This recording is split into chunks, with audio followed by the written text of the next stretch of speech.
morning.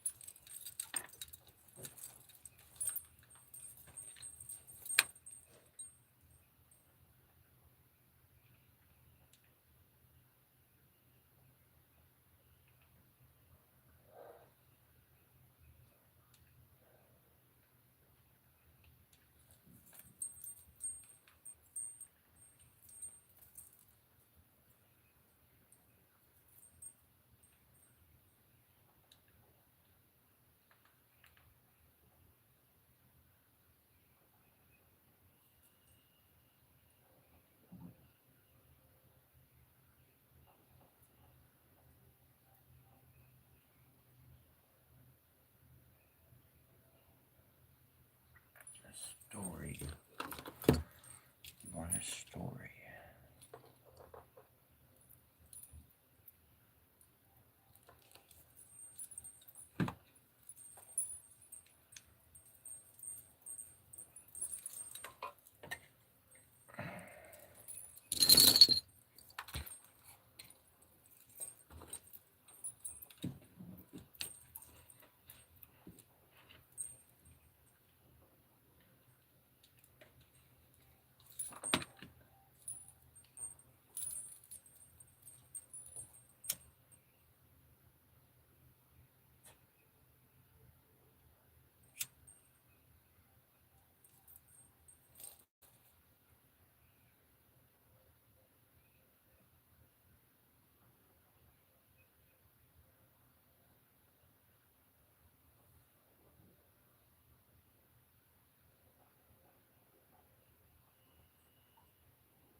It's actually a good subject matter.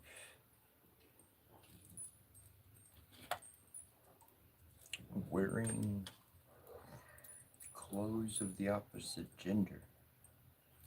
Did you know there was a time in history when full grown men and an entire nation of individuals charged forth in leather skirts and annihilated their enemies in fucking skirts?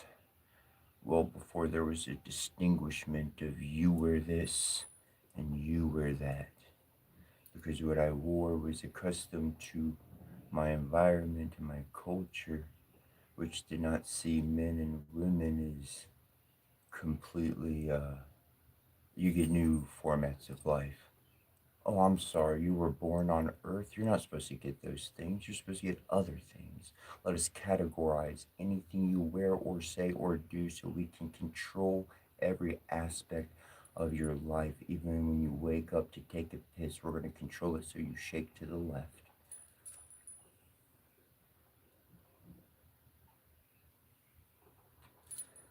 Suppression is not where you want to be. Following the crowd of conformity, well, we see where that gets us.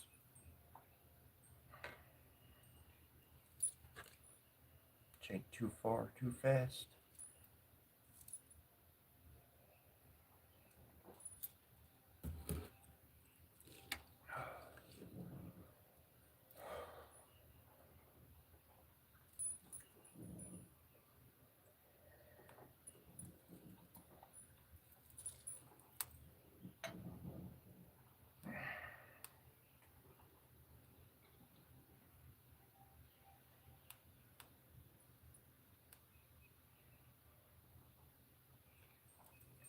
It's easy to be mean. It's difficult to be kind. I like the hard path. People always tell me think smarter, not harder, and they don't realize I did think smarter. And my thinking smarter made me realize I needed to work a little bit harder than everybody else if I wanted to get a step ahead, if I want to get onto a plane of smoothness, of peace. It took me working extra hard. So everybody be telling me, don't work so hard, don't work so hard. But they don't see my smarts. That's okay. Actually, that's a good advantage to have in life when people underestimate you. When people underestimate you, they wind up not caring much about you. They wind up not paying attention to you. That's actually a good thing. People naturally, we want attention, we want friends, we want to be in the popular group and know what's going on. That's just following the sheep right off the edge of the cliff with the rest of them.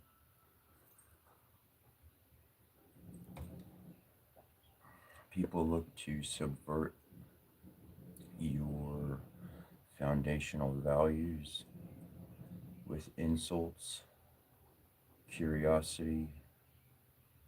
Some is genuine, some is truly malicious, an intent to do ill towards somebody. I did not think people thought like that.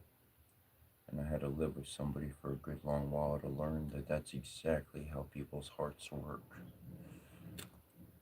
And it made me realize that all the good and light that I was had to have a bunch of darkness join up with it. And all that darkness was myself. Like, oh, you into demons and all that dark stuff, blah, blah, blah. You know, I had to read about some motherfucking demons to learn about myself, to learn about what I was really capable of. It's interesting. I got my sword, like got my sword with me. Got my staff right here. Right here. I got my hatchet. Wilderness survival. I like knives. Knives are cool. Never know when you'll need a knife, Cooking, eating, fucking going out into the woods. Everybody should have a knife with them at all times. Or always have a knife on your hip. You never know when you might need it. I mean, just outdoorsmen, just kid stuff, man. For some reason, I've had a massive aversion to guns. I've not wanted a gun. I've never cared for a gun. I have no interest in guns. If if the end of the fucking world happens, 9 out of 10 people, and I'm given a kindness, but at least 9 out of 10 people I know, they probably own guns, and they'd be like, here you go, join the fight. I'd be like, all right, end of the world's here, time to go. Protect the innocent.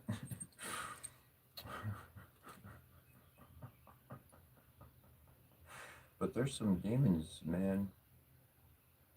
And those are humans. People don't think about it. They think, oh, they're just an immaterial spirit. Well, how did the immaterial spirit truly get a solidified memory if yet somebody embodied them at one point in time?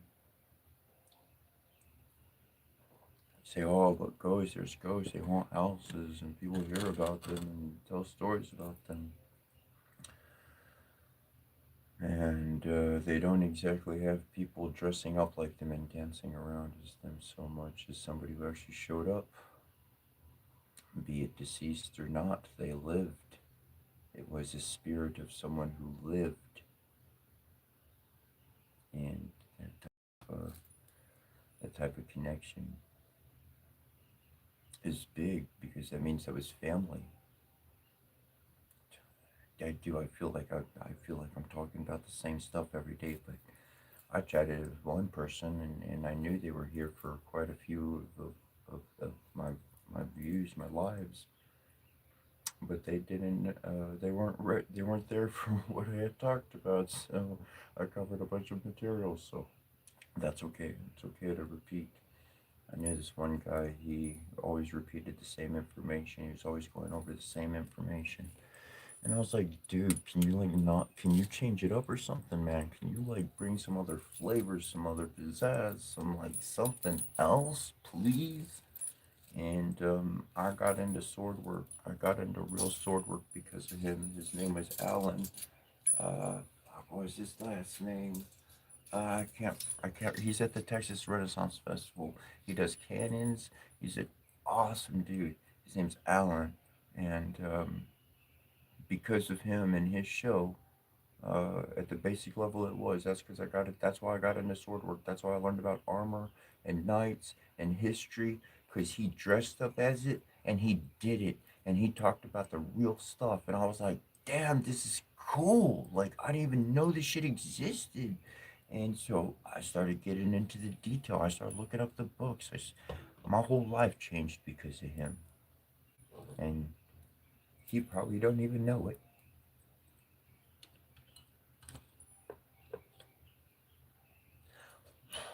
That's how we're fathers to strangers. Hold to something you know, hold your course. You could have 1,000 people who took what you did and offered and ran with it and lived it. And then when I grew up years later, I got to know Alan after my mom had passed away.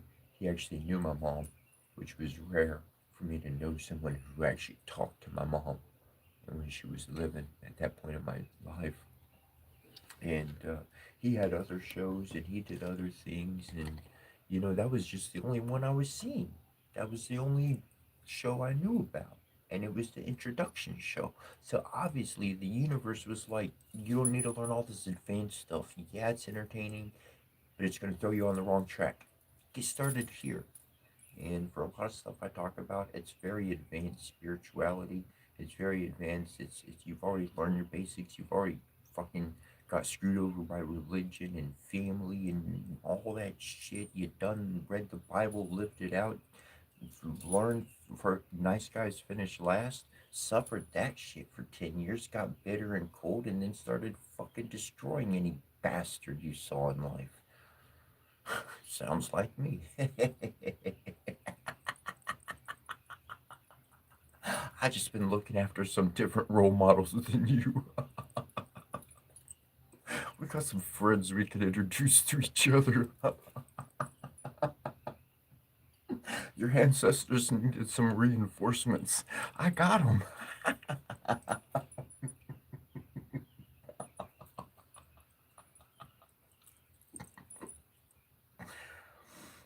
It's important to follow your heart and follow what you love, regardless of what anybody says or does around you, because it can open up a whole new future that you never even thought was possible. The universe, they ask me often enough because I don't say it, but they say, what do you want? And I'm like, oh, you know what I want. They're like, no, not the old stuff, not the stuff you already told us. What do you want now? And I'm like, I'm pretty satisfied. Pizza would be nice.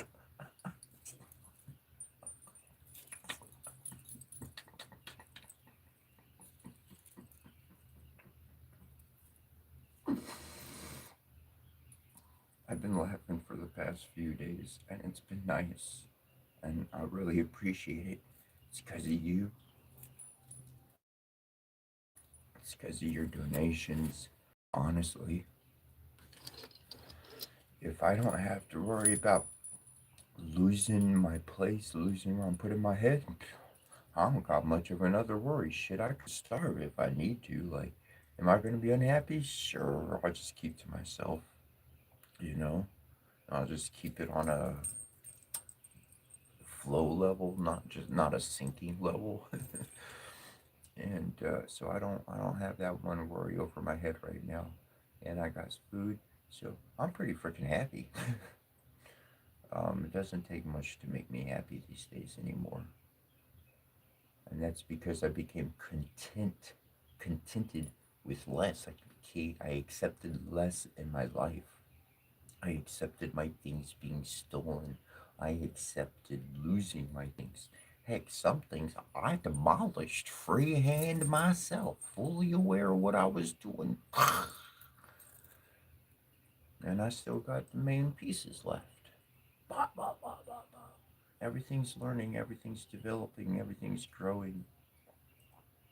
It doesn't, that aspect, it has like, that aspect specifically doesn't change on the spiritual journey, on the shamanic path. That's why it's fun. That's why it's fun, because you don't need a teacher. You don't need to pay $5.99 to figure out something new for the day. The spirit's like, oh, we got something else for you. Oh, did you learn that lesson? Here, we got something else. Not in a bad way. In the beginning, yeah, you do a lot of good, and then all this back fucking bad falls on you. The reason why, not going too deep into it, is because you go through it in the beginning and you get smashed. Bam! And then you go to Tahuti, which is divine wisdom. Whatever God or faith you have, you go to divine wisdom. And then divine wisdom goes, this is what you should do. And you're like, well, that sounds better. So the second route you go in, and you fucking conquer your obstacle, whatever it was, you pass it with flying colors. And at that point, that's why that original problem came back on you. Because after learning all the divine wisdom, God kind of sits back, mom and pa is like, all right, did you learn what we taught you? Let's see. And the event happens. And they mention on their popcorn, what the heck ever, they're watching the show. And do we learn our lesson? Or do we need to go back to fucking second grade?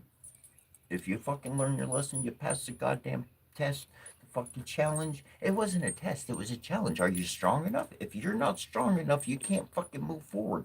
Like a weight class in boxing. If you ain't this sort of weight, then you don't get to fight in that category. You got to build yourself up. All right? So this is what the spirit's doing. They're not tests. Passing the fucking class. And so once you pass, then you go to the next class. And that means you're going to lose some things. You're going to forget some things. You're not going to do certain training things no more because you're in a different class. And in that fucking class never ends. It never ends. But for myself, after 13 years total, 5 years, the fuck? Screw jumping in the deep end. I swallowed this mug. I swallowed it whole. Bring it on. 5 years. Experience, books and all. Let's hit it. Let's make it real. 5 years. Transformation, massive transformation, massive, beyond what anybody could keep up with. And at this point, I got all the challenges taken out. I'm stronger than the rest of the lot. I don't care to hurt it. It's on its own path. I don't care whatever category, badge, fucking crown. I don't give a shit what it is. Throw our energy next to each other, put it under a fucking scope. You almost see some shining shit.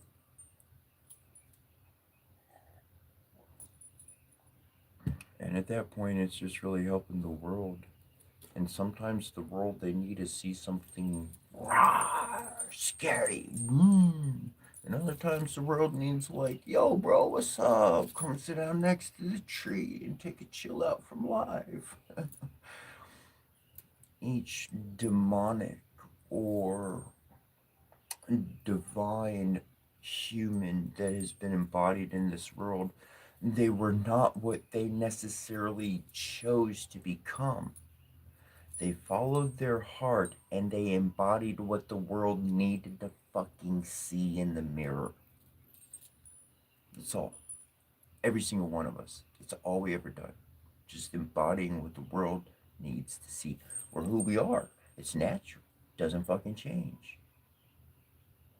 But we embody what we're driven to our heart to be. This is the difference between human and divine. And you may be human. You can be divine. I am bullshitting. I'm not. But the difference between human and divine is human. Nah, I want that. Nah, I like that. Nah, I don't want to do shit. Humans have free will. You can do whatever you want. Anything you want. Do it. I mean, bad, good, face consequence, get reward, whatever the case. You can do whatever you want.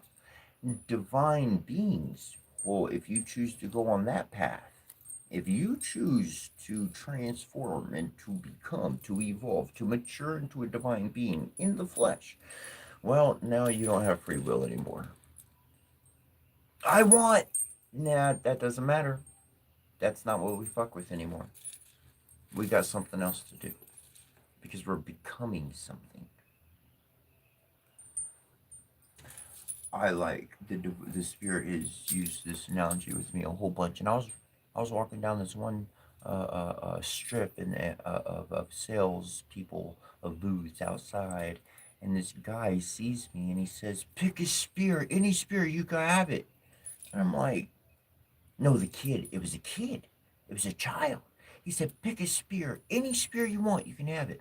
And I was like, "Dude, I don't know who you are, like whatever, but I'm not just gonna take something." His fucking dad picks up a spear and puts it in my hands and said, "This is yours."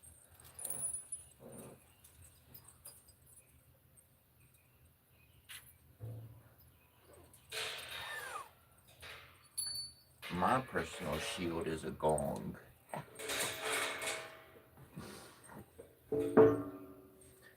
But, big booty butt, you wind up being crafted into the fucking tip of the spear, bro. That's what, sis, if you choose to become the spirit, just like any two-edged sword, that two-edged blade, it's going to cut the heart right open. And that's who you are without fucking apology. Did you do something bad? No. Did you hurt somebody? No. Did they misinterpret it? They sure did. Did they not like it? Of course they did, and it fucked up their flow.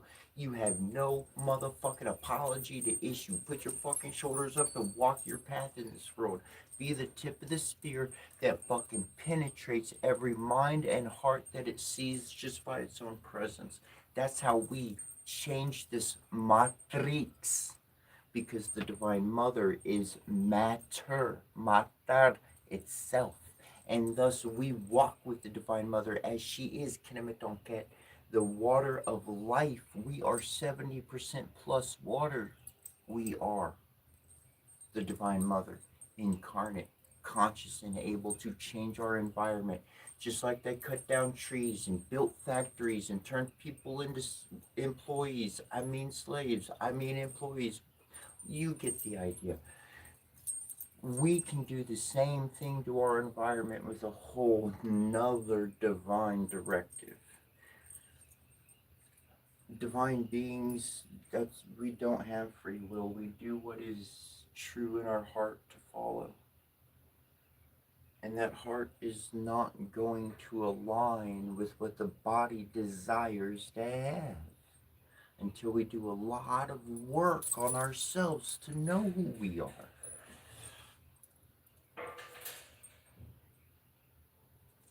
At least that's what I did. That was my path.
Decent comment, Joe. Saint to sinner, we all fall. No one is getting out alive. We all lose everything we love. And that's pretty darn true. I mean, truly, at the end of our life, see, this is a reality. This is something I learned on the Egyptian side of things, on the Kemetic reality. People were like, oh, they worship death. They were all about death, blah blah blah. It's a whole other mistake. Um, for myself and what I've discovered and realized, like one of the very important truths is that this is recorded in the Bible and other sacred books. And before one passes on, before the flesh passes on, they've got to pass on their gifts. We are each born with a gift. We learn how to utilize this gift.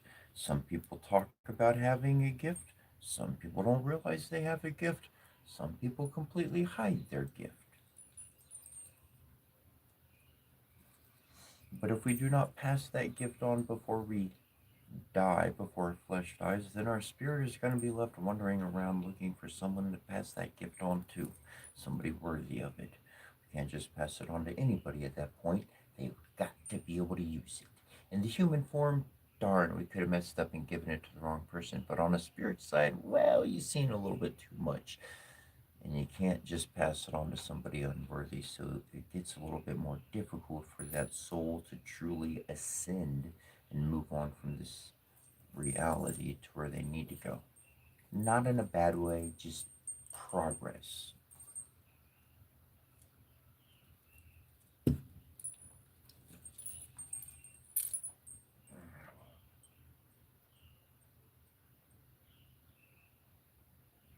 Love it, Joanna. So those little bells ting tingling relax me so much. Like that's why I got these and then these and then I got the ones I got two. Where's the other ones? I got a couple in my hair.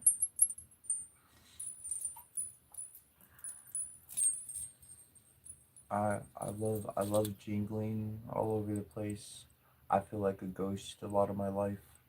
Why do I feel like a ghost? I feel like a ghost because uh, when you work with spirits all the time, it's funny when like I have all of these bells on, okay, and I will literally walk up behind somebody. I'm not trying to scare them. I'm not trying to be quiet. I have fucking shit on me that I have things that are going ding, ding, ding, ding. And they literally like turn around, catch me out of the corner of their eye, and jump back 2 foot. Like, whoa, bro, you scared me. And I'm like, what? I'm trying to.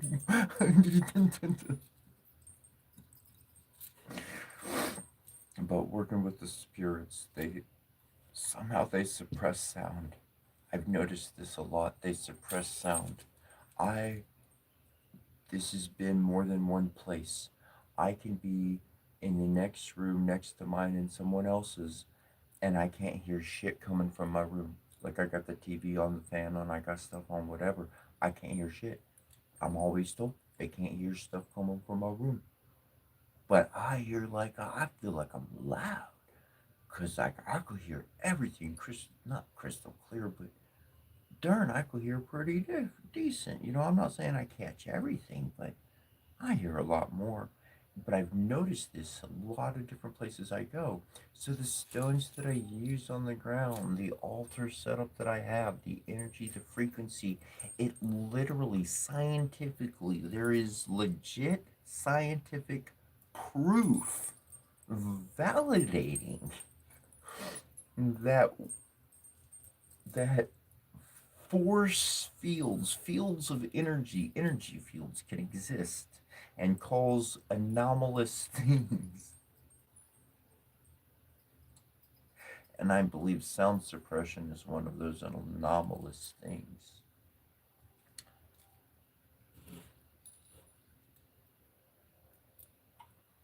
No way.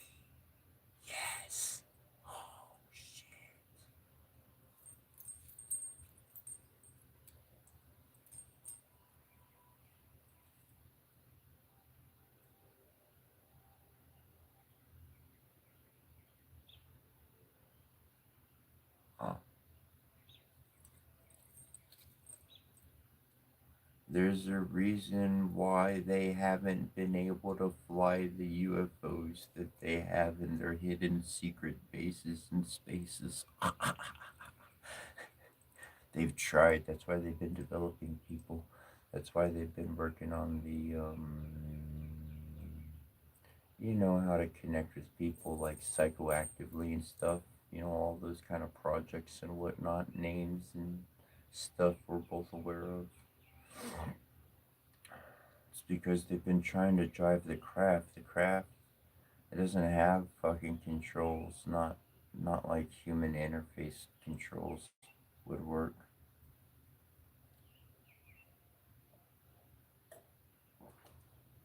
And whatever I've been learning in totality is like how to drive those craft, how to create the space, how to create the space. It's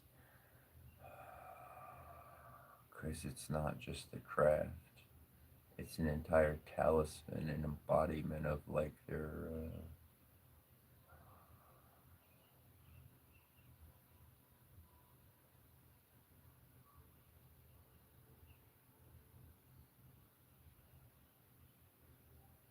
it's an external biomechanic application. It's biomechanics, and it interfaces with the human chakra system totally lit up. It's like, fuck.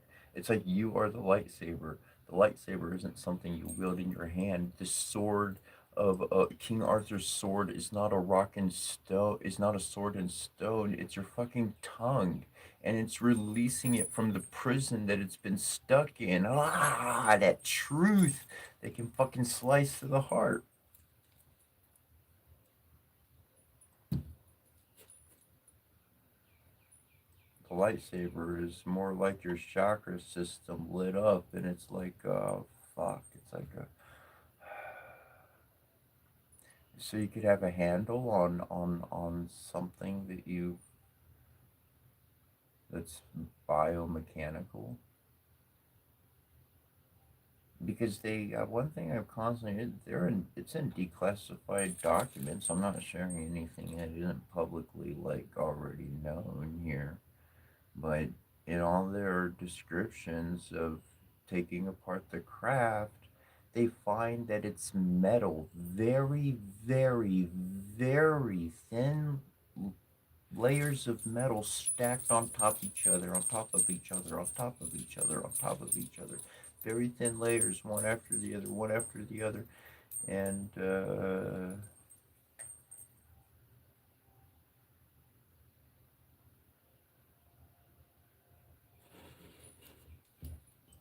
there's an interfacing system that they don't know how to use. They've been trying to. That's why we get all the gadgets we get, the phones and stuff. Just technology from them trying to like understand what they got.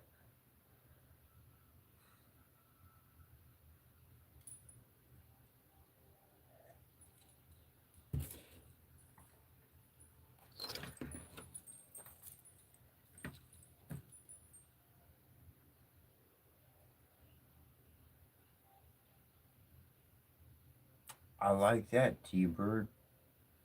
T-Bird and Shade. You can't even spell sword without word. I never put that together, bro.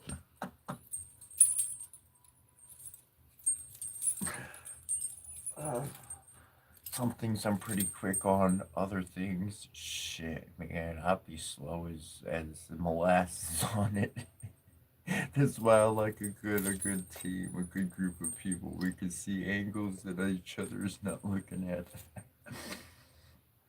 Oh, people ask this every day, and so I feel it's my duty to tell the world. The question is all asked quite often. Why is all the rum gone? Why is all the rum gone? I'll tell you why the rum is gone. Because it's drank and drank and drank all night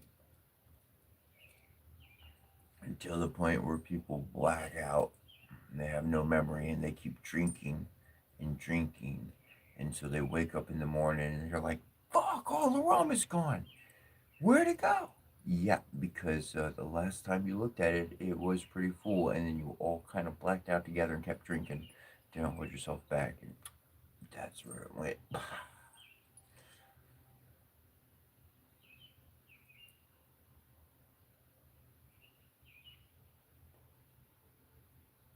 It was a Monowonko.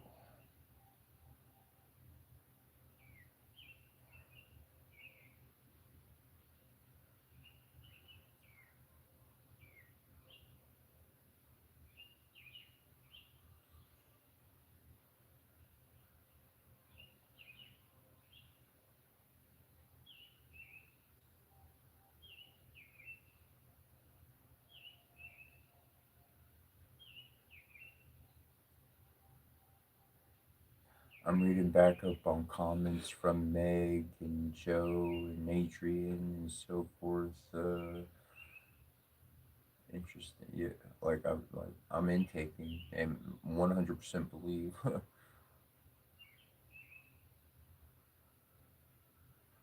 Joe, jumping on spirits consume mind's attention.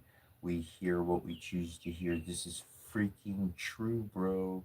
This I experienced myself against two other people who I knew weren't lying to me. I knew what the fuck I heard. I knew what I heard. I know what I heard. And they said something different. Um, by not being aware and not being careful, yeah, we can completely be thinking and wind up living something we completely don't want. Generally speaking, that's why an individual winds up in a state of misery. That's not the life they wanted. Something and someone else guided them into that position for some sort of other fucking agenda. Yep, very important to be powerful in your own mind, know who you are, mentioned, talked about on a regular basis.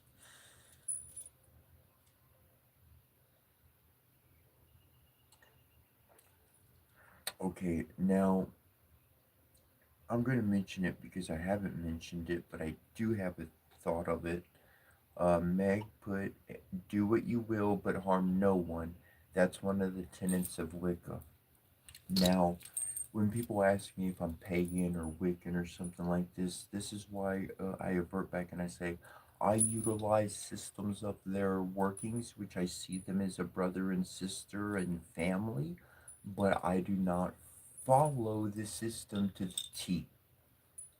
Let me explain in this particular juncture, such as why I apply learn from all sources, belong to none. I'll wear the fucking badge. I don't give a fuck, but I'm gonna wear yours and everybody else's along with me. You know what I'm saying? um, all that good stuff. Um, but do what you will, but harm no one. This is my change on that. This is my change for myself on that one. Do what you will, and bless somebody with it too. Like, add a fucking blessing to it. Make sure it does good for someone else. Screw just don't harm some. Make it.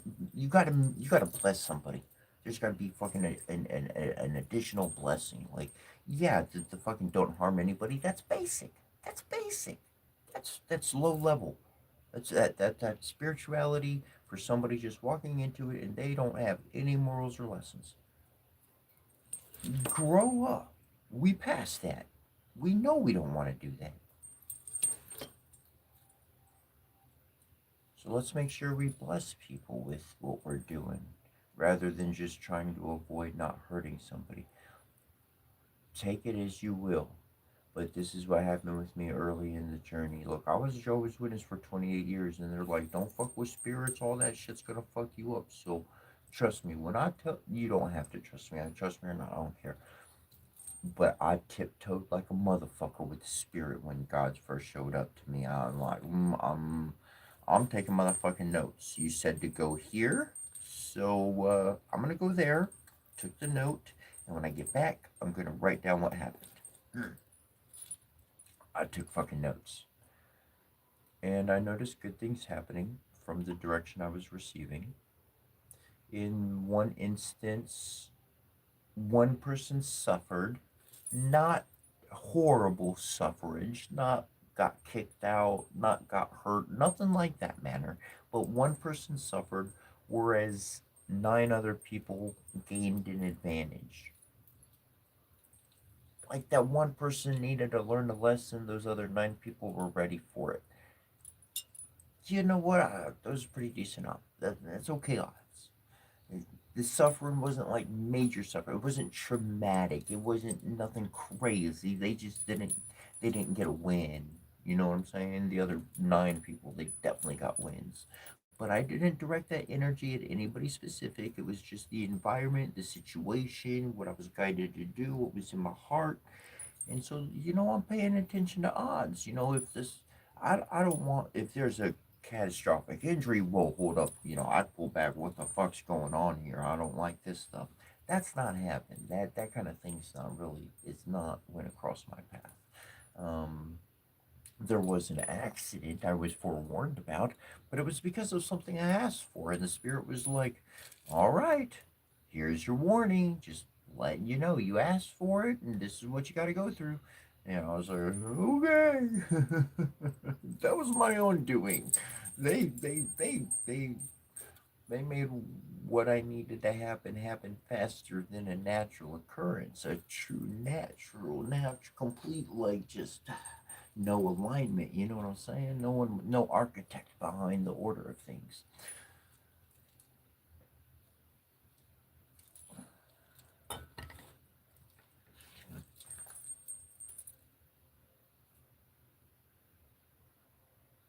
Germany Viking sniper god.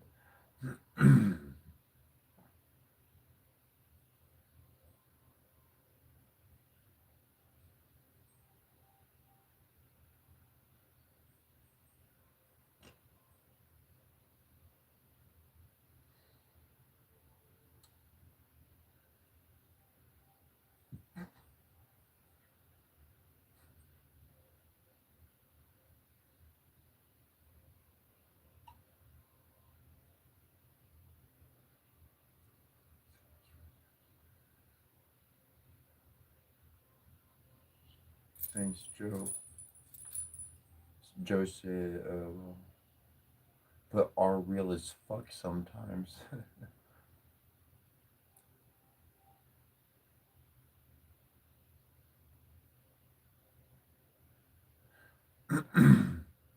Okay, this is a good one actually to talk about. Good one, Joe. Thank you, Joanna. Said Joe Trammell said Joe Trammell Lou. Is that Lou? Is that supposed to be Lou? Anyways, let me know if I see it or not. I'll follow it. But Joe Trammell made the comment: if you are a or if you are fifth, I'm kind of adding in words because there's periods of punctuation differences. If you are a fifth dimensional creature, then we are not able to see but third dimension. So, them things we see out of the corner of our eye that you swear you saw, the things you think was just your imagination, are real as fuck. I'm gonna remove this sometimes. They're real as fuck. Yes, you are correct, okay? Now, I developed an investigation of my own accord. Follow me here.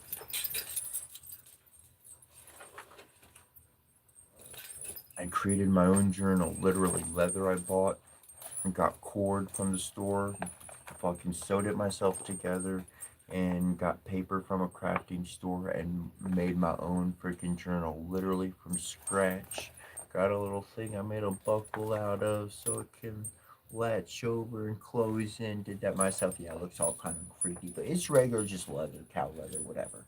Anyways, and got like all my old notes and stuff. Like when I started developing the language that I actually, my book is published now. It's on Amazon.com and expresses this language in a great way. Um, it's also, if you want a copy of it, you can shoot me an email and I'll send you a free PDF copy. And the name of the book is the same name as my channel, which is Cetra. And I'll put that in the log there, cetra@yahoo.com. If you want a free PDF copy, just shoot me an email and I'll send you one. No gimmick, no anything like that. I'll just shoot you one. But I went on my own observation of those things out the corner of my eye. Um, and I took grand notes. And I took these notes because I knew I was going to get lost on that journey. I knew I could see. I knew if I kept going, I was not going to remember who I was. I was not going to remember myself. I was going to truly get lost.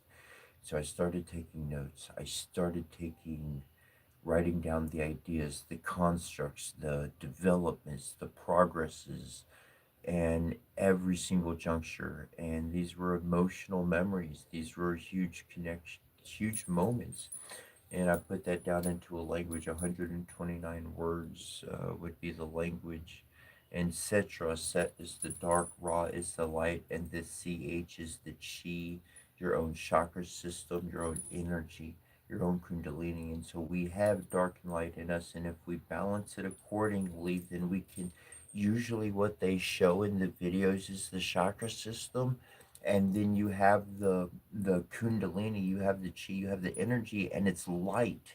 It's both light and it's intertwining back and forth, right? Like that double helix strand. That's wrong. Wrong. Wrong. One is light, one is dark. Light and dark are intersecting and crossing and meeting. The light and dark is the adjustment to make. That would make it complete. That's bringing the yin yang. That's bringing the two dynamics, the two strands truly uniting, becoming one. That rests within our very flow of being. And when we recognize that, then we can not only just control it, we can apply it into correct circumstances. We can have control over it. We can be like, nope, that's going to be dormant right now. We're not letting that one wake up. We're going to handle things like this. Big bad threat comes in. Oh shit, I'm pulling that dark bit out. Wow. And all those demons, all those different divine beings learned of in the past and the years of we're like, oh, that's so scary. Guess what? I got a motherfucking embodiment I could live up to. I'm not all that great on the imagination side of being scary. Rawr, I'm just a kiddo, man. I don't want to fight. We've talked about those moments. But I'm just a kiddo. I just want to, I want to get along. That's what I'm looking for in life. Um, Going back and connecting. And so that's the paying attention to those things in the fifth dimension. I've done that so much that I've literally embodied it as much as feasibly possible. Okay? You're inside my mind. You're inside my freaking brain. In my heart, I'm expressing what I feel on me. This is what I've lived through, survived through, I have happy with, I enjoy. The allies I found that gave me company during the dark days when nobody else was present. And when I say that, it wasn't just a book I was reading, but damn, I ain't tripping and I ain't lying, but a little bit like Beetlejuice. Say the name 3 times and sit back. You might just watch Anpu. Look for the real name. Anubis would be more of a Greek name. Anpu, Impu. Go back to the actual pronunciation of the actual fucking language of the actual fucking people that lived at that time. Pronounce that name. Do that one 3 times. You just might have a fucking. Oh, did you need some help in life? I see people have been fucking with you. Yeah, them people are pretty fucked up. Let me help you out. That's what the divine says to me, whether it be mama, papa, brothers, cousin, uncle. Uncle's a fucking villain, man. And uncle comes in, he's like, oh, what's up, little cuz? Oh, you got a problem? Why don't you dress up like me for a little bit? Just try, just I know you're not bad and evil. Just dress up, I said. That's all. Yeah. They're going to see me and run away pretty fast. Don't worry about it. You don't gotta do nothing. Just you go ahead and do you.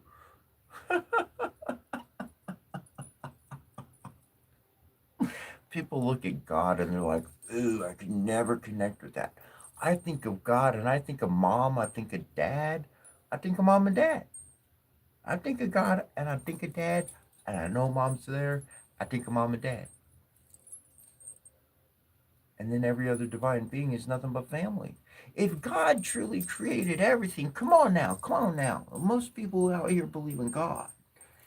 If God created everything, then doesn't that make everything like family, like stepbrother by the 10th degree? I don't care, but doesn't that make like everything family? You know what? I know people have differences with their family members, but I'm not gonna go harm my family member. I'm not gonna do nothing that's gonna hurt them in their life. And I'm not gonna do that. That's fam. I don't care blood or not. That's fam. I'm not gonna do that. If I need to, I'll get the fuck out of Dodge. I'm a fucking problem because every time I see them, I'm having a problem. Let me get the fuck out because I'm gonna do something else. I'm not gonna hurt fam. I'm not gonna hurt fam. No, no. I protect fam. I protect my family. I stand up for my family. I give them insight. I do not harm my family.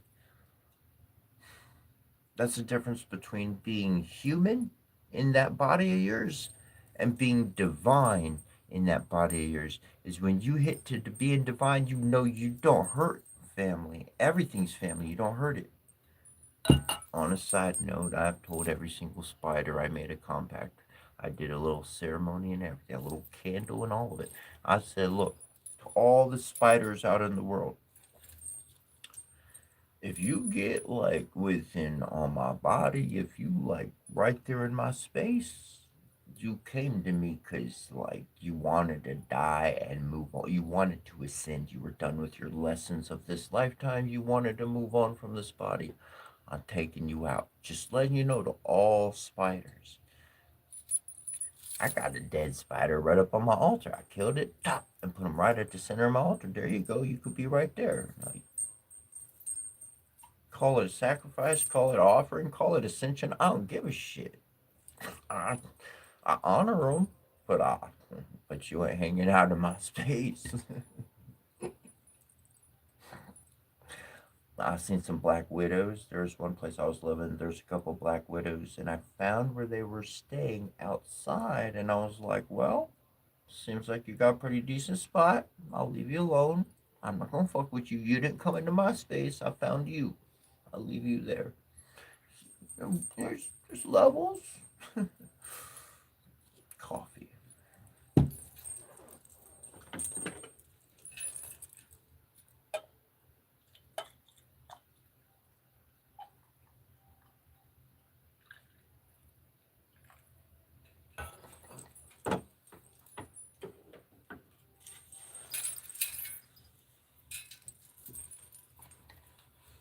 Coffee always makes me feel better.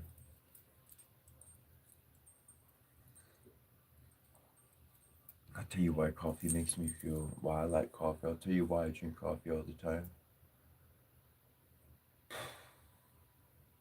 It seems like every time I wind up leaving somewhere in the beginning of my spiritual journey, it seemed like every time I was leaving somewhere, I had really kind of found some friends and had a good being. Like the last day, I'd hang out with whoever I made connection with. That last night, we hang out all night long, talk about all sorts of stuff, and fucking had a pot of coffee right there. And like coffee was on. We had coffee. Everything else could be lacking or whatever the case, but we definitely had coffee and just at each place, and that was just a thing. And I'm used to leaving places. I'm not used to sticking around too long. And so I got used to drinking coffee as if I'm always saying goodbye. So I better say the best of what I got to say in the moment because it could be the last time. It was the last. So, Coffee is a constant kind of, and, kind of meeting somebody, showing up for breakfast time, whatnot, and like, hey, you want some coffee? So I had coffee saying goodbye and closing that chapter or place or whatever, and I had coffee saying hello at the next place, and so coffee is just makes me feel like I'm still traveling. I mean, I don't know. I've been pretty good where I am for a little bit, and may that continue and path be what the path is, where it is, when it is.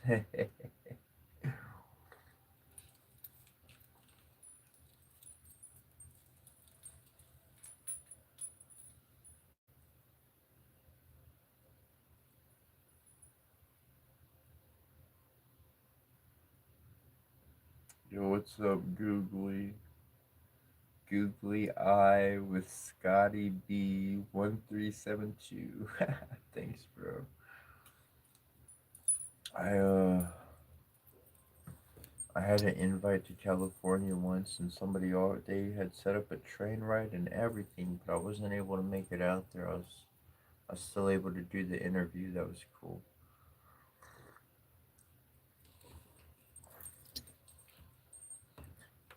But okay, look, I'm gonna say it. I don't think about making money. I'm not all that. I don't give a fuck about money on that regard. But I could do a lot of good with a few bucks. Hold on, I'm not asking you for money or anything. I'm not at this moment. I'm not. I got my GoFundMe and stuff, and that's all separate.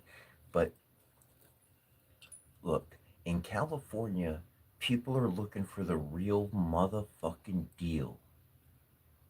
The real motherfucking deal. I'll pull one card. It's going to tell you about your situation.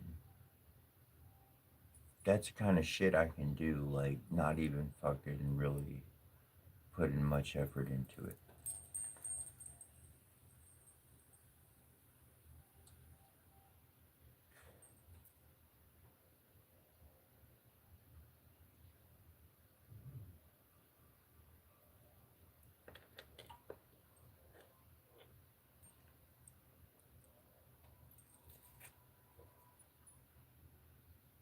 Spirit says they don't. Look, I don't usually kind of do this kind of thing, but when it comes into me, I gotta speak it. Alright,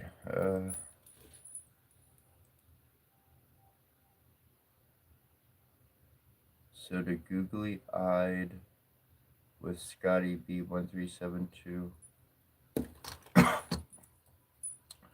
You have plans today with someone.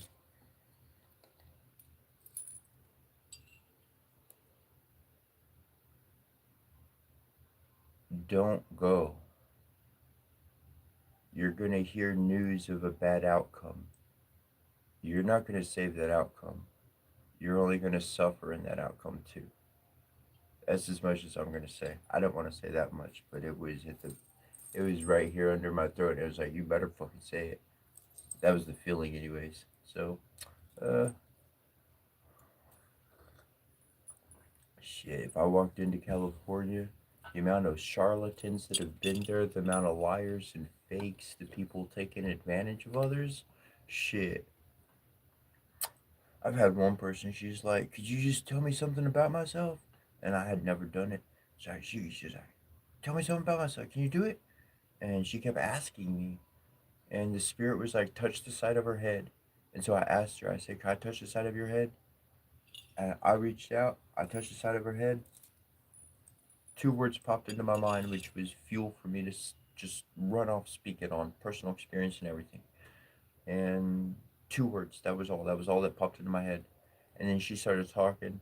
I removed my hand. Um, I brought my hand back to myself. And then when she stopped talking, I started rap.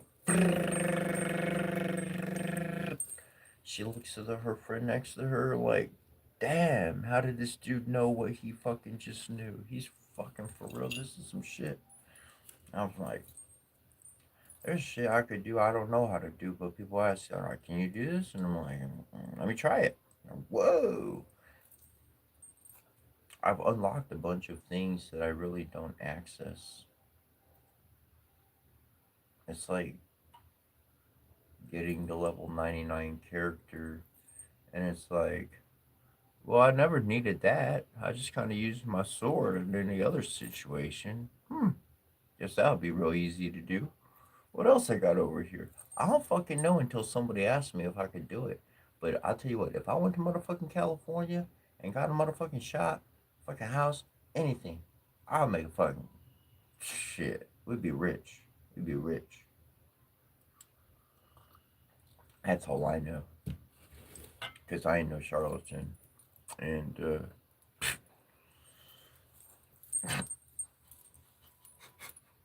I ain't saying I want to go to California though, I'm just talking.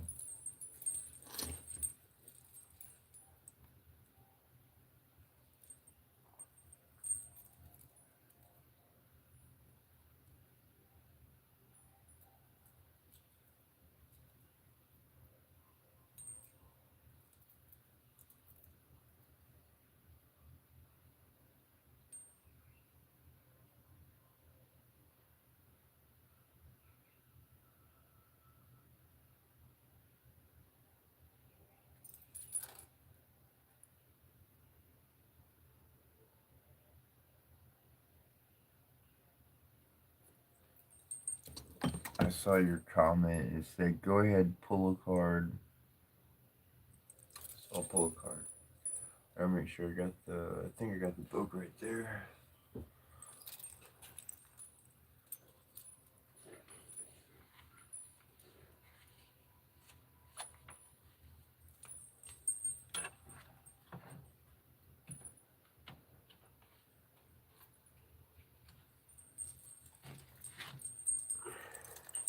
This book, this tarot deck goes back to some ancient Egyptian stuff and does not connect to the Rider Waite system. It has a different structure attuned to it, even though it uses coins and cups and those elements of those suits.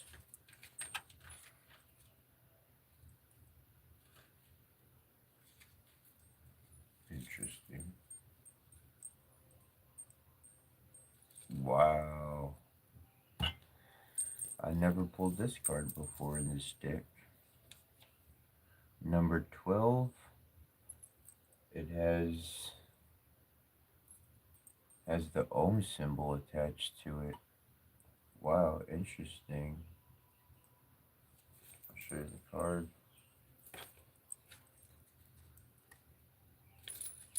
See, the Ohm is right here.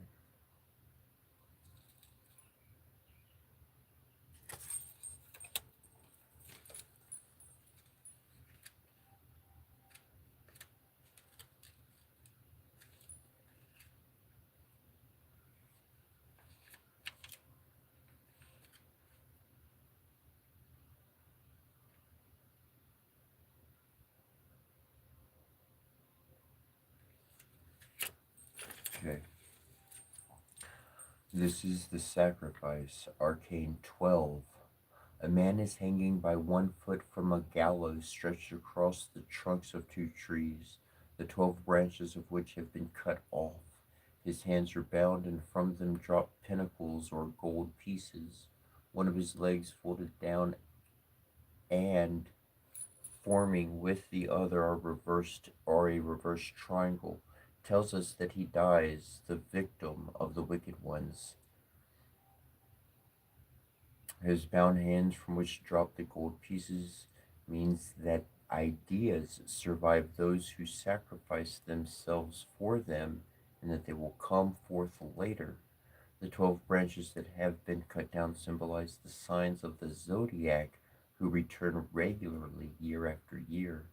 This arcane means that one must sacrifice one's self for others without awaiting anything but in gratitude as a reward. Forgiveness must remain our most precious gift, as it causes us to resemble more closely our divine prototype. I find this interesting on the advice given to avoid helping going with somebody else, doing something for somebody else, avoid being the fucking sacrifice, was essentially what jumped into my fucking brain. I'm sorry, I don't mean to use the word, but it's really interesting. It's really interesting how the card actually really lined up. You sacrificed enough of your own life. You've done just that. You fucking hung yourself up to offer other people a leg up. Stop it. Stop. Fucking stop. Put yourself first. Why aren't they helping you? Why aren't they giving you the leg up out of it? None of that even matters. You're the one who knows how to take care of you best. I find that's the best way to discover our path in life is to. That's what the divine told me to do. So all that help you trying to do for others, put it into yourself. I said, but I'm not selfish. And the divine said, I know that. I know you're not selfish. I've watched your life. But at this moment, you kind of need to be selfish because that other idea you had, it ain't paying off. It's not working. And as much as the divine is the divine, and as much as they could show up through any person on time, you're still immaterial. And rather than needing somebody else to go through, if we're talking and communicating with them, then why not us take care of what they need us to do, which is technically only going to help ourselves. And I mentioned this before and I'll mention it again, but this is the narrow path in life. It's your path. It's not a path for somebody else. The wide path, shit, bring your koozie, bring your recliner. We're wading through this fucking river. It's a lazy river. That's the wide path. That's the lazy river right there. Boom, boom. But the narrow path, that's your path. My path and your path, they might kind of go next to each other, but they're so narrow. One person walking down that thing. We don't need to be having any complications. It's too narrow. We can shout across, yo, hey, watch out ahead. I can see something coming up. We can give each other shout outs most definitely. But each one's path is each one's path. And that's a huge reason in reality of why I don't care to tell people what to do. Even when I'm saying you've got to do this, I will quite usually stop right there and say, well, technically, you don't have to do anything. Technically, you don't have to. You have to go get a job. Technically, you don't have to.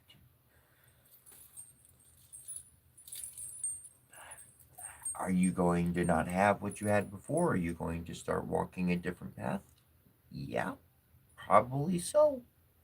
Is you ready to go on that leap of faith? You ready to go on that journey that no other man wants to walk on? All right, let's go. Because now you're going to be thinking about divine things all day long. You're not going to be thinking about Jim, Janny, Joe, what their fucking problem is with so and fucking mother job got a problem, man. I got to figure out this problem, blah blah. You're not thinking about that stuff or those people no more. Now you got time to put your head in the clouds, because that's who you're trying to connect with, is God.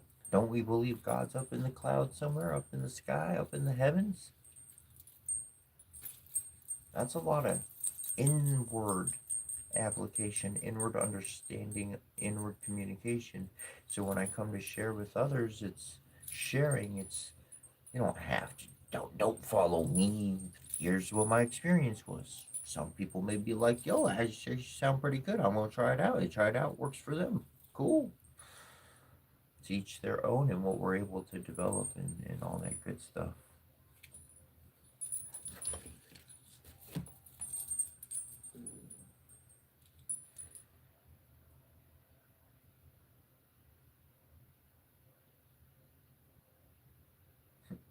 Thank you, Cat, and thank you, Joanna, for the mentioning of the bells, the clangs. I got this thing on my hip too.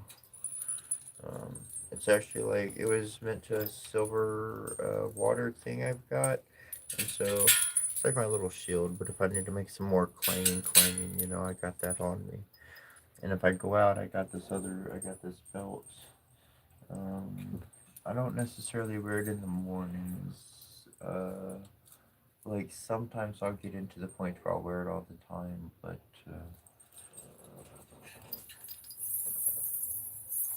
I do got my Timberly belt.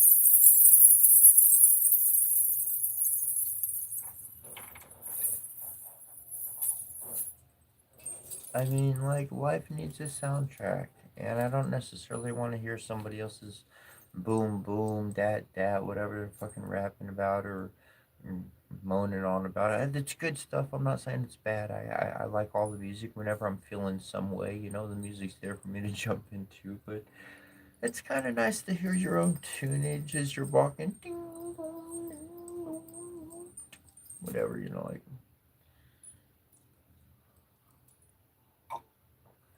Because then you start dancing and it's a fucking party. I mean,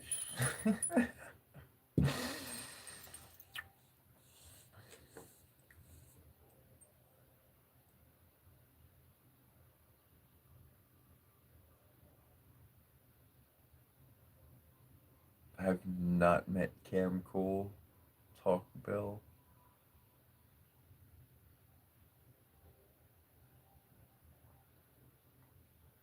Yeah.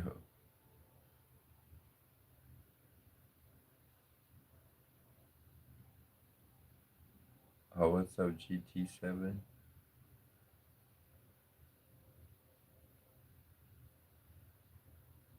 Cool, cool. We'll see what you got to share, bro.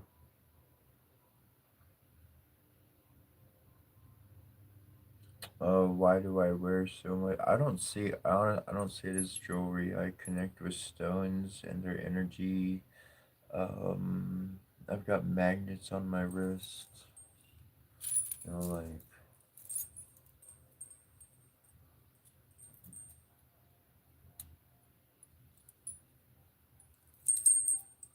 um, things are more functional. It's more about application. People see a substance or a classification. Like at the beginning of the day, people were like, "Why are you wearing girls' clothes?" or stuff like that, and it was like, certain classifications are going to stop one from understanding their surroundings because they're stuck on other things, little details, so they can't see bigger details. If you're always focused in on the microscope, you will never see anything through the telescope.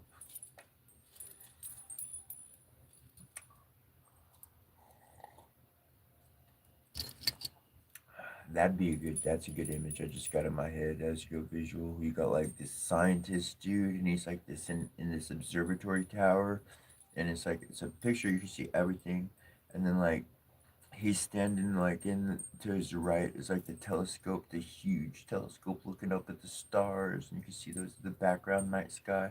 And then on the left side is like a science like microscope, different microscopes for different things and stuff. Like bringing galaxies together, bringing worlds together, bridging worlds, a bridge of souls. People like make lots of bridges for different things, but I guess I've been focused on a bridge for our souls to connect. I say this often, like I'm not the solution to the world. I'm just one part of it. You're another part. With everybody, we'll have a complete solution. But without everybody, then we can't see the future forward. We can't really have enough viewpoints. We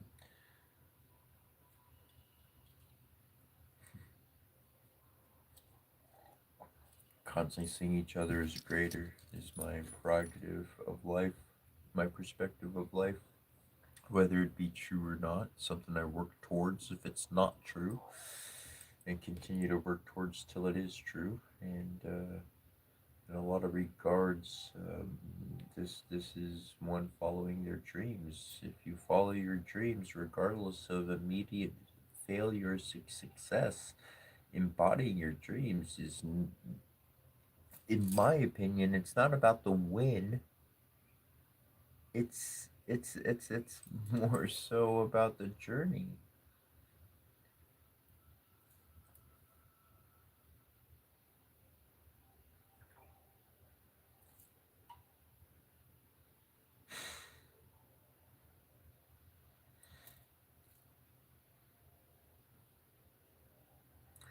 Yes, John Jones, that is a green miniature canoe behind me, and there's actually an oar there as well.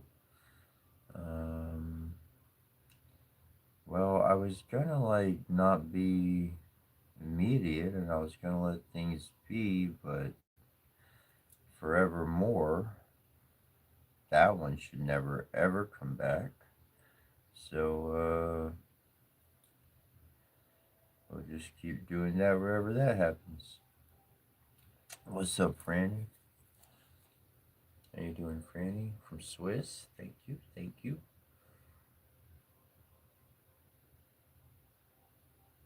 Does it float? I technically haven't put it in the water, but I'd imagine it does. It's solid. It's just like a real canoe. I used to love canoes. My dad had a green canoe, and his friend had a red canoe, or maybe he had a green and a red canoe. Whatever the case, but somebody gave me that canoe, and I was like, bro, like I really connected with it to my childhood memories down rivers in Virginia and Tennessee, and I want to say some of the Carolinas. Could be mistaken on that one, but I'm into the Egyptians so much, and the bark, the boat of Ra. Um, that's kind of essentially what I got up here, heading towards the sun. Da da da da da da Ra, and that's obviously like right over the altar. And so, like in that capacity of things, having the embodiment, the sight, the remembrance. It's interesting how these elements came into my life, and gifts just wind up like, I had that boat down more closer to the ground for a good long while and not hanging up. So interesting, yeah. I'm pretty sure it would float from the construction I saw it on and everything. There's no reason why it should not float.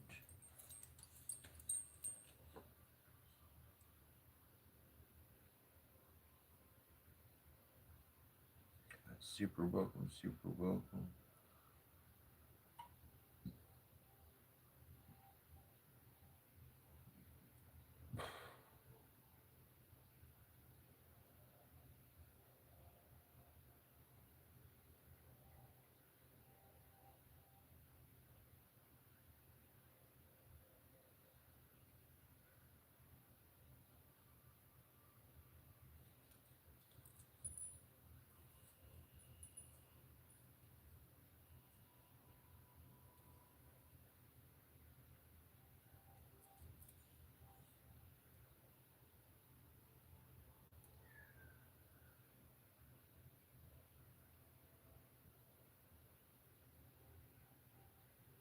And now, what's up?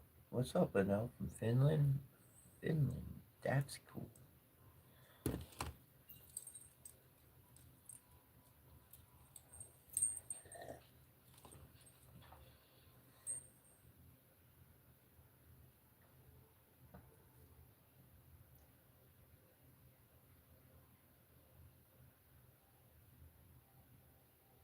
All right, I'm gonna go use the bathroom right quick. I got coffee to fill back up on. I mean, it's already made. Yeah, it's pots right there. And I will be right back momentarily.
If you have a bong, I'm going to hit my gong.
Thanks, Lily.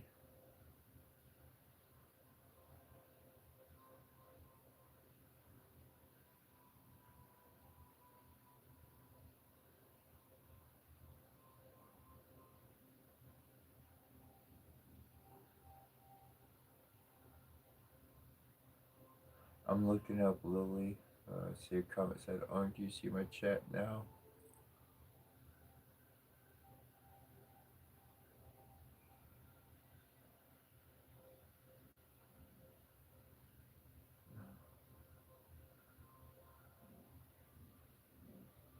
Anel.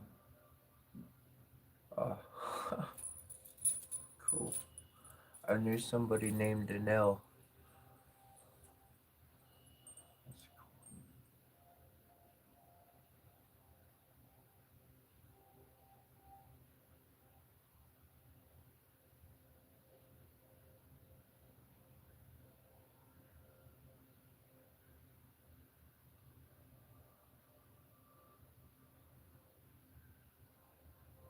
cool.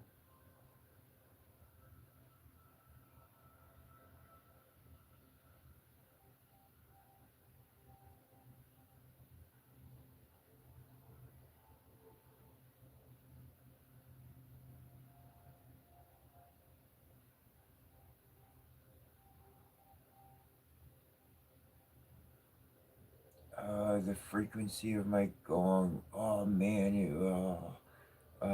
fuck. When I ordered it, I knew it. I looked into it. When I look stuff up, when I get into stuff, I get really super into it, and I dive live. Yep, that's the one.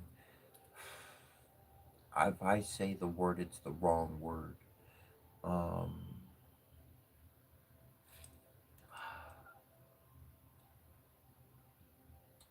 I'm gonna say it, and maybe you'll figure you know the word if you're aware of the different frequencies. Yeah, I'm gonna say the wrong word, like subsonic or it's not subsonic, but it's like there's like two different classes of gongs or something, and this one is like kind of like it's like I don't know. Fuck, I haven't looked it up in year in yeah, it would be about a year at this point. I haven't looked up any information on it, but This one I've literally converted into a talisman. I've spent hundreds of hours literally speaking mantras and things of blessings of that nature in there. Um,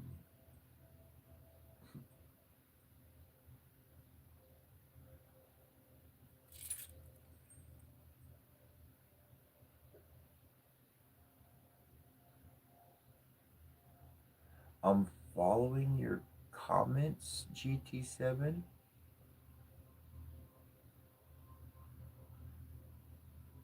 and I appreciate it. And cool tunage. Lily, and anybody else out there. I'm gonna put my email here. So if you want to reach out to me or anything, that's my email.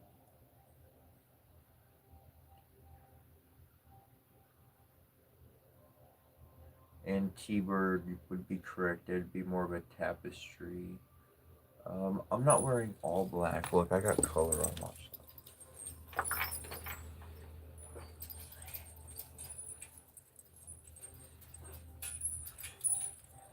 It's just a black sweater because it like doesn't hit down like where my skirting stuff is. So the shirt's not coming over, destroying my fucking outfit or look or anything. You know what I'm saying? So like right now, I just been digging the. It comes out like good with my bracelets and stuff. So this one I just been digging, been into recently, past few days. And I usually got my purple hat, but it comes off when I fall asleep, like obviously. And well, I looked for it this morning, I couldn't find it, so this hat was right there, so I put my black one on. So that would be the universe being like, "Yo, go black for a bit." And essentially, black is absorbing, and what's inside. There's a whole bunch of meanings and all that stuff to that.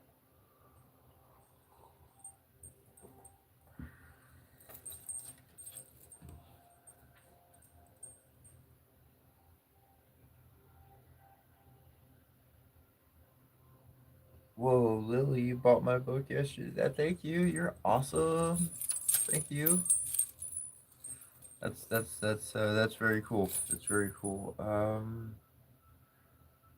It was like I might have sold a copy or so before, but like I was walking the streets in Pontiac, Michigan.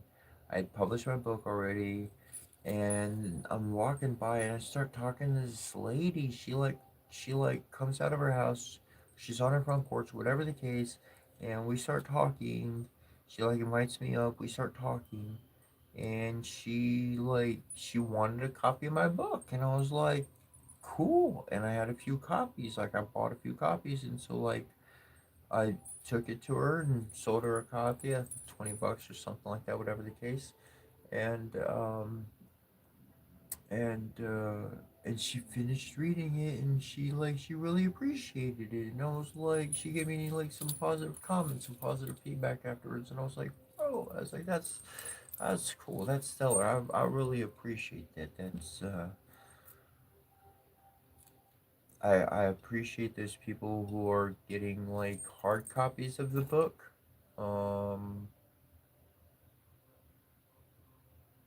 I'm just gonna say what's in my heart. I mean, I'm not making any foolish longing connections, but just in my heart, it's those like, hmm, is my daughters, man. That's a lot of my daughters, and I'm just speaking from my heart. It's like it was towards my daughters. It's aimed at my daughters, and then I just opened it up to the whole world, and for people to be reading and taking this in, it helps. That's cool. That's it's interesting when certain like constructs are realized and they're happening in the modern day. and I tend to fail to have the appropriate words to express the fulfillment. I don't know. That's cool. I really appreciate that. Um, and there's other people I've sent the PDF copy to and whatnot, and I'm sure they've read or whatnot, and so I I was when I wrote this book, I was getting out of religion, and but I still had all the morals of Christianity. I still had all those kind of morals and those ideals and things.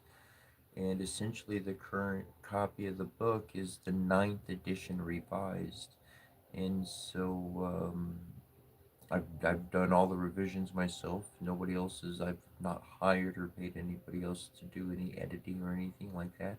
So I think there's like maybe a two or three typos where you might be like, "What did you mean there?" And obviously, it's one of those small ones. Though it's in my for me, it's a great application to move from a for one to really comprehend what they're doing on a day-to-day life, whether they be moving from religion or any other type of closed mindset of thinking, whatever structure it may be. Like this language really presents.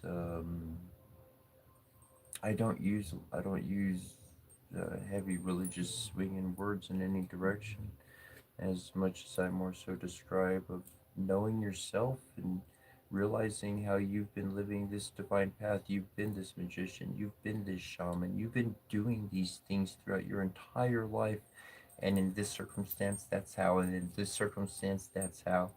And it really helps you see yourself for who you truly are, regardless of what somebody's tried to label or paint or whatever the case. So, hey, thank you. That's cool. Appreciate that a ton.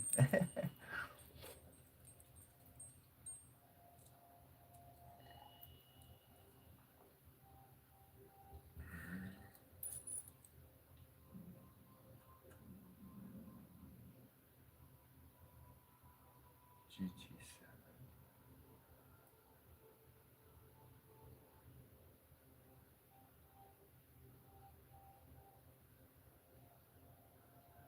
Okay, cool. GT7.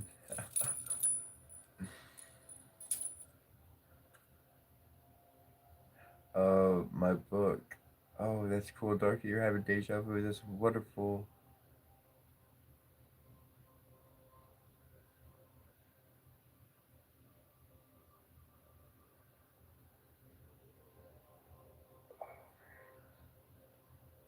And anybody that'd be cool, Joanna.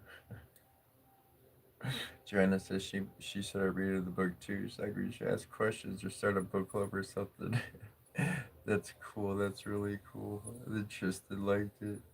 Very welcome, Joanna. Yeah, I'll send a copy of the book to anybody that wants one.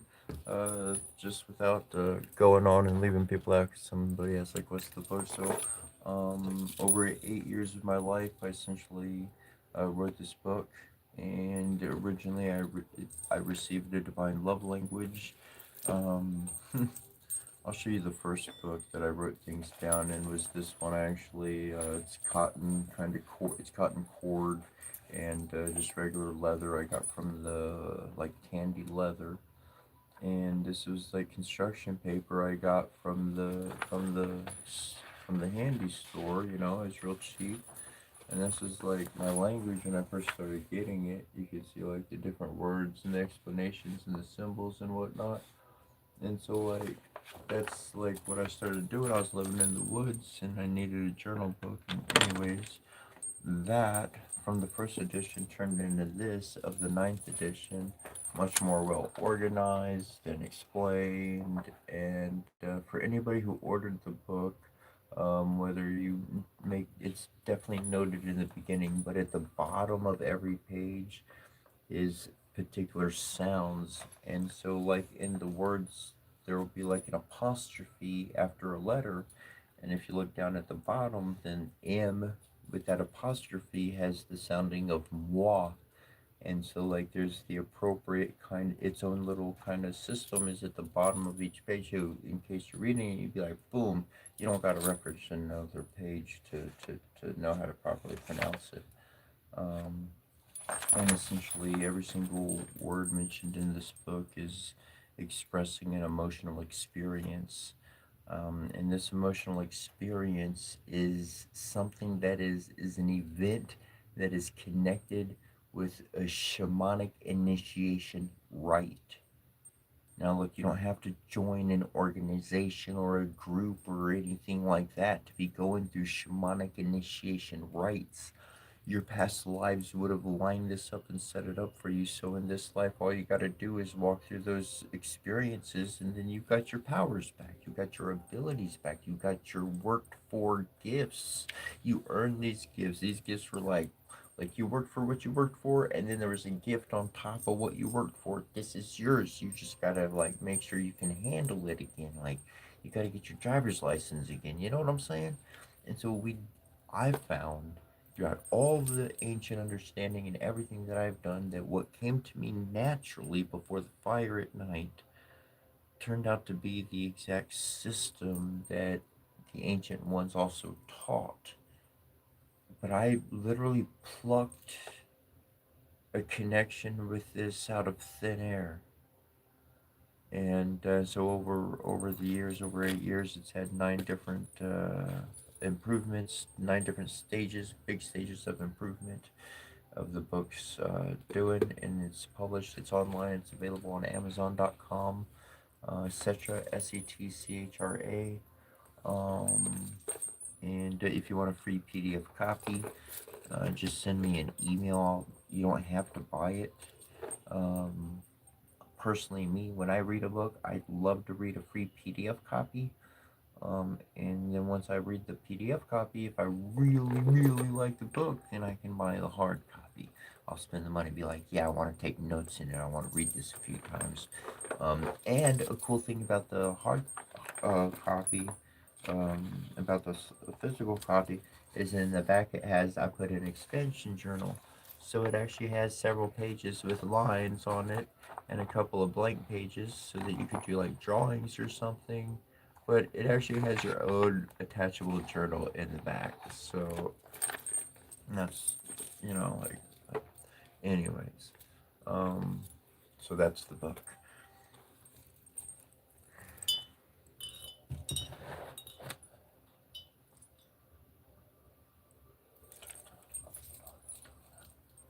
And it actually works really good alongside a tarot system because all of the words, the 129 words presented in this book are all solutions, they're all remedies. The situations mentioned are like describing the bad shit going on, but this is how you can like overcome that sort of a thing. This is how you could think your way out of it. This is how you could make a solution out of nothing, kind of a thing. Very detailed to each situation as it occurs. Um, and so, in that, I've literally done tarot readings, which wind up presenting the situation, which is usually the issue, the the the conflict in life, and then I'll pull one of, and then I'll tell them to guess a number one between 1 and 129, and I'll apply it to that card for each card. And so, literally, the situation has a solution to it for each one. And I've literally had people come back to me years later and affirmed that it worked. It worked, and just like it was done. And so, I, I've shared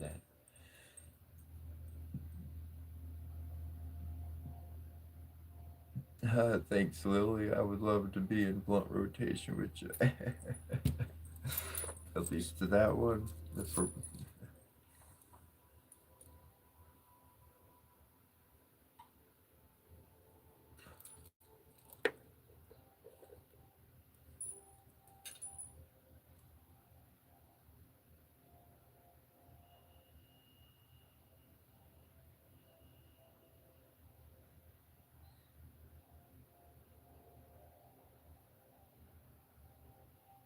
So essentially, like Lily asked, does the money go to me from the books? So what I did was I made it to where I get the least, I get a very small amount of of profit, so that the person can get a cheaper price on the product. Um, if you want to make a donation, if you like really want to make a donation or whatever, if you click on my main image on my page or whatever, I do have my GoFundMe account connected right there to the YouTube. So you just click that button, scroll down, and the GoFundMe link, you click that, it'll take you to my GoFundMe page. And that's kind of what I've been working with best. I have not monetized YouTube because I've found I did monetizing through other applications, and let's just say when I monetized, everything got screwed up. It got screwed up in my delivery and what I was talking about, and fucking things popping up or what the fuck ever was going on. Do this, join that, fucking crap, whatever. And I was like, nope. And then I'd be watching YouTube or whatever, with my friend and whatnot, and like we'd be watching something, and then fucking in the middle of it playing, this fucking commercial pops up blocking the goddamn information. Like, bro, I'm watching fucking YouTube, not goddamn CNN on, like Fox Channel or some shit. It should have commercials. And so by not monetizing, then those kind of things are avoided here. By not raising the price on the book, more people could access it, afford a solid copy. And then the donation thing is just, it's theirs, boom. Um, and so I appreciate that in all regards. I do get a little bit something something, and I kind of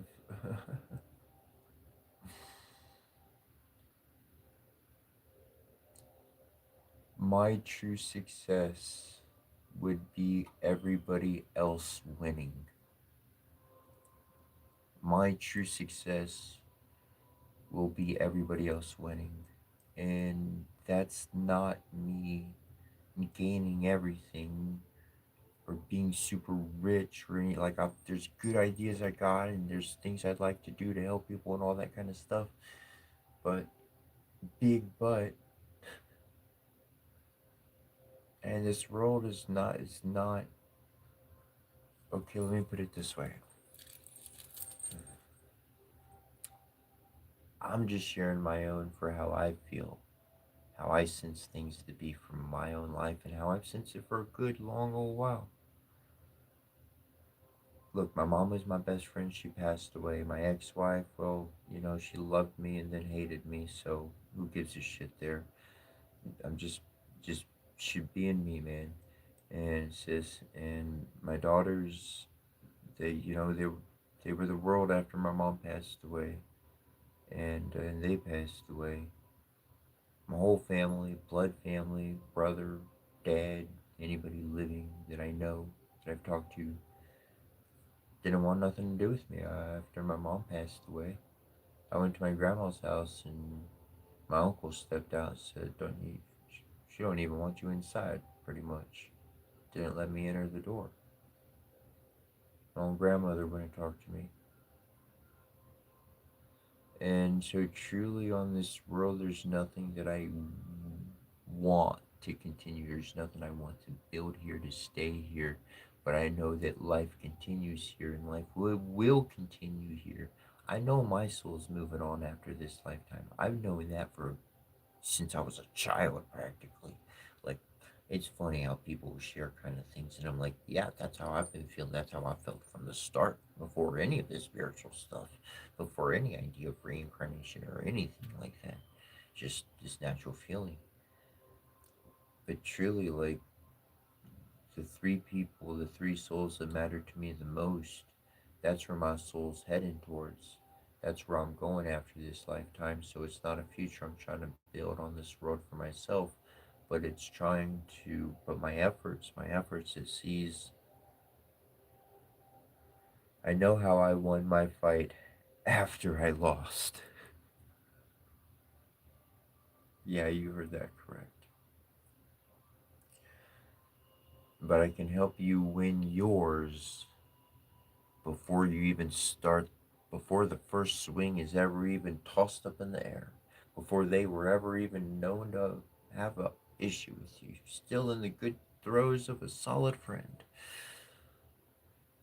But with the proper foresight, one can avoid a problematic future, and avoiding the problems means you don't have a fight to fight, which means your life is going to go a lot smoother, which means this whole world's going to get a lot better.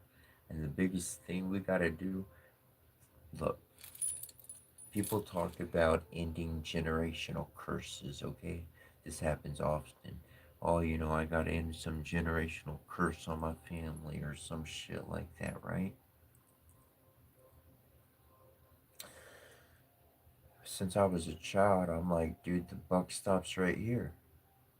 I saw the wrong my dad did to my mom. I saw the wrong my brother did to my mom. Wrong or right on my mom's side of things, she was shit on enough, and I said, I'm not going to do the same thing. I'm not choosing the same actions. My actions will be different. Yes, I will get frustrated. Yes, I will have bad days. Sure, we're going to argue and fight verbally, but as far as that goes, and we made it work, and I go to work, bust my ass, give her the money. Should I have fun at work? Whatever the case. Give her the money, boom, bills are paid. She had a ace. She had somebody. She had a friend. She had someone she could rely on. Son, friend, whatever. But she wasn't alone in the world, and I've found that that's the best way for me to live. I found that that is the way for me to live, is by not being alone. So I don't know if it was today or yesterday, but man, I'll tell you what, if end of the world circumstances hit, no law, total no government collapse, all that kind of wow. If that kind of shit happened, the only way I'm gonna survive is by finding a community that values me. There's no way I'll make it on my own. I could have all the guns, I could have all this, I could have all that. It's gonna be a group of people someday that are gonna outmaneuver me, outsmart me, pay attention to me long enough.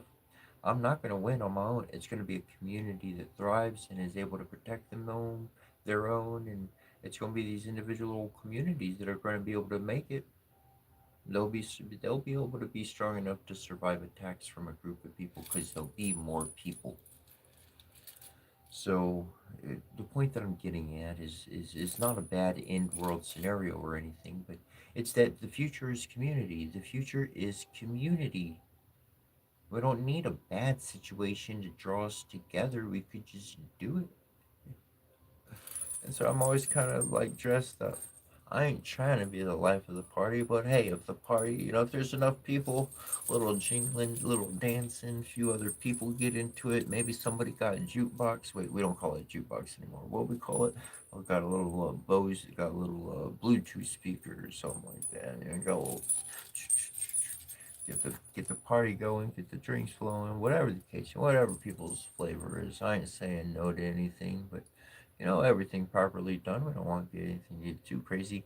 But I do think, if you're gonna have that kind of environment, we need a boxing ring with gloves and little headpieces. And if those two people get really angry at each other, be like, hey, you go walk up to the ring. Maybe somebody be sitting at the ring with the red gloves on, just man, they waiting for somebody to get in. I tell you what, they are ready and pumped, but they know not to just start shit. So they just sitting in the ring waiting for somebody to suit up in blue. Whatever the case, you know what I'm saying? Like control the shit, give it an outlet, man. Make it like appropriate, and then things aren't like chaos. You know it's gonna fucking happen. It's a solid part of society. It's been happening since God who knows when we were alive in the beginning, okay? So fuck boxing ring in the club. That's what I'm saying, Keep it controlled. But let it happen. That's the dark end of light. We wanna be light. We wanna be all good and healing and all this shit. Well, we a lot of motherfucking dark and we'll do some dirty shit too. Let the motherfucker know who you are. Let them know who they're dealing with. Yeah, I'm a lot of good, but I'm dark too. Shit. Well, let me put it this way. I ain't got no beef about taking food out of a dumpster behind a fucking grocery store, alright? Not my necessary go to. I find some other reason, but I'm not. I'm this. I got bells on me. Yeah, like I got bells on me. And this person invites me to go to eat. They invited me to go to eat. They didn't tell me any other details. They go to the grocery store, they drive around the back. I'm like, oh, okay. They get out and then they go proceed towards the dumpster. And obviously I could put two to two together at this point. And they're like, yo, you're too loud. Get in the car, like, stay in the car. And I'm like, bro, if we going on a fucking ops mission and we need to be fucking silent ninja mode, give a brother a heads up, okay? I could rap some shit.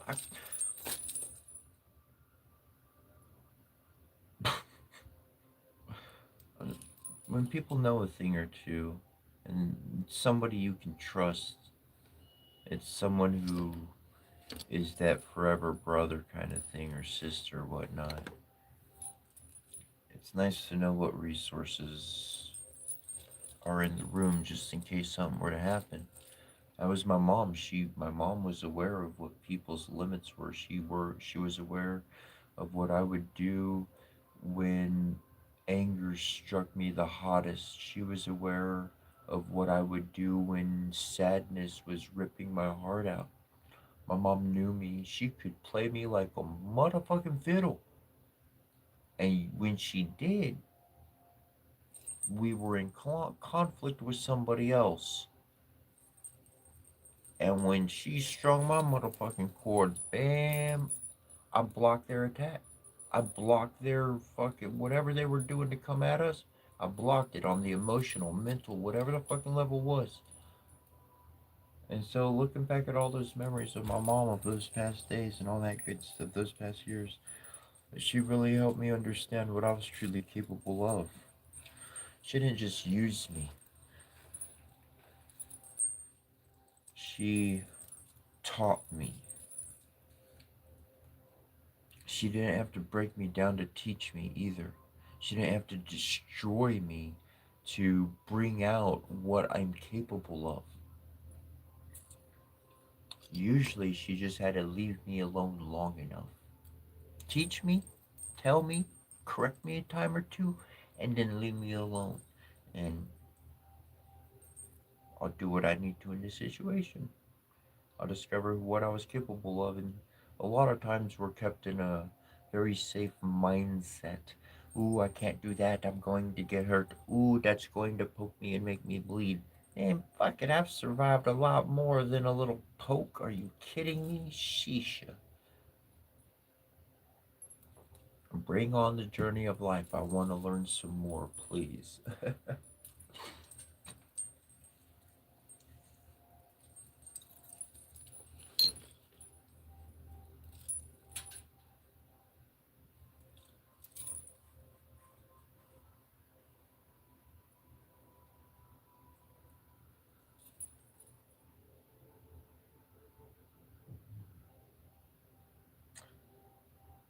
Talk Bell said, I'm writing a survival codex for future generations to understand critical periodicities. I probably pronounced that wrong name. That last one I mispronounced. I'm quite positive I did. Um, no disrespect intended on that.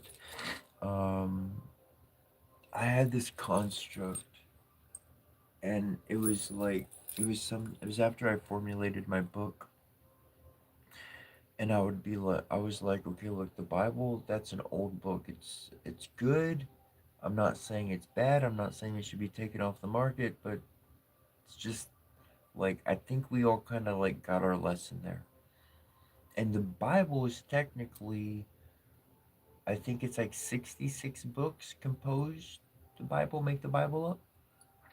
And so I had written my book, which initially I received the language in, and then I expounded with personal accounts, and and I was like, and then like you're writing your book, and there's other people out there that have written their books and are in the process of writing their own books, and I was like, I had this dream, I had this idea. I was like, I want to get 88 of us together, 88 of us with our own unique books, and we put each of our books 88, not 66, 88. Why 88 now? No, yeah, yeah, I guess it, you know, just top it by 20, 66, let's do 88. Top it by 22, that's interesting.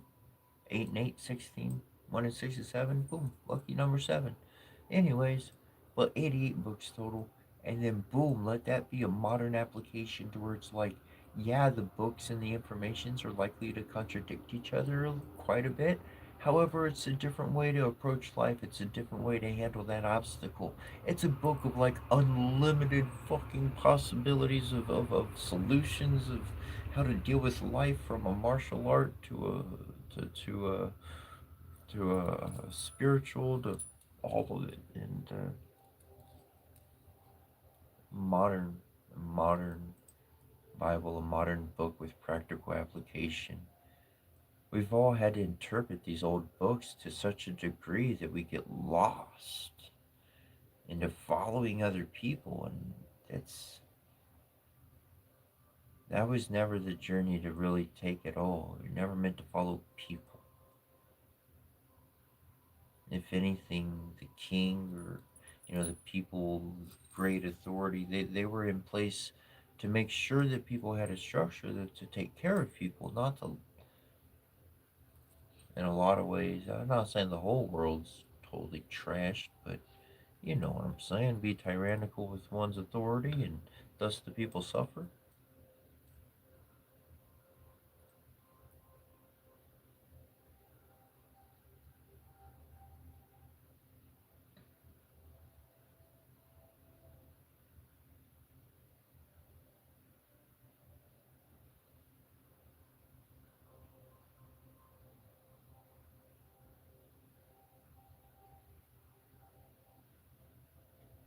Winged Moonlight, last of your comment there mentioned, I just gotta dial back a little now, let everything catch up.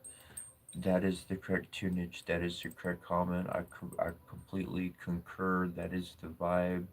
Um, that's a hard thing for us to do. But in that time, little self TLC, little self love, little self tender loving care, and during that time, waiting for others to catch up. And by the time they catch up, they see you pampering yourself, and then you're like, well, it's time to keep moving forward. And they're like, wait, wait, wait, I want to do that too.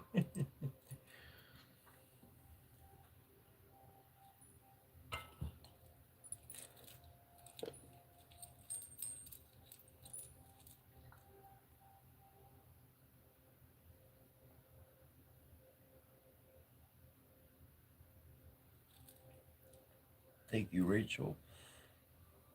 I'm from Texas this lifetime, but my soul is from the stars.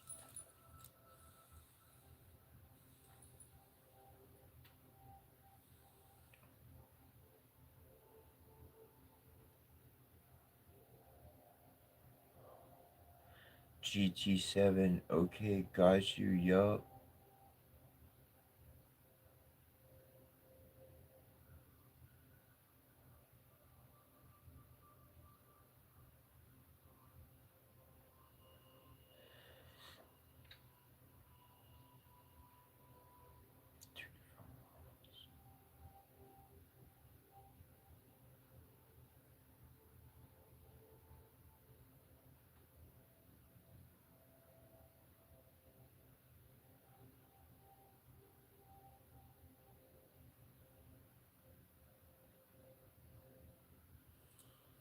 Oh, thank you, GT7.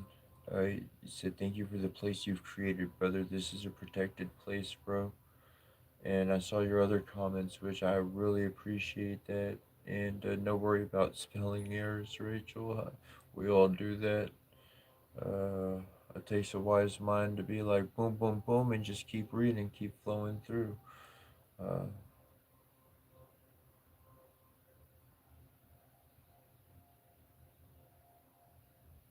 Whoa. I saw your comment, GT7 with the heart. Very, very welcome. That's big. That's big. That's big.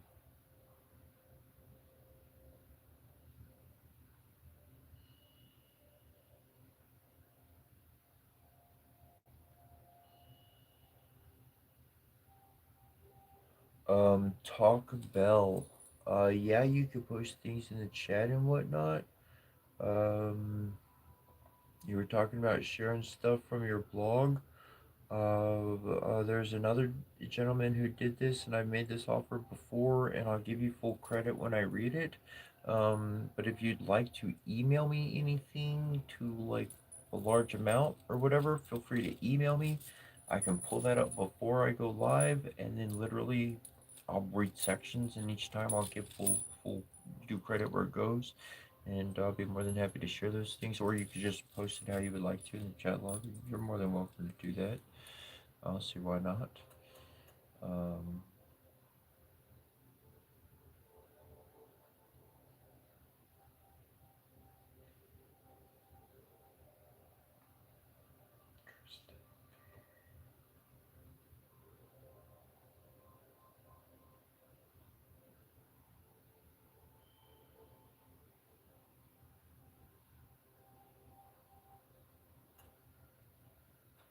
Tristan MB, I saw a comment about your dad there, and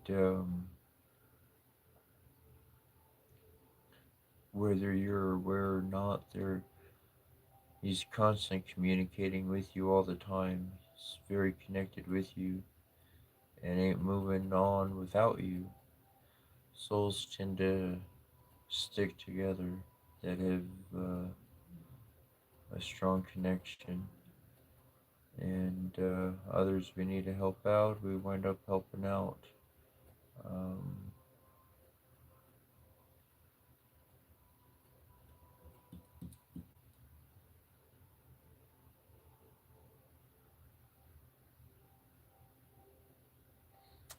Going back to GT7, mentioning the the space created. So this connects back with why I I refuse to join groups. I refuse to join religions. I love to learn. I like to be a part of. I like to be considered family. I like to be brought in and experience life on that side of things. But it's like, sorry, I'm not gonna worry. I'm not gonna be dedicated to you and you alone. And because I got my own journey here, like I have many family members, and if I say I'm only going to follow this way, then that means I have to deny part of my family. And I will not deny my family to follow some person. And so throughout that journey, GT7, throughout that journey, that's where it's like I've paid attention to the failures of others and why I don't want to join other people's groups. And I'm like, if I ever get anything going, then this is what I'm gonna uphold, hands down. This is what I'm upholding. This is where it's at. I could care less about thousands or five or two. I'm looking for a small group of people. I'm not looking for the masses. I'm looking for a small group of people using their heart, using their mind, and if if I had my daughters, you'd be on their caliber, they'd be on your caliber. This is what I'd be talking about. This is what I'd be sharing. This would be the resource I'd be to my kiddos. So then let me be that resource to any living person that I can make a connection with. And I ain't holding on to no silly flubub of anything like that, of family or whatnot. But it's certainly nice to have the connection, and it's certainly nice to have the interaction. Um, that the divine showed up through somebody that could be there when they showed up. That's huge. That's big, and sharing those moments. Uh, I love that. That's what I love.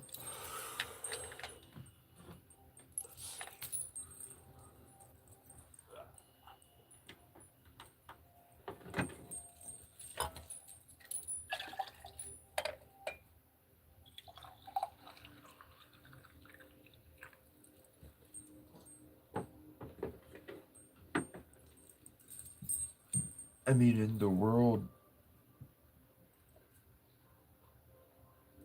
it's like the old world, the tribe, the community, the clan, whatever you want to call that group of people, they came together for peace, for a safe space. Because if I'm out there all by myself, somebody could come up, they could hurt me, they could take my things. You know, if I'm not properly equipped or aware, man, a bear or an animal could sneak up on me and I didn't even hear them coming. We kind of sneaked up on each other unknowingly and boom, now I suffered the worst of it. You know? It's a lot safer with a few people around. Come aware of it. You know, one person sees or hears something, hey, group, and everybody's like, oh shit, we got something to deal with. Now everybody's running, whatever the case, okay? But somehow, in modern society, this safe space has become a layer for jackals, man. And they just waiting for some nice little innocent bird to come through and fucking eat that shit as soon as it comes through.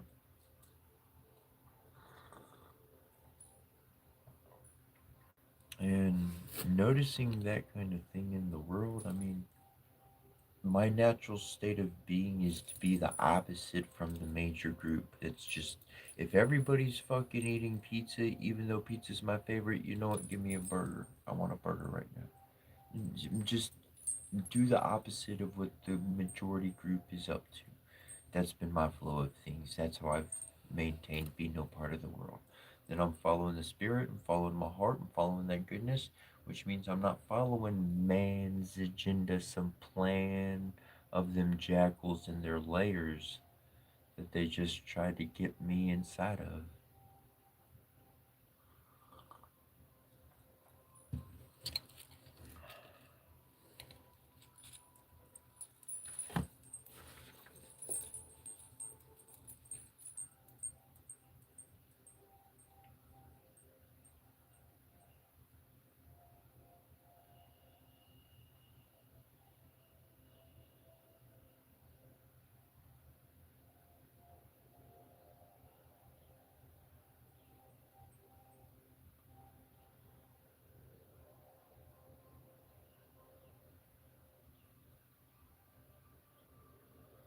Ludin, I want to say Ludin, but Ludin, if I'm mispronouncing it, let me know. Vuslu. I'm from South Africa here. I can't help but find psilocybin the best mindset for me.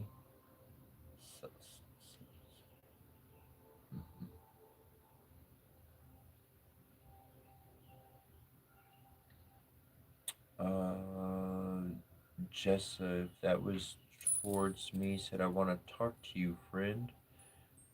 Here's my email. Feel free to send me an email, and we can talk there.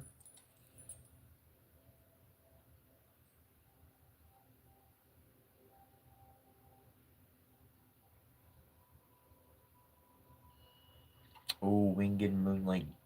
Oh, 56, 560. That's great. Okay, so like in that small group of people, what I want to share with you on your journey is your journey's kicking off. If I read that correctly, um, I'm not saying right now. I'm not saying immediately or anything like that. No, no crazy immediate shift, but that small group of people, it can change and it can shift. People are archetypal beings. What do I mean? You have your comic, okay? We if you've been living for a bit, you know there's that person, all right, and be boy, girl, man, well, whatever, but they laugh at everything. Everything's a fucking joke. The fucking everything. I'm not saying you're bad. Not saying they're bad. Just saying that's the way they are to life. Fucking laugh at everything. You got the other person. They're always fucking pissed off at everything. Always carrying that energy, regardless. And you have some other person, and they're always take care of business in charge. You never see them fucking chilling out. They never got a fucking smoke in their hand. Never say a bad word. They always on their toes doing this. There's archetypal individuals, and they're going to connect to a certain energy type, and they're going to embody that, regardless of their situation or position in life. That's what they're going to embody. And finding the correct archetypal people that align with our path, that aren't going to hurt us or in any regard want to have any will to do us wrong, right? All favor and aligned attunement. Then we can talk with this person, we can share personal things, things will be blessed along the journey. And ultimately, we're going to have one of those individuals that can be one of those few people, and that person can shift and change throughout our journey. Uh, it has for me. I'm not necessarily. Anyways, I just sharing that. But yes, it's truly like I agree with that.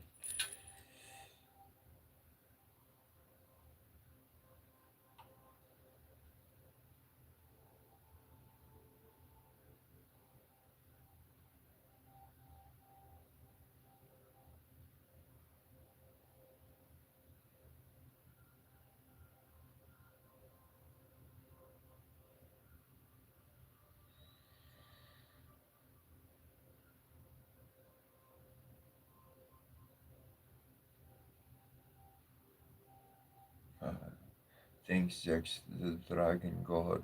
Said you're rocking a different energy today.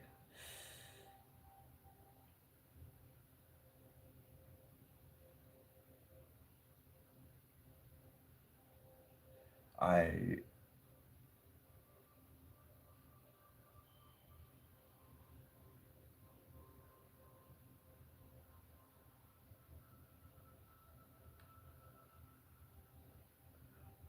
but I've been shifting energy. I've definitely been adjusting each day. There's definitely been a shift in things. Um, I'll say going back a couple of months or so, I went through a bit of a metamorphosis for myself, um, which was more, it was like an ancient legends story, like picking up and continuing. That's what it felt like. That's what it seemed like. That's what the memory kind of best way I could sum it up. It's like the books weren't written on what happens next because what happens next had not happened next. So there was an embodiment of that, and then there was an understanding of that, and then there was a self processing of those events, and that was and since those things kind of all went through, things have been moving positively forward, which means unknown territory, like sailing a ship into the ocean. Weather changes up, maybe it was real dark and cloudy and stormy, and all of a sudden fucking skies are clear as shit. We can hit the motherfucking gas, pedal to the metal, they say, or whatever they say on boats. I don't know, I'm not usually on a boat, so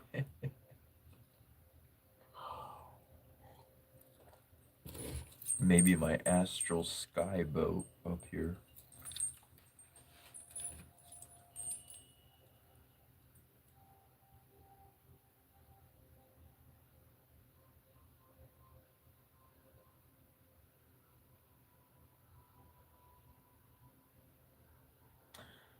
Whoa. Okay, so winged moonlight. Oh man. Okay, so they put every press places becoming aware very soon. My body's literally going through hives head to toe right now because I feel it coming. It's wild listening to you is helping soothe the itch.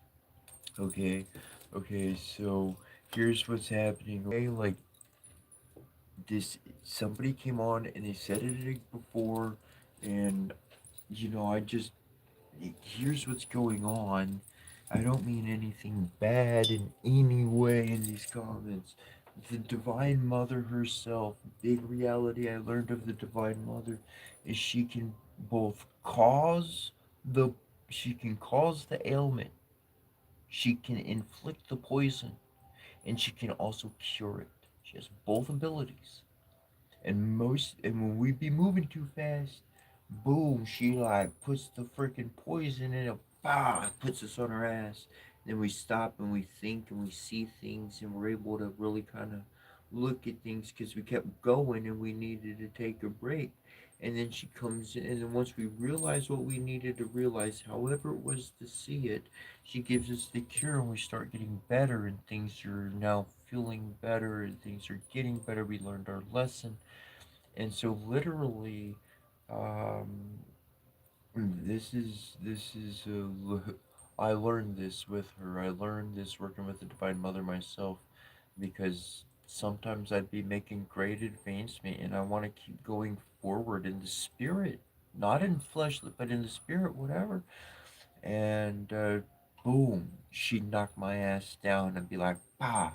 And I'd know no matter how sick I was, no matter what thing happened to me, she's telling me to chill the fuck out until I chill out until I learn my lesson. Then I'm not gonna move forward. And so then for each one on their case and course as it comes, but this energy you've been feeling and what you're experiencing, yeah, this is sweeping the whole world.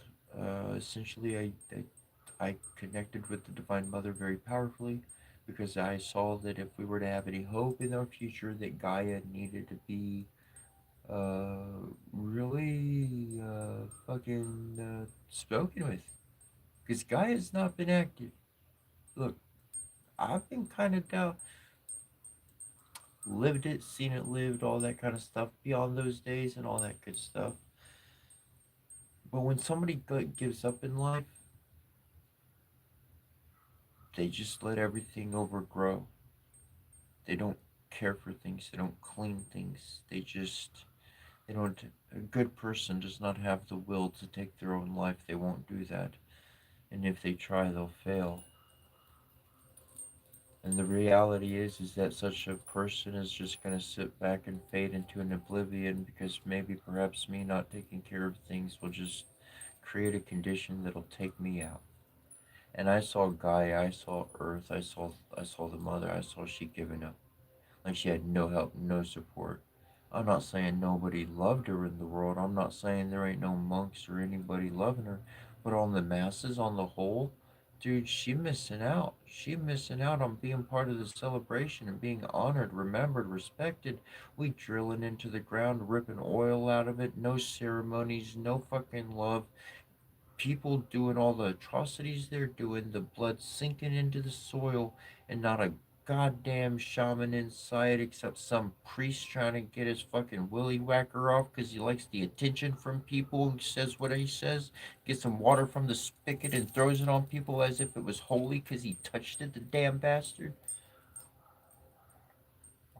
And I said, Divine Mother, I need to pray to her. I need her to hear my heart. I need her to hear me. And so I did what I could, and I fucking found out, and I prayed to her, and she more than heard me, and she responded. She responded in a magnificent way, and the sun responded back. And you can believe me or not, but that was May.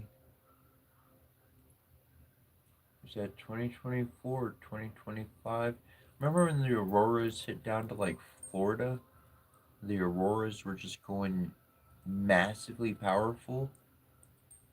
That was the confirmation. That was, I heard you. Somebody's fighting for me in this world. Mom said, I'm back. I'll come swinging. I got somebody in my corner. Shit, let's go.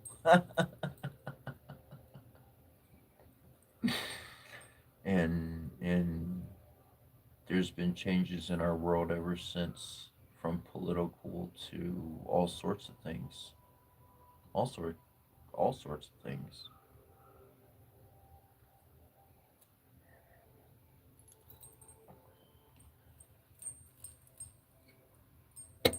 And that's why you can have more authority than other people who think. by their position they hold what they hold.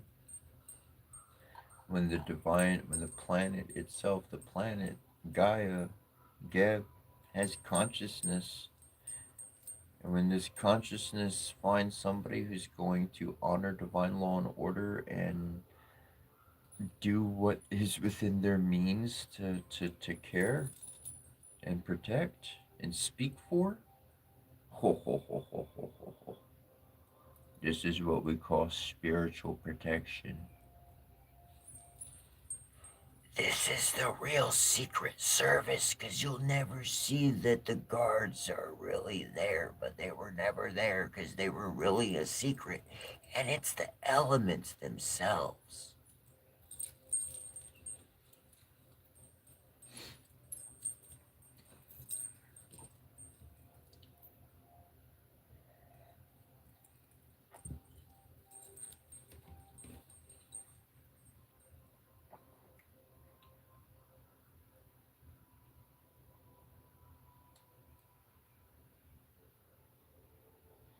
Grand Rising Reptile Lover.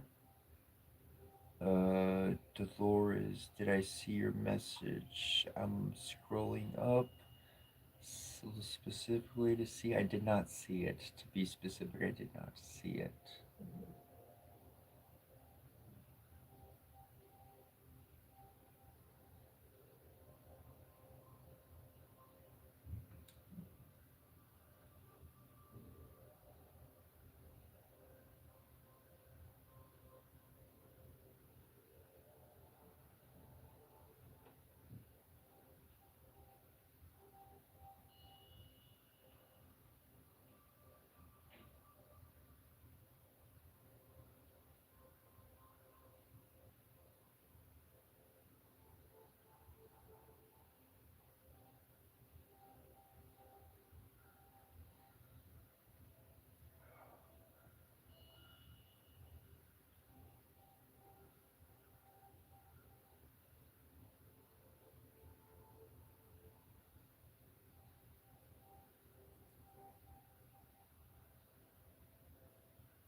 Rachel Boskill, I'm very interested in generational curses. Like to learn more about that.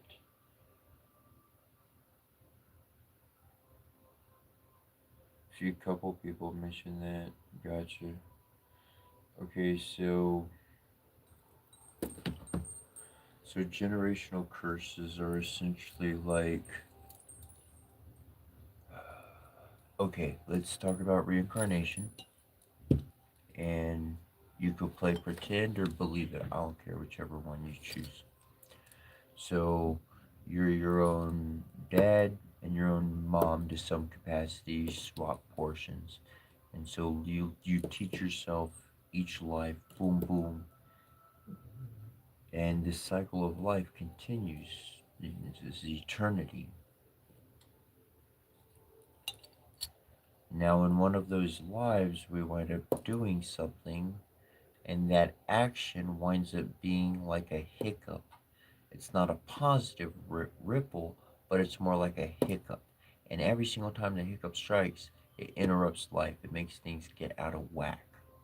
So then this repeats and repeats and repeats in every single life. So then we get all the way to the point to today and we look back and we call it a generational curse, something that's followed our family that directly affects our very lives. So then what we must do is learn the lesson and stop the buck with us. That means screw finding someone to blame. No drinking it away, no smoking it away, no ignoring it away. I got to bring the situation to my awareness. I gotta break it down into categories. I gotta fucking post it up on the wall. I gotta see everything out how it is. I gotta fucking make the dots and the connections. I gotta take the notes and I gotta say, you know what? I don't like, that's not good how that happened and how that happened and how that happened. And that's exactly how I'm doing it too. That's my nature. You know what? Nope, no more. I change it. Today I change it.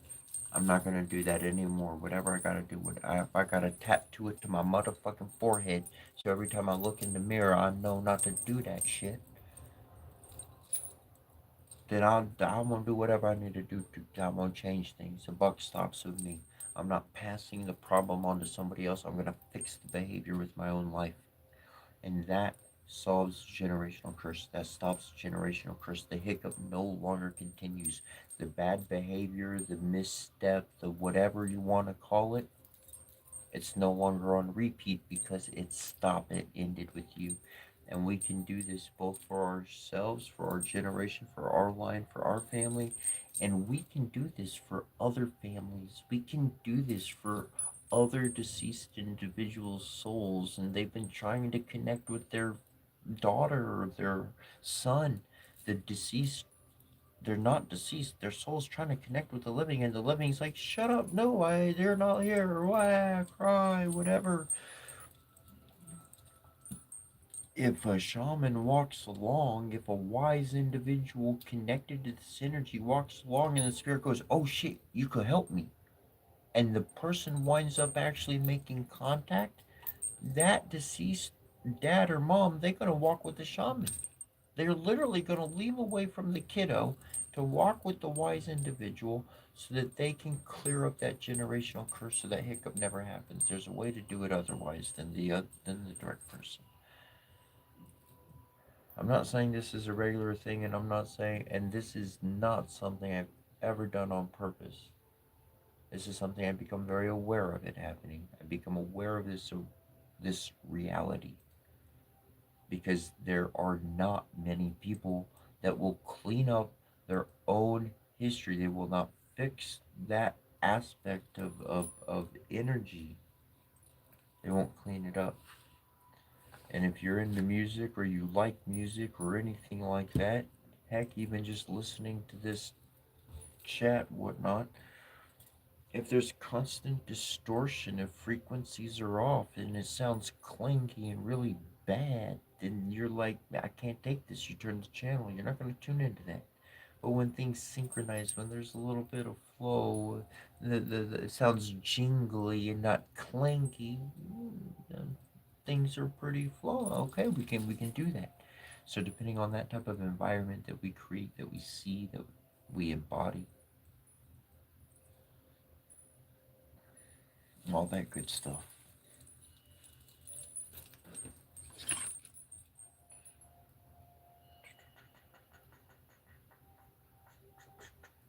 Very welcome, Bill.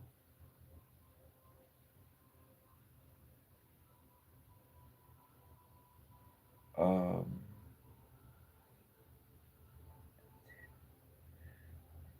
Generational curses. And so essentially, that's how we stop them.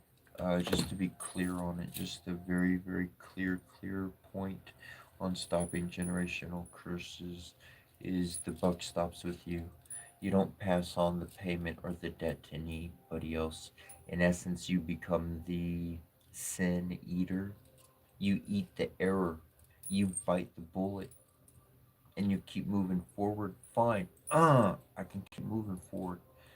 I know what it took to go through that. I've been through that.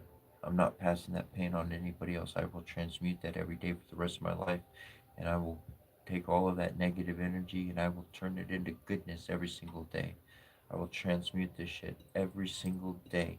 Now it's person becomes generator. They're a living generator of energy. They're generating energy. So it's kind of funny because on another tunage of thing, I've had people with like real bad energy, they'd be like vampiric, like taking energy. And so I learned how to make my energy very divine, very pure, very rich. And so I noticed somebody starting to take my energy, and then I'm just like, here you go, here you go, here's a cup, here's one to go, here you go. And I literally just keep giving them the divine energy because they're used to drinking nasty energy. They're not.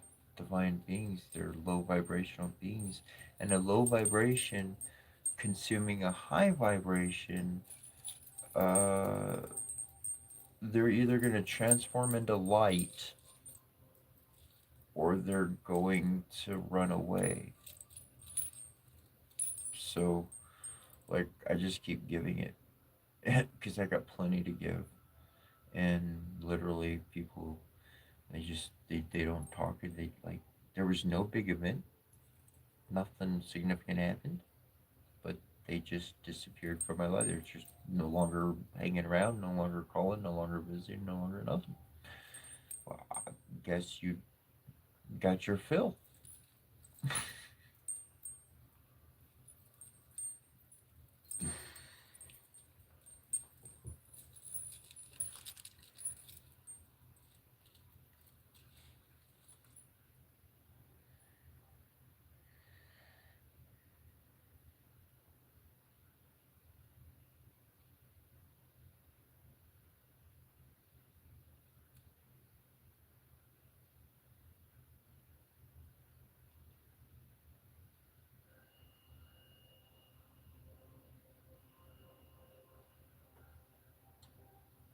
Ah, thanks. Thanks, Linger felt Wayne right.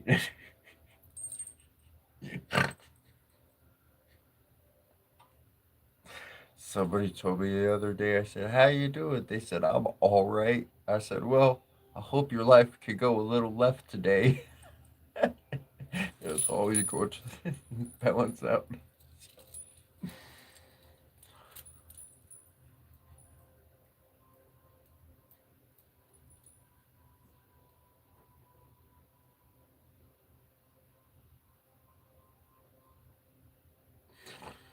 I have no clue what tablet this is. I don't know. It's got this thing on the back of it. If you know what that symbol means or whatever, I don't know. I don't know. But I need to paint it emerald green so I could say it's an emerald tablet of Thoth. I got a lot of books on here. But for real, I'm not kidding. That would be a great one, you know. Instead of the iPad, it'd be like the ePad, you know, the emerald tablet. Boom. There's $1 billion idea. Boom. There you go. Somebody run with it.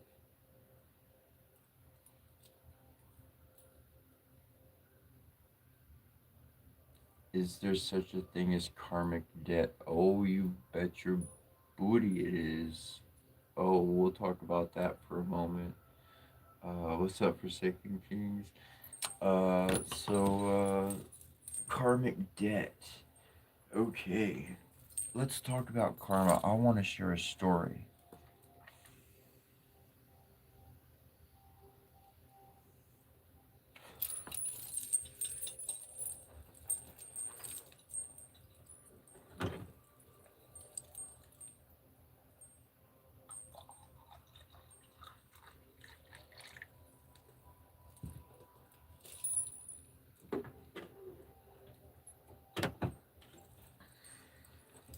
So, there's this asshole. There's this major prick. He plays practical jokes on everybody, like excessively. He's the only one laughing. Everybody else is like, dude, that was a dick move. Not cool. Dude's fucking laughing. Practical joke, motherfucker. The dude winds up dying one day in a horrible, fiery car crash. I mean, fuck. The dude, like, winds up in heaven. Everything is all pearly white, and he's like, this angel comes walking, wings fucking 14 feet wide, wingspan, man, each direction, 28-foot total wing. Angel fucking comes walking up to him, dude. He's like, hey, bro, down there, that shiny door down at the end, that's where you're wanted. He's like, Angel goes on, just disappears by the time dude turns around and wants to say anything. It's like, all right, turns around, goes towards the golden light. Golden, not yellow. Golden, not gold and light. Dude starts seeing above the door, says God, G-O-D. Dude walks in. He says, I don't know if I'm in the right place. And the dude's in his chair and he says, and he doesn't even turn around. He goes, what's your name? My name's Murphy. God turns around. He goes, Karma, get in here real quick, please. Karma, please come in. All right, so they wind up taking Carmen Murphy. They wind up taking care of the world. All the fucking shit going wrong. Carmen Murphy, they flying through. Boom. World's good for the next 1,000 years. Easy. Spirit is faster than the flesh. Okay, so like things are good. So Carmen Murphy, they've been hanging out. They've been taking shit out together, and they developed a bit of a bond. And they're like, you know what? We'd like to reincarnate and be a couple. And God's like, oh man, all right, cool, yeah, y'all got everything covered, cool, let's do it. Boom. So Carmen Murphy, they be hanging out, and they grow to be an old age.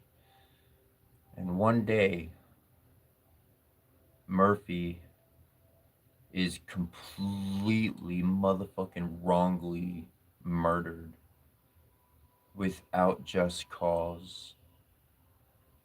And that's how karma started war, the end of the world. Ragnarok.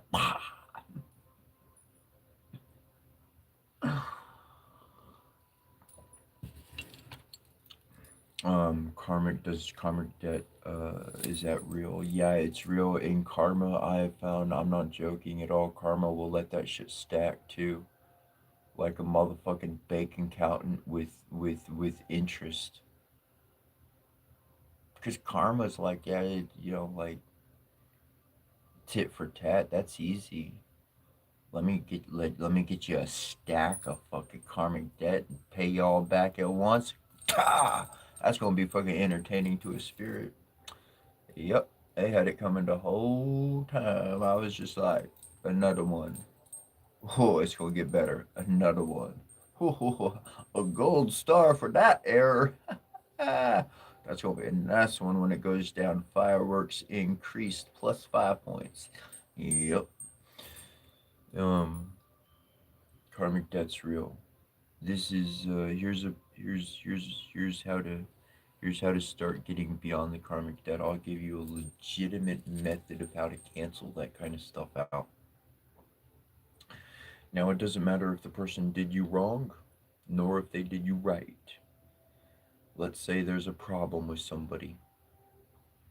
Maybe you talk, maybe you don't talk. So we got two scenarios. One, the motherfucker's up in your grill and in your life day to day.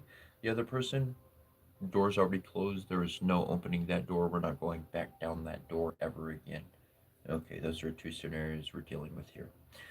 So, with person A that's physically there and available, you get them a gift.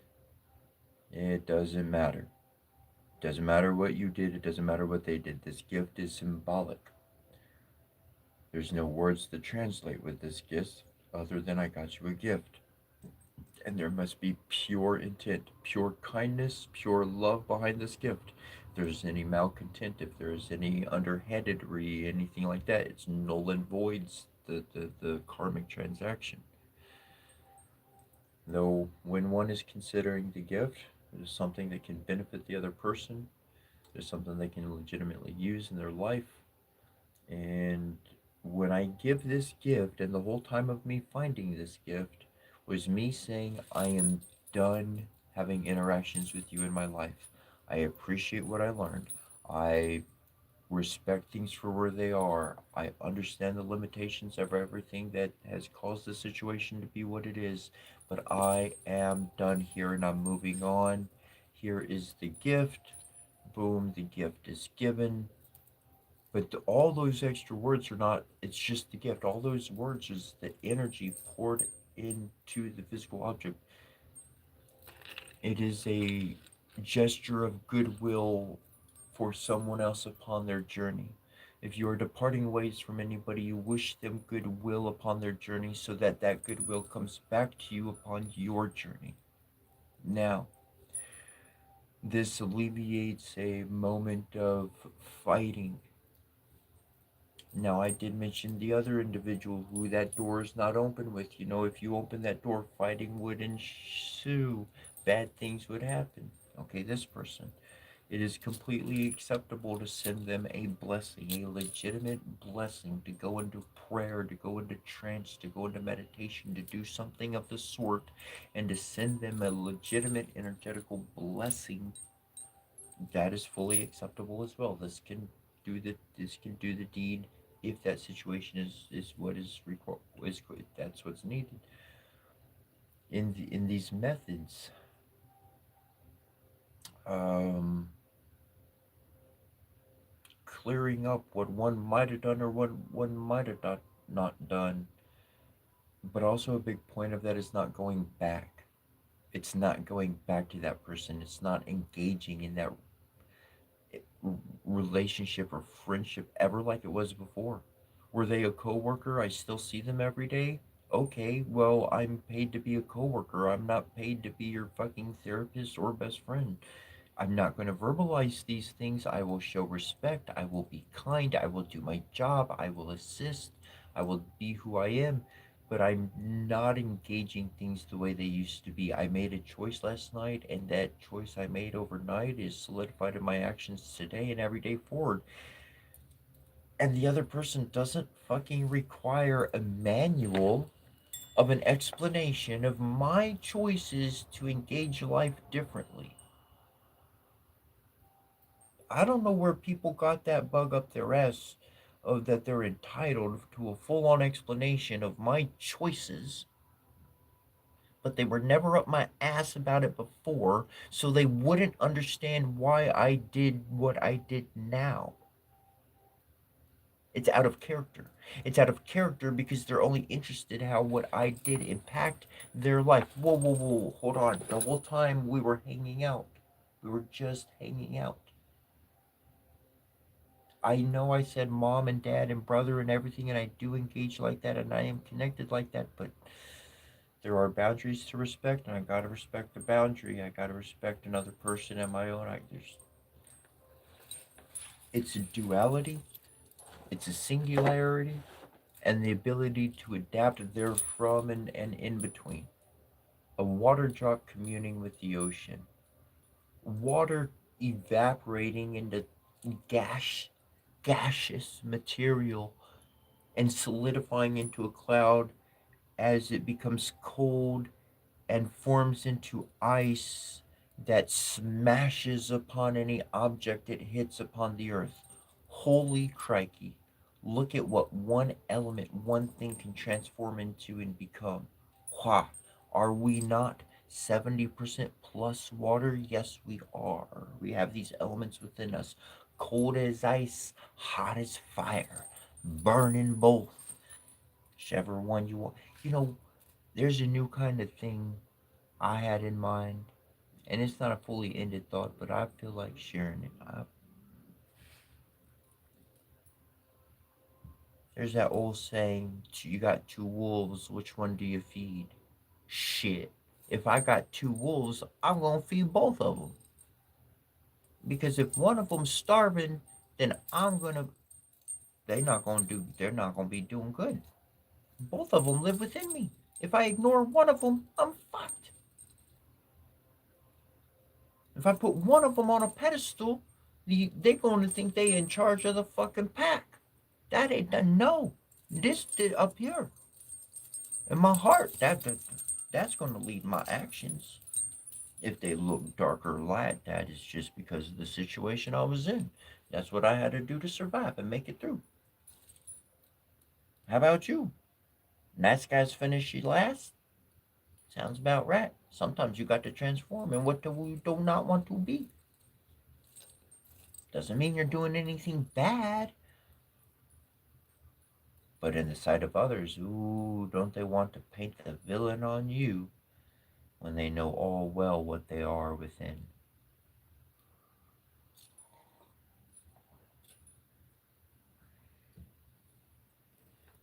Okay, I got a joke. It's just a joke. I'm not serious. I got so much brightness and goodness and light within me. I got to drink all this darkness of coffee. Blah, blah, blah, blah, blah.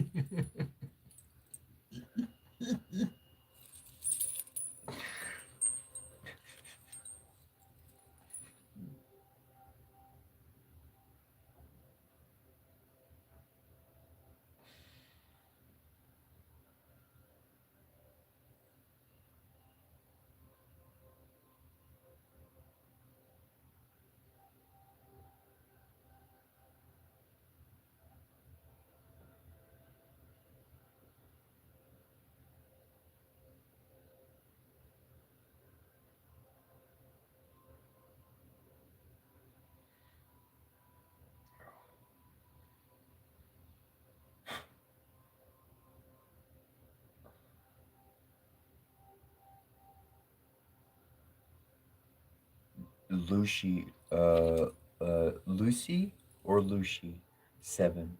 Lucy 7. I'm gonna say Lucy 7. If I'm wrong, correct me. If I see it, I'll pronounce it correctly. Says, sorry if I've made anyone think too much. I'm trying to get better at this stuff. Fuck your apology. Make motherfuckers think. Push their brain. Push them. Push them. Make them fucking think to stay on par with you. Make them work at it. Make them do it. Push their brain. That is our job. That is our duty. That is the reality of a philosopher, of an enlightener, of a motivator, of a human to another human without some mandatory laborious job, is but to push the limits of our minds to reach some other kind that we've never fucking touched before. We've had Einstein and Plato and Aristotle and Socrates because they pushed the limits of the mind. Make people think. I encourage that. Not in a bad way, but for them to grow, most definitely. For them to mature, most definitely.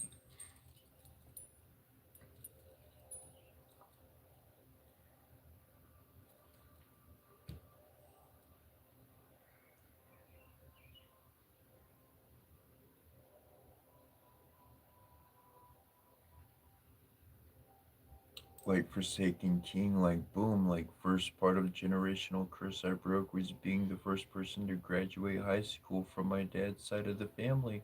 Next part was getting away from my dad. I've mentioned this before, and this is a great reality. Thank you for sharing, bro. Forsaken Kings, like we enter an environment. This is our tower. This is what we're building. This is what we're becoming familiar with. All of a sudden, we achieve what we need to, such as like boom, like literal. The action was, the building up to was getting through that, getting that education. Dot dot dot. No one else had that. Boom, you have a whole new future open to you.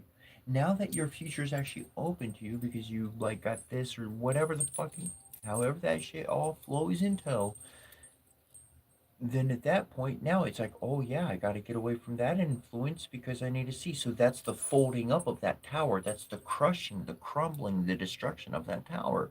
What survives the destruction is you. That's your solid foundation. And you walking forward, taking those fundamental ethics and values uh, on to the next place. That's the new tower of information.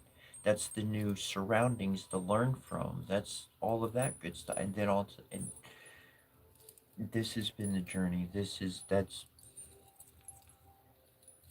perfect words. Perfect words for the journey.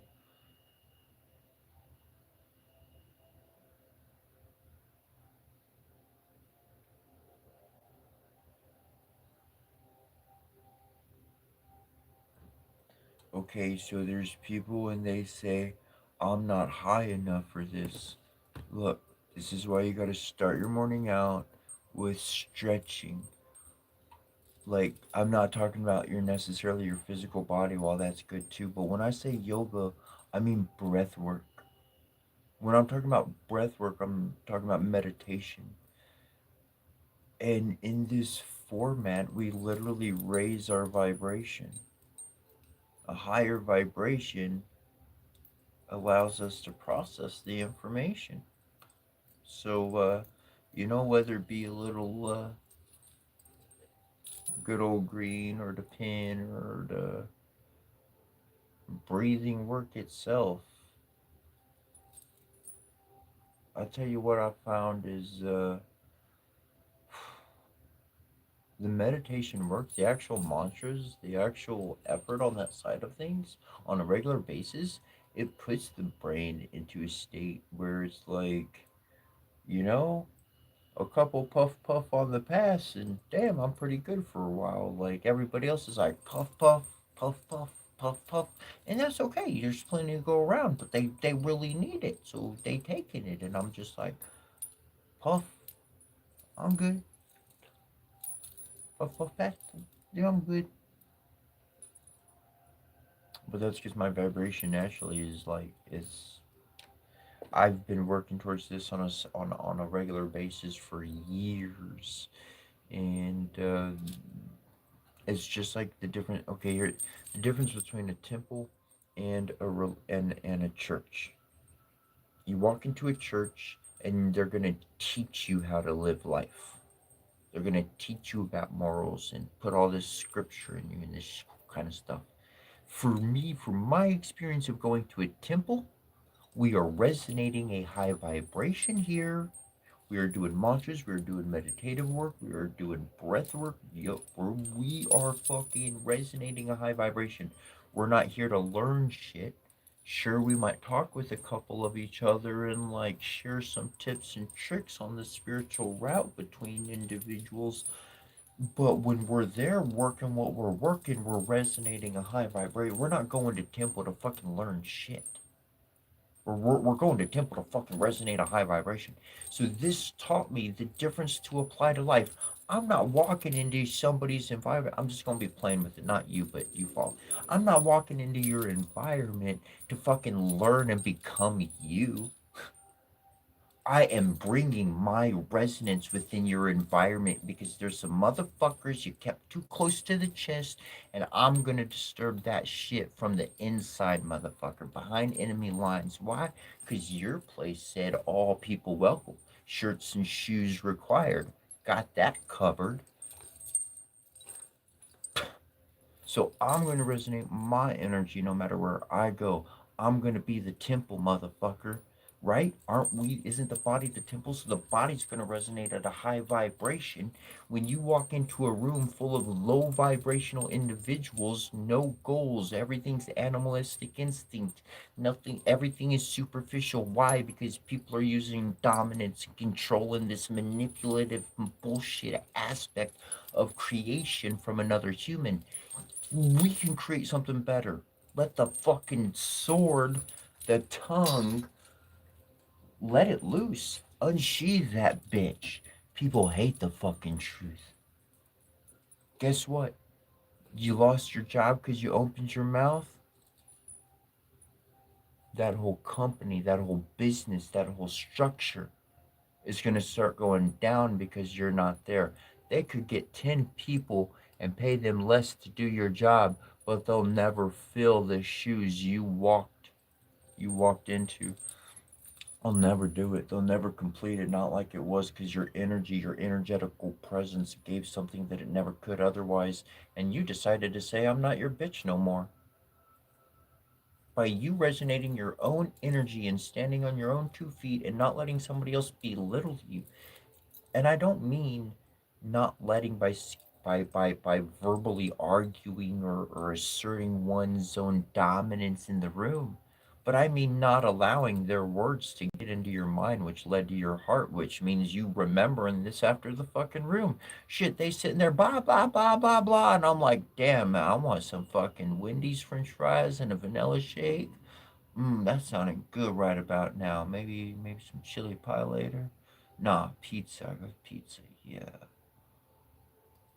All right. See you later, bro. That's the biggest fuck you could ever do to anybody. Let all their words, all their efforts, all their rawr turn to nothing. Absolute nothing. I still feel like I'm a great person. How about you? You feel good about yourself? No? I hope you feel better. Not really, but I'm gonna go and play some games and get some pizza. The fuck ever. Fuck.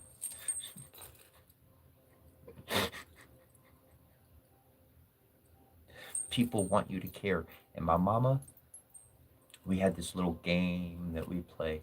A knowingly game. She did this with me. She says something like we didn't bully each other, make bad words or scare each other. We didn't do those things. But the game we would do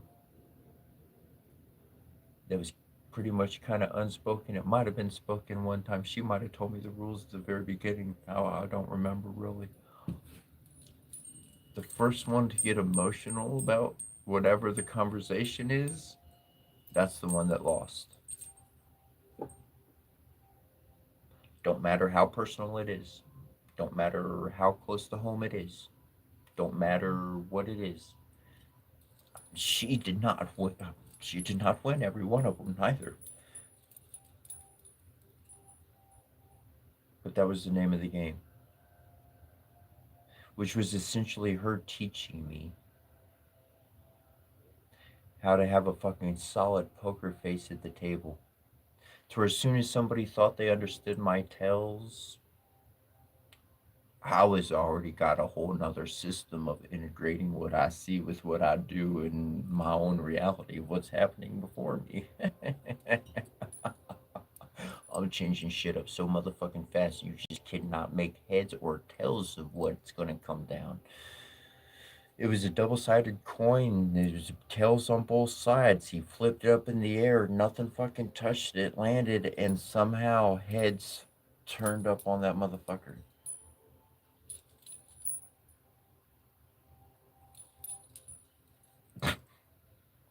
That kind of thing.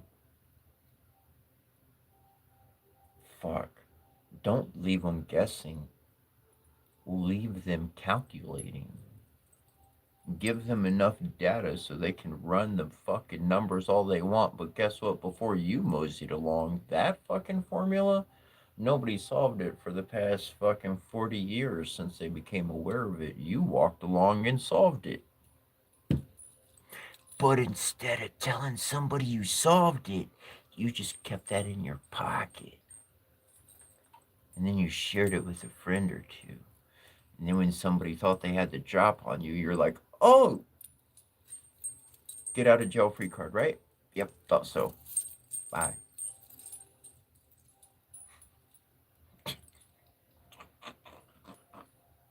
The spirit's like, no, none of this, just a bye because we're done with that. So there's no like hang 10, like there's no, no, I'm not calling you, like I'm done with you, like that's okay, like see you, whatever, like bye, but not.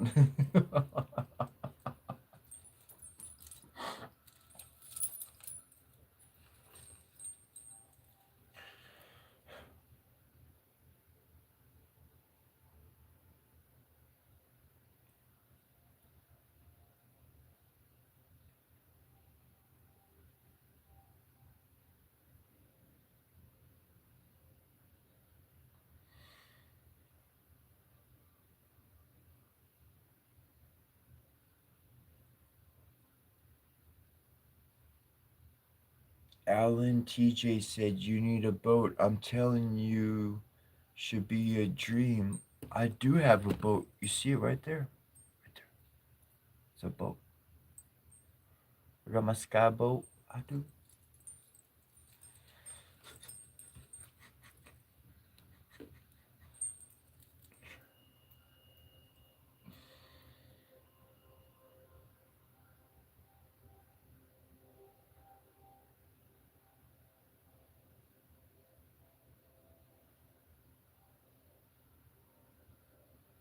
I did not make my mug, no. I honestly don't remember where I got it from.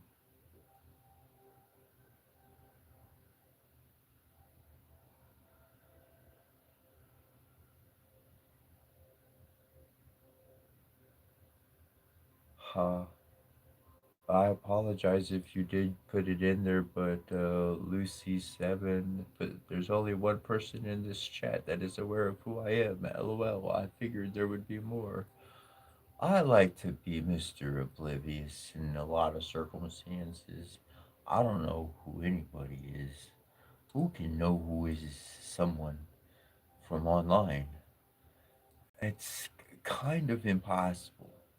So I spend like 5 hours every single day just being me, talking about all the stuff that flows through my head and, reacting. And sometimes I do a lot of reading and other stuff. So you can see me. You can see me playful side, my serious side, my sad side, my side, my sad, scary side. Don't you make fun of me. I will forget you. Rah, rah, rah. No, I'm not like that. Well, how playfully I am. Somebody was like, "It's okay, I don't bite," and I was like, "Will you bite me if I ask?" I got thick skin.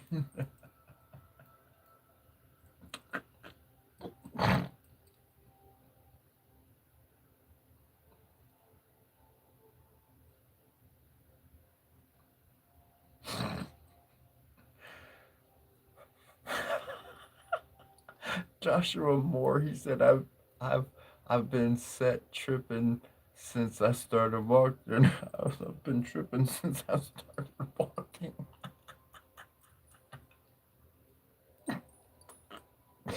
I like to say that I don't trip up on things because I just skip over those sorts of things. I just go skipping. I'm not tripping, I'm skipping.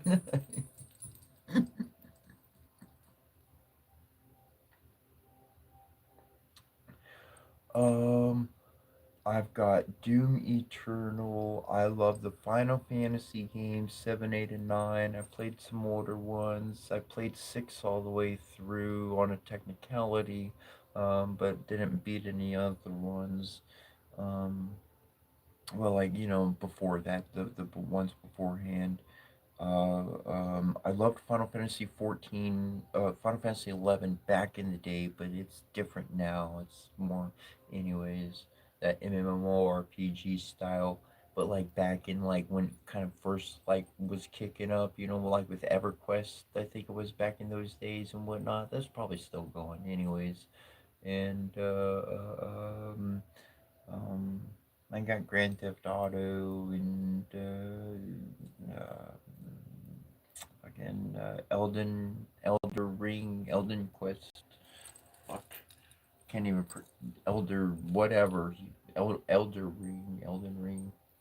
Um, I find myself always looking for a particular gaming experience, and that gaming experience is old school Final Fantasy VII. And there's this one game. There was a first person shooter, and it had this like, dude, you could get into this like ship with like fucking 8 other people, and everybody could be like shooting or using turrets, and it was a cool as hell first person shooter game. And, oh, and I don't forget that was an old, like, I don't know, PS3 game, PS2 game, I don't know. But I really like the older flavor of games more than the newer flavor of games. Personally, I like the newer, visuals, obviously. And I got the Gran Turismo 7 game. I think that's pretty cool because even on the PlayStation 4 controller to drive, you can set it up to where you just like go left and right and that steers the car. That's really freaking cool. And it's like an arcade at home. I mean, how cool is that? But I like games. I used to be a hardcore gamer, but I mean, I'll turn a game on nowadays. I'll play it for like 10 minutes and then move on with my day.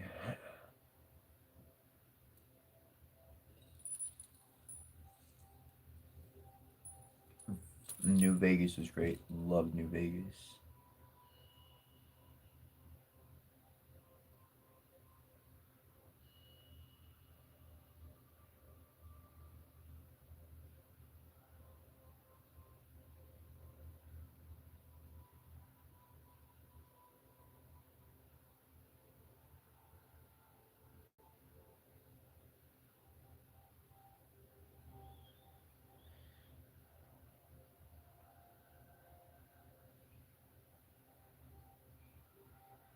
So, like,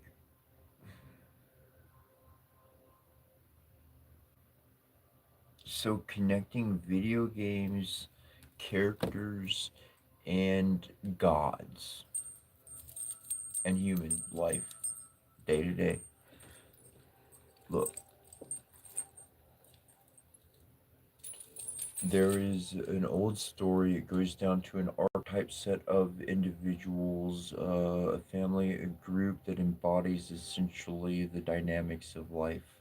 This has been retold through Egyptian, Kemetic, Indian, across the world, Japanese, Chinese, and everybody, every form, all different types into the movies and video games that we play nowadays. When I learned this actual configuration, that's when I started to see the blueprint on which any film or any production had success. This is what the person who was putting everything together was very aware that these particular, it's 11 total energies, but out of those 11, 9 are actually represented, and the other two are kind of one is a lack of the experience, what is missing at the beginning of the movie, if you will, at the beginning of the story, and that which is completed, that which is fulfilled at the end of the game, at the end of the story. And so, thus, the beginning and the end are their own two rights of experiences. But it is the 9 primary characters that are essentially formulated in this progression of story. And when I didn't just learn about it, I mean, I've been living it, and then watching movies and stuff I started seeing other things be present, particular names and association. There's many different names that can correlate back to the Divine Mother, from English to Irish to any part of the world, okay? So you can use a name that sounds however it sounds, and you'd have no clue that it's connected to the Divine Mother, but put an esoteric meaning of in the search bar before the name, esoteric meaning of the name, it's going to give me the hidden meaning of the fucking name, and then I'm going to be like, oh, that's what it's connected to. Gotcha, I can see it, I see it, I gotcha. And so when I became aware of that structure of it, anything that is successful truly has those ingredients within it. Um, that's how I was able to start formulating my own path forward. Uh, what I'm getting back to is the video games, the characters, the video games. Playing the characters allows us to embody these archetypal energies, these godlike frequencies in their capacity without doing real world damage to anybody, with its own fixed dimensional reality, okay? It's its own dimensional reality. It's in there. It's not human. There's no like, the characters died at their digital characters. It comes back. It's not organic material here we're fucking with, right? So, um, so we're able to essentially test out on a holodeck, on a virtual world, what these effects are going to get us in a large way and in a direct way. There is a abstract analogy that we're extracting, an abstract analogy we're extracting from the material that we are playing, embodying, and choosing the path thereof. um, I look back at playing video games for many years in my youth, and I looked at these archetypal characters and I was like, wait a second, that was the pattern, that was the growth, that was the kind of sequence. And it was an abstract analogy I could correlate into my physical reality and be like, that's a way I could embody that without being destructive or hurtful or anything like that, but a positive quality, some type of aspect of that God essence. And so I do view, in sense, that that virtual world has a big role, as if this set of images is still the video game. The virtual world, I can actually have a directive flow with that. So um, everything is inspiration to who you become. Everything is inspiration to who you become. Just because you watched it, just because you heard it, just because you experienced it, that doesn't mean that's who you are. It's the collective of everything. And if you want to change if you don't like who you're becoming, then simply by changing your environment, you will become somebody else. How could you change your environment right now, this moment? You know that desk that's been in that corner for the past 4 to 5 years, as long as you could ever remember? Take that desk and go put it somewhere else. Not in a corner. Just change up the room. Change up your physical room. Change the layout of the furniture in some way. Make a change. Make a visual change. And that's going to tell your entire body and your soul, I want to change my environment. And then when you go hang out with somebody that you're used to hanging out, you're going to hear some things, and you know what? It just don't sit well with you. And you don't want to create a problem or a fight, and you're just like, gotta go. Take off. They had to go real quick. Yep, they did. I wonder why. Yeah, I wonder why too. Leave it like that. Live your life. Your life does not require a full-on explanation as it's happening. You do not need to give away a play-by-play of your handbook of your life. Finding a good friend, finding somebody you can truly trust, a mother, a brother, a sister, I don't know, somebody who's that best, that real good, confident, that one. It's good to have that person around you could talk to about anything with. But as far as my path has been, most individuals not properly paid attention to are going to wind up using, doing, and all sorts of other things behind my back. So I like to limit that. I like to cut that access off before it ever had a chance to be something.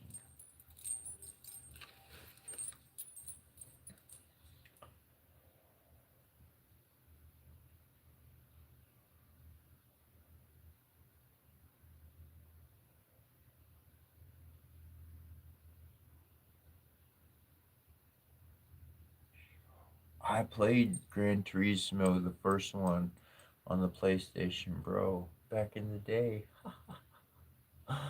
Yeah.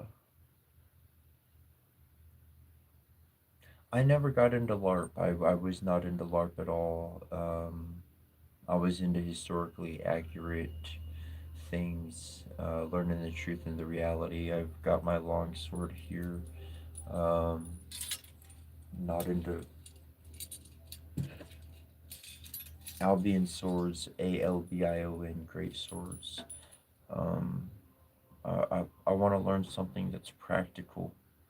I'm not interested in playing with life. Playing with life is going to get you dead. Playing in life is going to get people using your ass like it's a fucking rag they could do anything with. No, I don't play with life.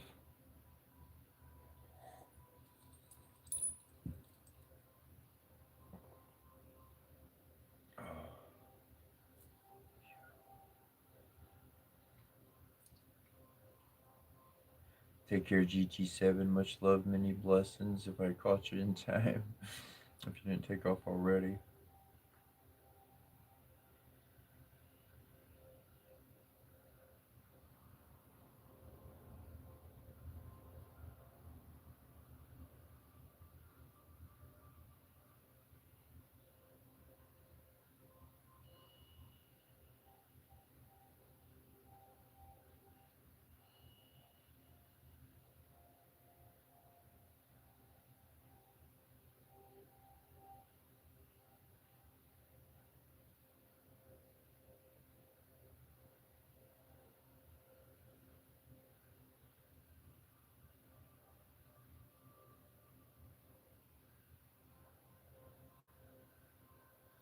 I do not have a full suit of armor anymore. I do not. Um, um, if I was able to afford it. I know the suit of armor I get, and I met the guy who actually crafts it, and it's historically accurate to the T. Um, its function, weight. The metal is a technical different metal, but it is stronger and practically a very similar weight and strength as what was crafted in the past. Um, yeah.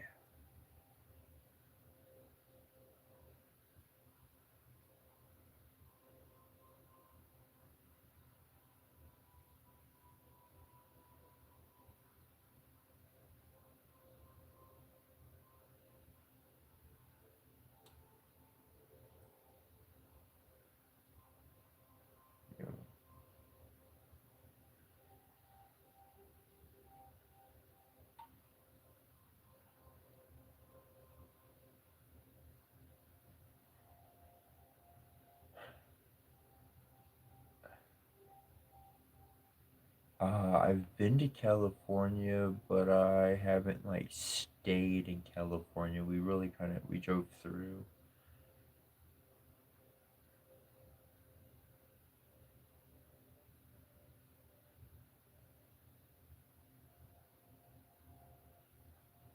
Okay, so look, I'm gonna mention this, and then I gotta go use the bathroom.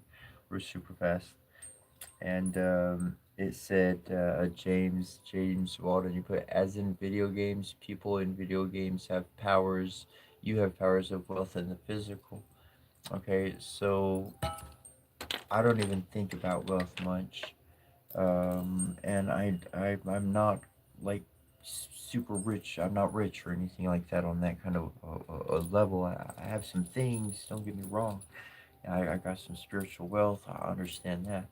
Um, though, like for instance, I really do feel this, and I thought this is something I really processed, and I'm gonna explain it out to you. So I've mentioned this before. Shock tactics. Uh, there are people you've heard the term heavy cavalry. Heavy cavalry historically converts literally directly into shock tactics. You break the front lines, go within, and fucking decimate. So the captains, the commanders can't talk. They can't give orders to the soldiers. Everything's fucking you fucking shock tactics from beginning to end. Like bam, smash that shit. And then I remembered I had played Final Fantasy 11 and I was a black mage, white mage. And so, like, we'd be in a fight or fighting whatever, and there'd be a fucking god level monster boss, whatever we're going up against. And there was stun. Stun was like an action that the character could perform, and it didn't matter what the fucking boss character or anything, it stunned their action. So they could have been in a charge up mode to do something massive, and that stun just saved the lives of a bunch of individuals. So then I took that stun and I took that shock tactics and I was like, boom. And that created my dress and my appearance. And that helped me start like getting into the aspect of literally having a mindset that, you know what? I am a nice guy, but fuck that nice guy being out in front. Cause I'm done finishing last, bro. I'm done on that, and I see how the fucking matrix is encoded. I'm gonna fucking walk where I know I need to walk. And so in all reality, there are ways, like I said, an abstract analogy, allow it to one's own reality. I'll be right back in just a moment.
potatoes.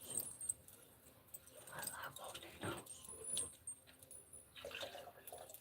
Hey, what you doing, mister? What are you doing over there?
Hmm.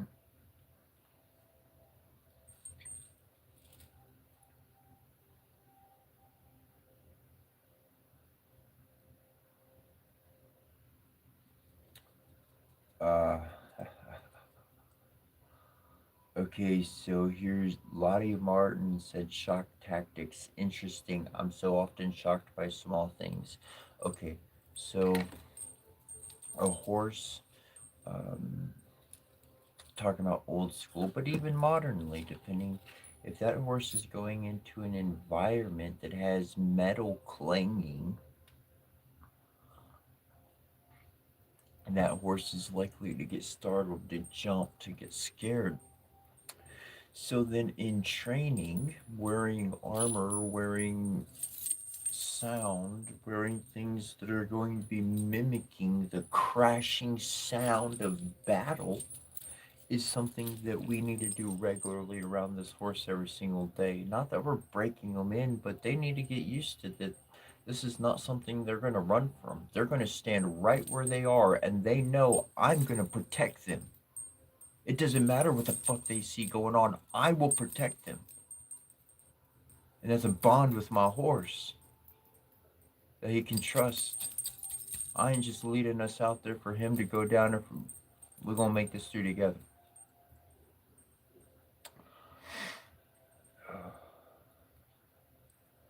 And in that very same way, I looked at myself and said, okay, the divine, they would be the rider, right? And I'd be the horse. I'm used to small things freaking me out. I need to get used to some scary ass shit. I need to get some clanging. I need to get a bell going. You know what I'm saying? Like, I need to make things regular. There's this Hindu temple I was going to for a long time, and I wear my bells. I have a whole belt of bells. If I'm going out in public, and especially depending where I'm going, I may need to wear more bells or not. I'm talking about a temple where they ring in bells and all sorts of noise and rattling and stuff. And I had the priest coming up to me asking me to take my bells off. I was making too much noise.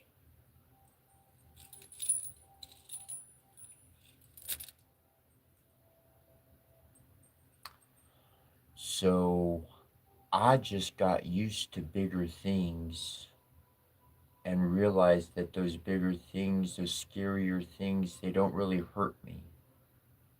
My love is stronger than all that. God could have me walk into the pit, into the fires of hell, and I ain't going to get singed by a single flame. I will still have my hair afterwards, too, because He got me covered. He said, I just need you to go where I need you to go. I fucking got you covered. We going in together, we getting out together. Did you think the plan was something else? Is that why you got scared and ran? That's not what I trained my son to be, my father said.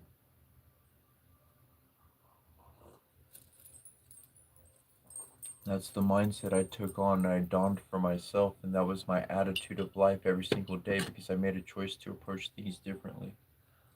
If you really want to And just for myself, that's what I wanted to do. That was my pursuit of life. That's what I dedicated myself to. Good or bad, thick or thin, I'm gonna find out the damn truth to what everybody be arguing and fighting and being stupid about, rather than just walking what the dude said. What did the dude said to the rich guy?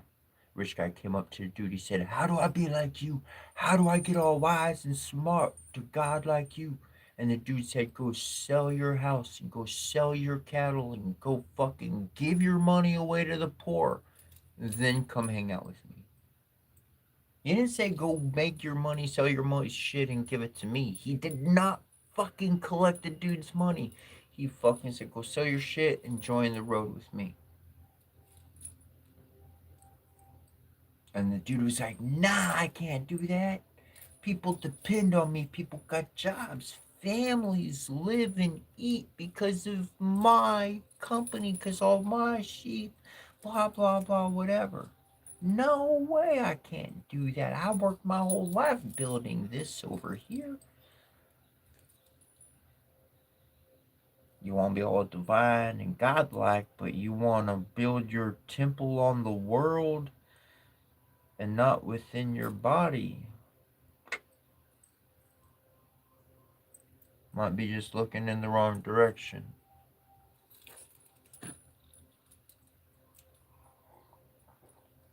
Last time I checked, when I die, my soul like rises, my soul flies. The flesh goes, the soul moves on.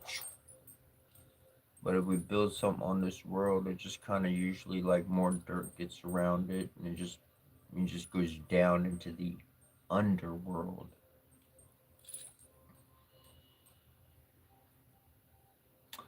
Physical death being another layer of the underworld. Something that we're living on today is going to be underground at some point in the future. It's an interesting construct. As time is told, that's what will happen. But if I focus on my heart, then that shit can move on. Mm. There's a balance to everything. Most definitely, there's an absolute proper balance to everything. In order to expose one side of the coin, the other side must be shown in its intricate detail. Even in the aspects people are not so comfortable with or aware of. It doesn't mean that that's necessarily the course to take or to live by or the standard to live by. Just information sharing. It's all about sharing.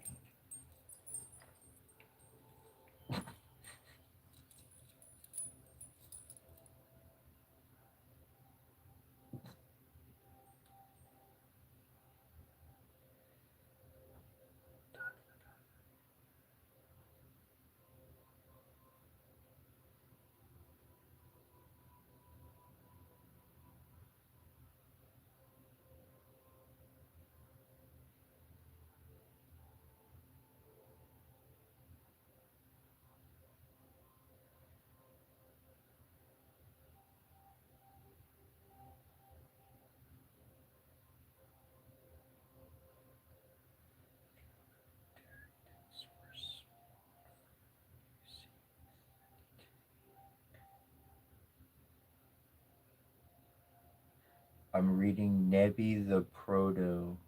You know what you're talking about there. You put my brain's processing it, so that's what I'm looking at. But you put Dragoon tactics were swapped for using the tank the entire way.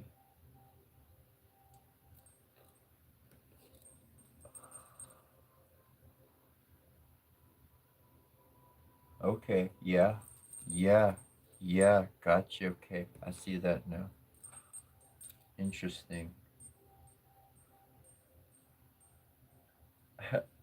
Thanks, Rachel. Said I love the tinkle bells. I heard Tinker Bells. That's what my mind read. Tinker Bells.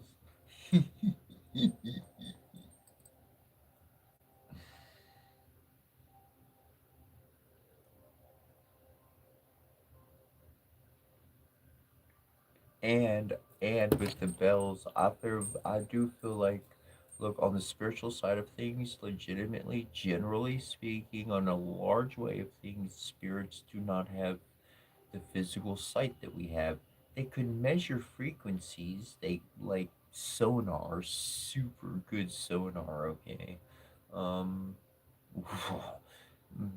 and so by having bells on me, like they always know where I am if I'm moving around or whatever. If I'm traveling, like I might not have said. There's a lot of times where I don't speak everything. Like I just, it's gonna happen a lot faster if I just move and do what my heart's moving me to do rather than think and try to explain anything. If I start thinking about it and I start trying to explain it, and I could get me distracted, and now I gotta make another pot of coffee and hold on while I get some of this or that, and now so that impulsive, not impulsive, but that intuition, acting on that intuitional information is pretty important.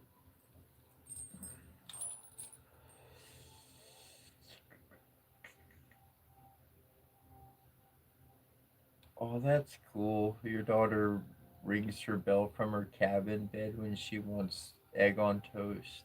That's super cute. Okay, I'm gonna share something on that account. So, my mom had this huge freaking bell, okay? She had this huge bell she got, like freaking loud ass bell. And my mom made this, it was towards the end of her life. My mom made this joke. She's like, if I ever need anything, I'm just gonna ring this bell. You come bring it to me. And I was like, don't. I was like, I was serious. I was like, don't you fucking ring that bell to fucking beck and call me. Like, don't you do that. Don't do that. Like, I, there was no joking or playing with me on that level. Fuck that. No, no. And my mom got like brain cancer and all that kind of stuff. She passed on.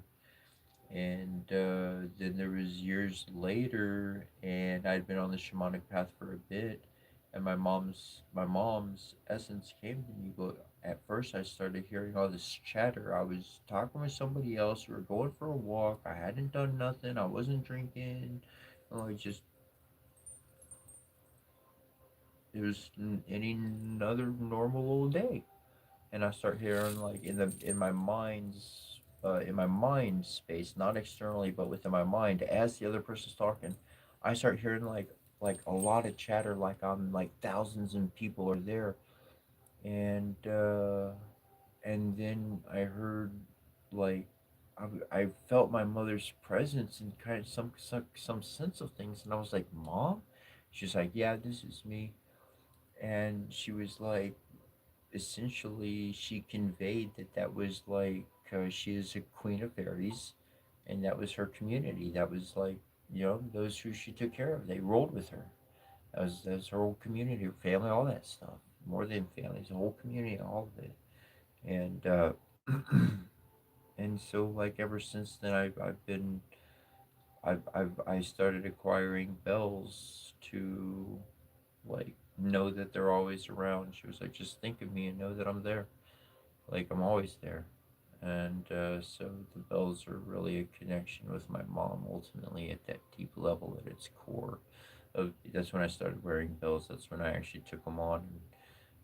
So for my own accord, and something I never necessarily verbally stated, but this is where I do believe a big portion. If you want to win on the shamanic, on the spiritual side of things, then you got to take a huge loss on the world side of things, on the physical side of things. And I hated bell. I don't want to. I didn't want to hear bells. I'm not down. I didn't want to hear the bells. I was against hearing the bells. And interactions with my mother's spirit, going to a Hindu temple, learning the meanings of them, and now I got them tied off to my wrist. I hear it when I use the bathroom. I hear it when I wake up. I hear it when I turn at night. I always got bells on me. They're fucking on there permanently. They're not there to come off. They're on. And That's a complete change in my character. That's a complete change in who I used to be. That is a loss to my old life and a win to my spiritual sight. That old 3D life, that old please every person around me. Yep, that one lost. But the whole fucking gaining to the spirit, closer to my heart, being who I am, connecting with my mom, like, that one I'm connecting with that one a whole lot more.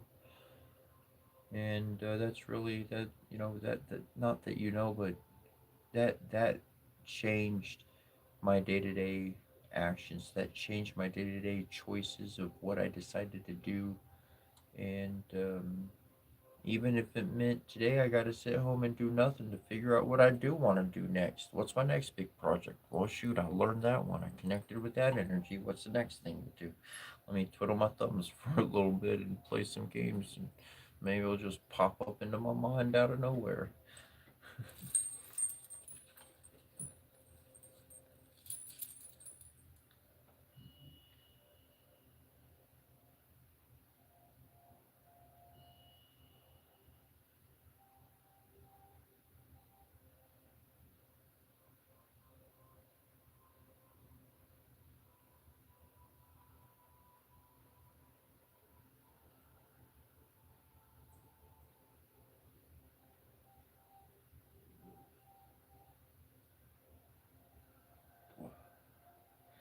Rachel, you walk through the flames to save your cat. That's awesome.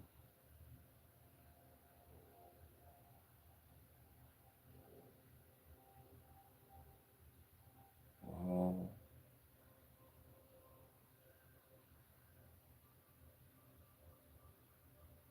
GT7.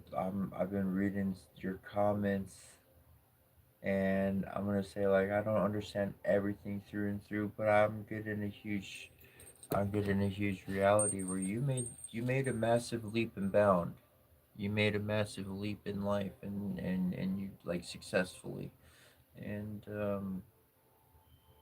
you're feeling it, you're noticing it, like your environment's kind of shifting around it, and that's huge, bro. That's huge. That's huge. And so I'm feeling it. Like, I'm feeling that, like, you're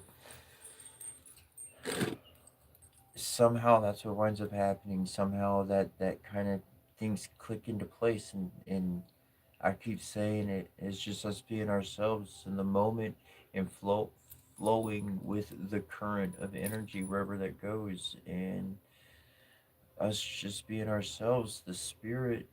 Okay, I'll explain it in detail. Whether you see yourself with a spiritual team or God or angels or whatever, man, whatever, sis, it doesn't matter. But okay, so they know you. All right, I'm just gonna say God, your spirit team, whatever. They know you. God knows you. All right, and God needs to know that they can count on you to be you. Your spiritual team, they know the progress you made. They know what you can't do, and they know what you can do. They know what happens when you blow up. They know what happens when you say nothing. They know your limits beyond you knowing yourself. Spiritual world sees you, and they say, you know what would be good for this problem over yonder? This guy we know over here. Just put him in the room. That's it. Just put him in there. No directive, no fucking mission, no nothing. Just put him in there. Be great. Just do it. And that's what I've found is the reality.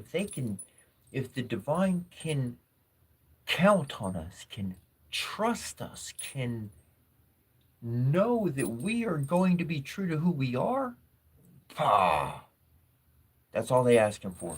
That's all they asking for. Because if we keep trying to change to please motherfuckers, then we're not stable enough for God to be like, spirit team to be like, yo, I need you to, like, do this and this and this. You're not stable enough to even hear do this and this and this. So then they can't count on you. They gotta keep working with you. Let's see if we can help them grow. Let's see if they can hear us if we do this. They gotta keep with those smaller lessons. So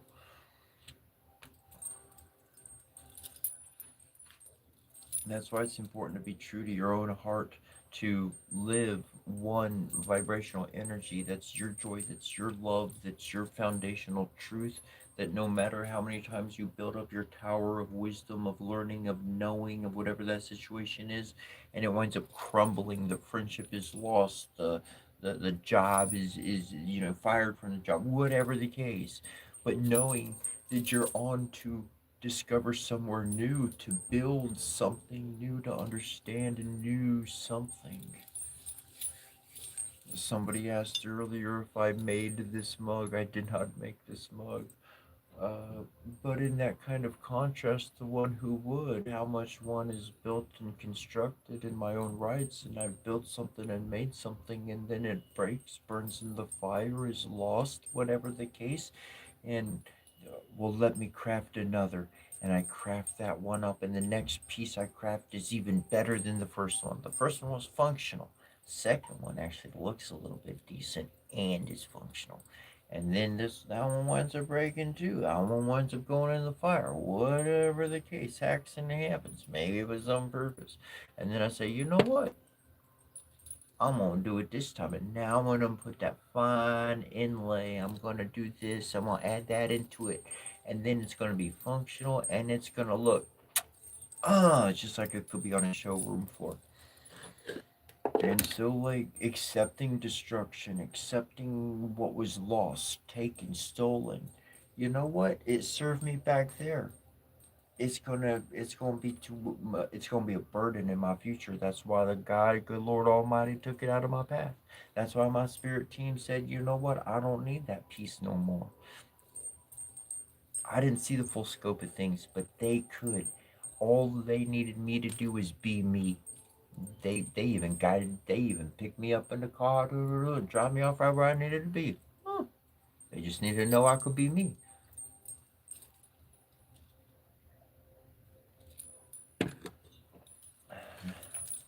That's how you embody love that is true. Living one vibrational energy. Love that is true. A vibrational energy that is true. An authentic heart to action. Authentic. Oh my gosh. I could decide whether I wanted the motherfucker to be a friend or not. I could actually see who they were and be like, damn, okay, I see your positives, your negatives, I see your wild side, I see all that. Not for me. I'm not into that. Let the motherfucker make the choice to move on and be like, yo, I don't want to know you. In that way, we stop playing the game. We stop playing the game because we brought the truth. We brought the sword within our very lips to divide between somebody's heart so that they could say, no, I don't like this person, or yes, I do like this person. Not about somebody else, but about oneself. Holy shit. Taking the mask off and saying, this is who I am, raw, nitty, and gritty. You like it? No? I'll mosey on and find somebody who do. That's what I've been up to.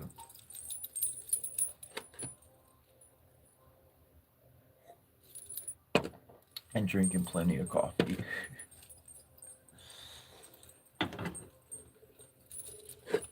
You do you. Maybe you like orange juice, maybe you like tea.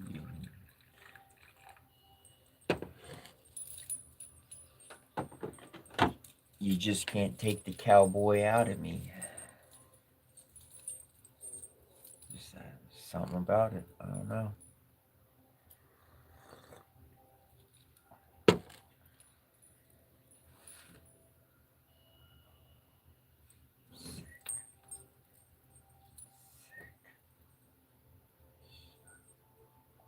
Okay, all right. I might be talking a little fanciful or whatever, but I'm just gonna say the idea in my head. So, on the astral side of things, not necessarily on the human dimensional side of things. So we're going from the Sword of King Arthur to transforming the metal into bullets, into one bullet, into one alchemical bullet. And the alchemical bullet is, of course, it's going to hit the heart. And as soon as it reaches a certain distance, it just returns to the chamber. So it's like an idea. It's like plant. It's like a seed. The bullet's more like a seed, but once it does its job, the seed returns. So it's like unlimited ammo, you know? Because I would never trade in a sword for a gun. I mean, that's just, you got unlimited ammo to limited ammo, and now you got a fucking hunk of metal you're walking around with. Great job, Joe. Unless you got something a little bit older, you know, melting yourself down. Anyways, I'm gonna leave off from there. It's just something I saw in my head. Be cool for like an anime or something.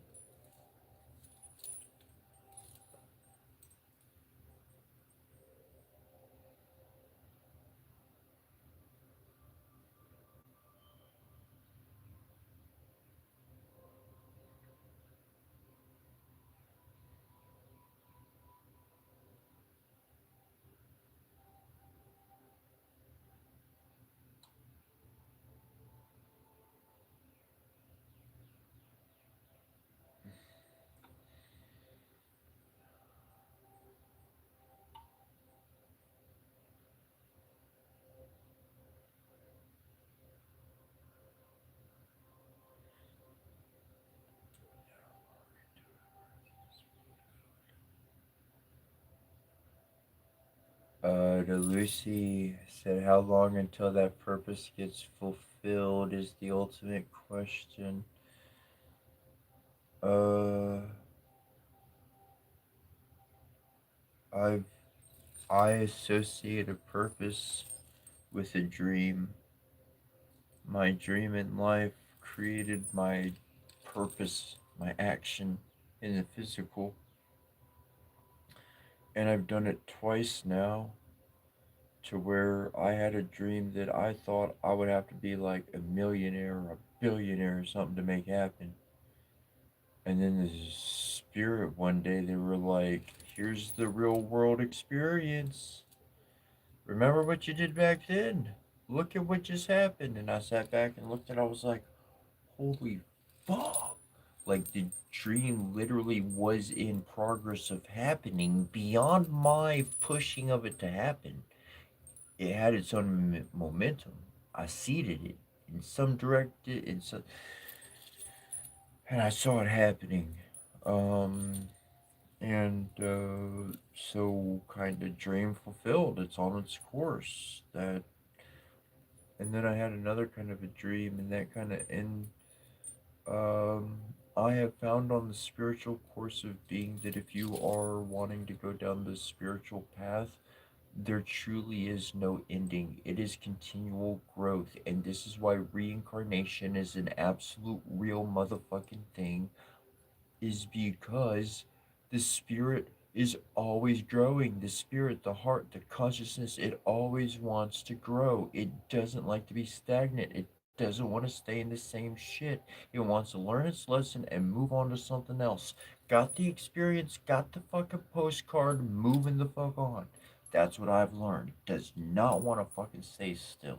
This is why I wind up always wanting to move on in a way, because I'm like, no, I gotta keep moving in life. I gotta keep trucking. And that's one way about my garb, about my identity, about my topic, about what I think about, of what I put my mind and my heart into every single day and surround my visuals with, is to encourage that ever changing, ever developing, ever continual flow. I think it would be amazing, and I'm kind of talking dream wise, connecting with GT7 and a few others out there that have had the experience. Though I would love to, like, I could do it. You could do it even with a house or something, but to create a place where one room is like fully the Egyptian experience, and another room is like the Hindu Indian experience, and another room is like the Japanese Buddhist experience, and like through and through, and explanations and notes and mantras and those setups and that feng shui and everything, each room, each place. And then like the living room, or like the main place would be like where like all of that stuff like lives together, it like blends together, it has its own, like you could see how it all comes together and complements each other, and a bit of a journey on learning about different cultures and different methods and different solutions and understandings and things people have been living with and talking about and experiencing for thousands of years. Just because we weren't born on that land mass or continent or grew up with those people doesn't mean that we have to deny their reality. I'd rather engage with their reality. Let me leave mine behind. I packed it up in a backpack. It's all stored up in a fucking trailer, whatever. Let me go explore some shit. I go back to my own stuff if I want. Might change. For the better. I'll take it. If it's bad stuff, guess what? It's just like in life. You don't like bad stuff, stop hanging out with you. If you stop hanging out with the bad stuff stops following you.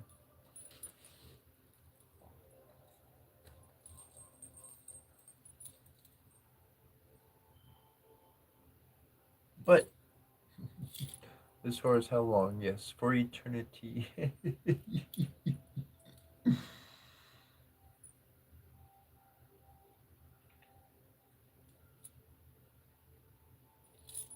Oh damn, GT7. I read that. Said I thought the family left me, bro.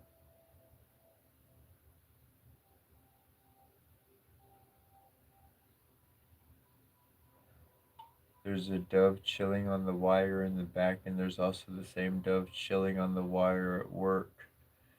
I can read people, Amanda, when I concentrate on it, and then when they want me to.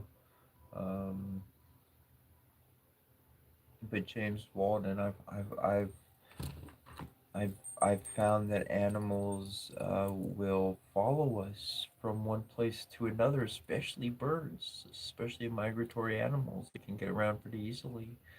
And this is a way in which our spirit team, God, other humans, however you want to see it, that somebody out there cares about us and they're keeping an eye, they're watching us, they're observing us, not in a bad way, but like dad's gonna keep up with his kiddo kind of way. Mom's gonna make sure her son's all good. If not, hey, we got eyes on the spot, just from home to work. We got them covered. That's how I feel. That's how I sense things. See, our frequency creates our environment. You have people who are like, they're gang stalking me. Okay, change the construct and create a new vibration. They're protecting you. If you stopped pointing them out, they'd be a real secret service making sure that if shit went down, you would not take a fall. You would survive. So let the secret be a secret.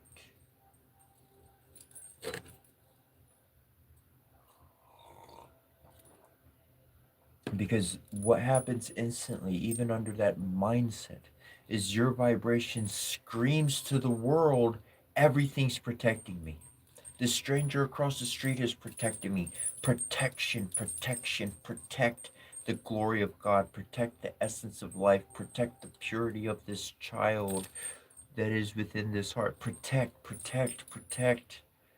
That's the vibration going out. So as one is sending out this vibration of protection, then everything within it that is good and matches your heart is going to be protected as well. You just sent out a blessing. Oh my God, beyond what you even knew was going. You didn't have to say nothing. You didn't have to jump up and say hallelujah. You needed no fucking stage. What was it, Spirit Team God? They said just walk into the, just be you. I just need to trust you to be you. I want you to respond how you would respond. If that's the kind of thing that would make you shout back, then fucking shout back. I need you to be you, bro. I walked with you. I talked with you. I poked at you. I joked with you. I was God as a child. I was God as the stranger lady who helped you out that moment when no one else was around. I was God when I walked up as that person who helped you change your tire out of nowhere. And you were like, thank God you're here. I appreciate that. Let me take care of that. Because the divine will show up through anybody with a proper heart. We are the divine embodiment. We share that resonance. That's how we see heaven on earth. It's to recognize our family that's actually here with us. Makes us not want for those who are gone in the past, but to realize that they are actually alive right now with us. Not waiting for an incarnation in the future, but alive with us right now. The soul moves faster than the flesh can keep up with, I tell you what. That's why when one raises the vibration of their physical body, the resonance of the physical flesh can actually match the resonance of the spiritual soul. Okay, the body is stuck within the speed of light. The soul can move beyond the speed of light. The soul can live within the body, but the body is dragging the soul like something at the bottom of the ocean with all the fucking shit. Doesn't like it, man. So if the body can elevate its vibration through harmony, chakra activation, mind, maturity, growth, and all of that, the third form of being human. First form is animal instinct. I want this, I don't like that. Ow, hot, raw, whatever. Second form is human. I give a fuck about somebody else. There's a better way to live. Maybe religion, spirituality. I don't know. I'm looking. And then the third form is a divine being in the flesh. I care about every living thing. Yes, I understand and respect the cycle of death and know that there's an ending to things and whatnot. Sometimes a building's falling down. Let me just fucking give it the final blow so we can start building something new, alright? It's long enough standing. It's time to start new construction. You learn about the importance of every single life and every single process and balance. Balance is the name of the game. All that whole aspect takes off from there, and that's really what we're doing in humanity around the world. Is we are not leaping, but we are literally in an exodus from just human to divinity embodied in the flesh. That's literally the exodus that many of us are on.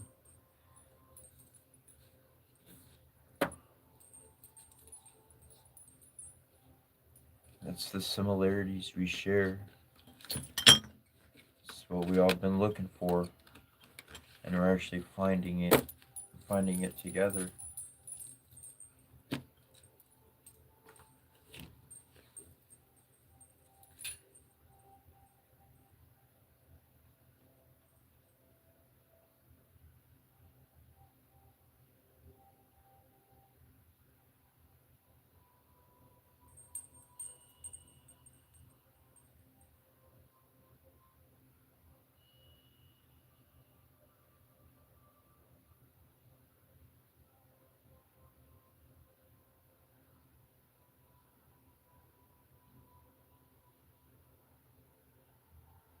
Okay, Blake Blacog 949. I'm reading that wrong. I want to say Blacog.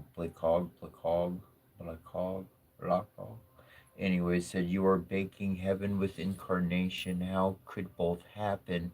It's whether you reincarnate or go somewhere else, buddy. Okay, look for every. This is how they keep you separated from actually moving forward. Okay, I mentioned this in many different ways, and anybody who watches for a while, portion of the brain is masculine, the other portion is feminine. They are complete two different ways. One is very logistical, analytical. The other portion is very abstract, very no words, like no verb, none of that kind of formation happens in that portion of the brain. Generally, what happens when we're walking through life day to day is we're only accessing one portion of our brain. Yes, you heard that correct. You're only accessing like either the left or right portion of your brain on a day to day normal basis. But when you meditate, what you wind up learning how to do on a technical basis is you shut down the active portion of the active half of your brain and you activate the dormant portion of your brain, the other half of your brain. Once you activate that, now that's where a lot of people will stop and they're like, my way works wonderfully. No, no, no, no, no. Then we activate the other portion of the brain. And when that's activated, they're both activated together. Then we go through the next step and we unify those energies. That's when we have intake and output. Think of a car. Think of anything that runs. Think of any biological or even mechanical engineering.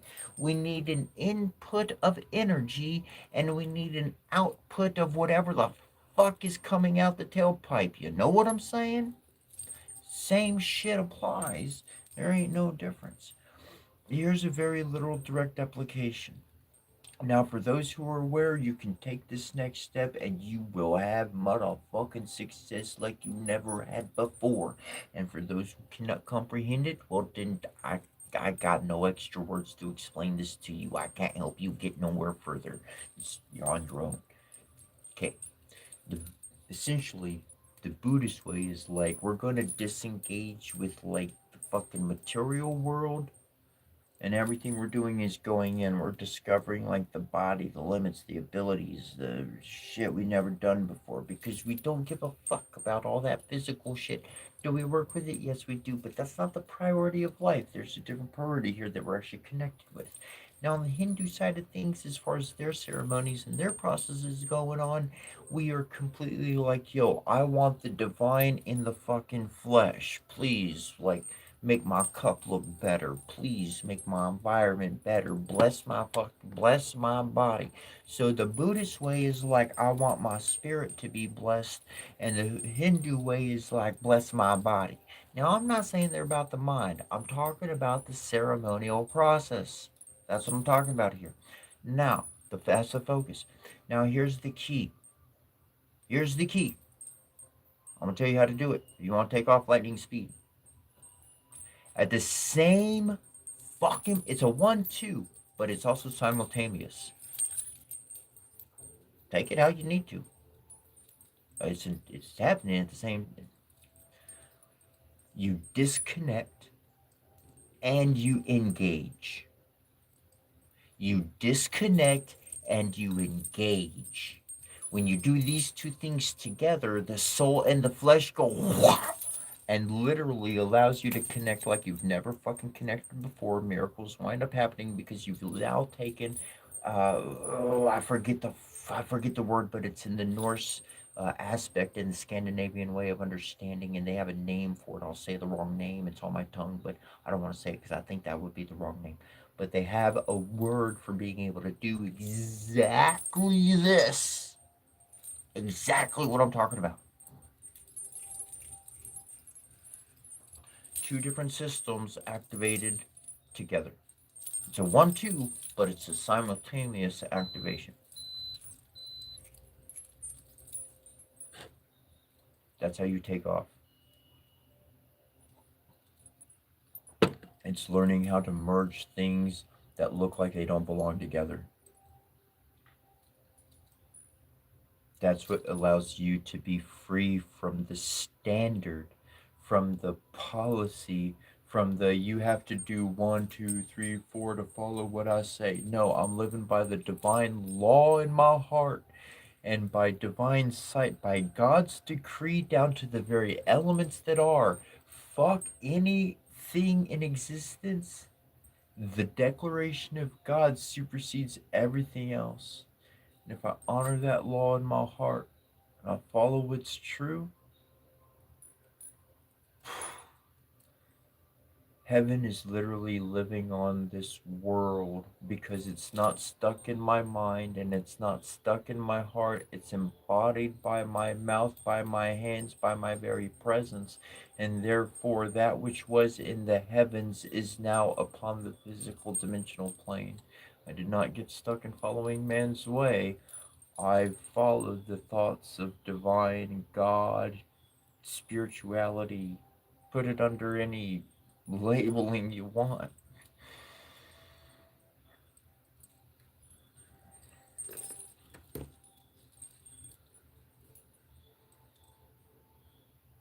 Great comment, though. Great comment. Thank you.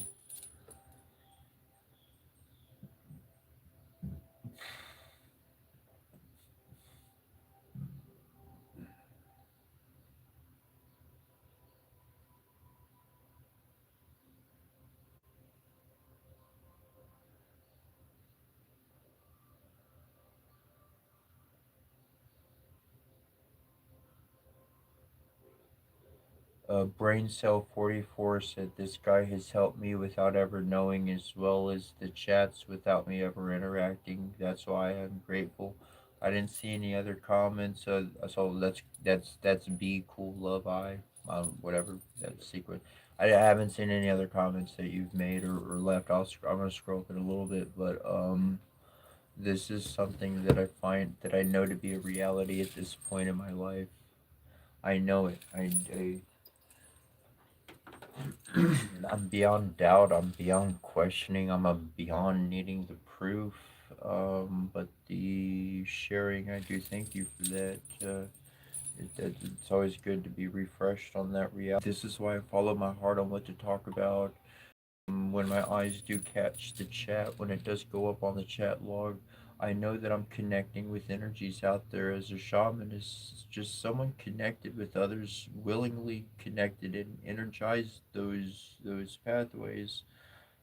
That's why I know what I'm talking about. Like that's how what I'm talking about, I know that it is being spoken for somebody to be able to process it more than just me talking about whatever I want to talk about or whatever idea. I want to read books. I want to pass on some really heavy, deep information. I want to read mantras and tantras and all sorts of hymns and things from India to freaking Europe to all over the place, and Africa and all over and the spirit every single day is like, no, just talk to people, just don't even worry about planning. I got my notepad, and one day I was like, boom, that'll be my topic I talk about tomorrow, and that's what I'll start doing. I'll take notes and things to talk about.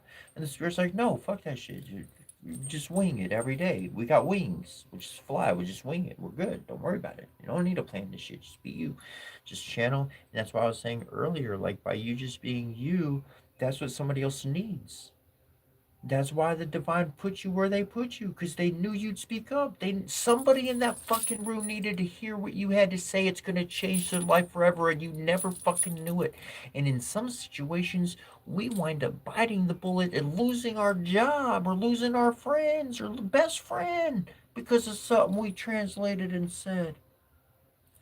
But that was a twofer from the spirit, because the spirit said, number one, you're gonna help this other guy by saying it to this person, and you were in a really bad situation. It was really kind of toxic, and you couldn't smell it, sense it, or pick it up that you're coming home reeking. But that's why life was shitting on you for a while. So we helped that guy out by telling the truth, and we got you out of Dodge by you telling the truth. So we call that a twofer. There were two wins.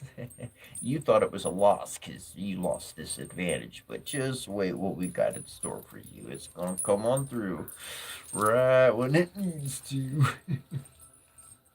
And the whole time we'd be worrying and stressing and oh my gosh, I lost this, and we're unhappy with what happened and fighting every aspect of it, just drinking it to death or smoking it to death or drinking Coca-Cola to death over it. It doesn't matter what your drug of choice is. It could be some regular old case. Did you know if you drink too much water too fast, you could take yourself out by accident? There was this competition, and it was on TV. This lady, they had a competition who could drink the most water and the fastest or some shit. And this lady, she drank so much water, and she didn't use it. She didn't use the bathroom at all. That was part of it. She didn't use the bathroom at all, and literally like killed herself. Like, oops. I wonder if her family got the reward. Shut up! Don't make a joke about somebody dying. I'm sorry. Sorry. It's been years, you know. I don't know who it was. All my condolences.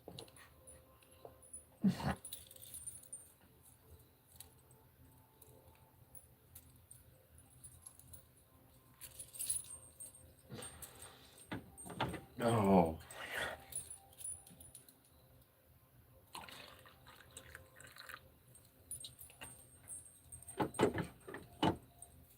I knew somebody and they said, you know, just take all the warning labels off of everything and let stupid take itself out of the world. I'm not calling that person stupid, but just, you know, I didn't know. When I was growing up, there's so much stuff that I didn't know, I wasn't aware of.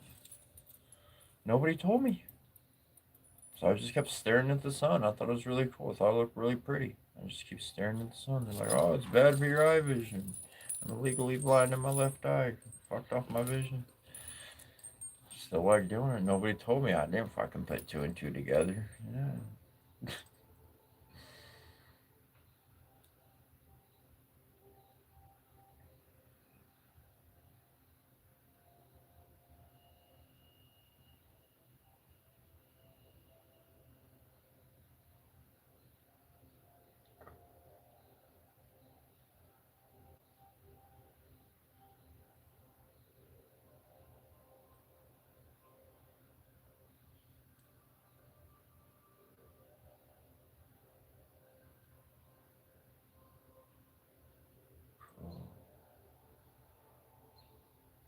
Thank you,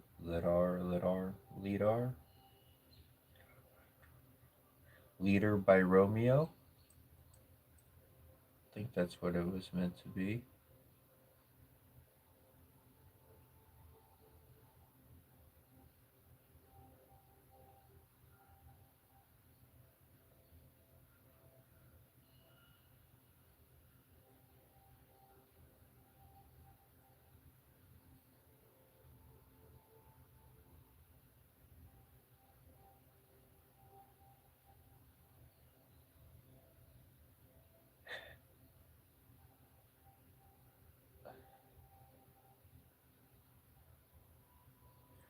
Just reading up on some of the chats.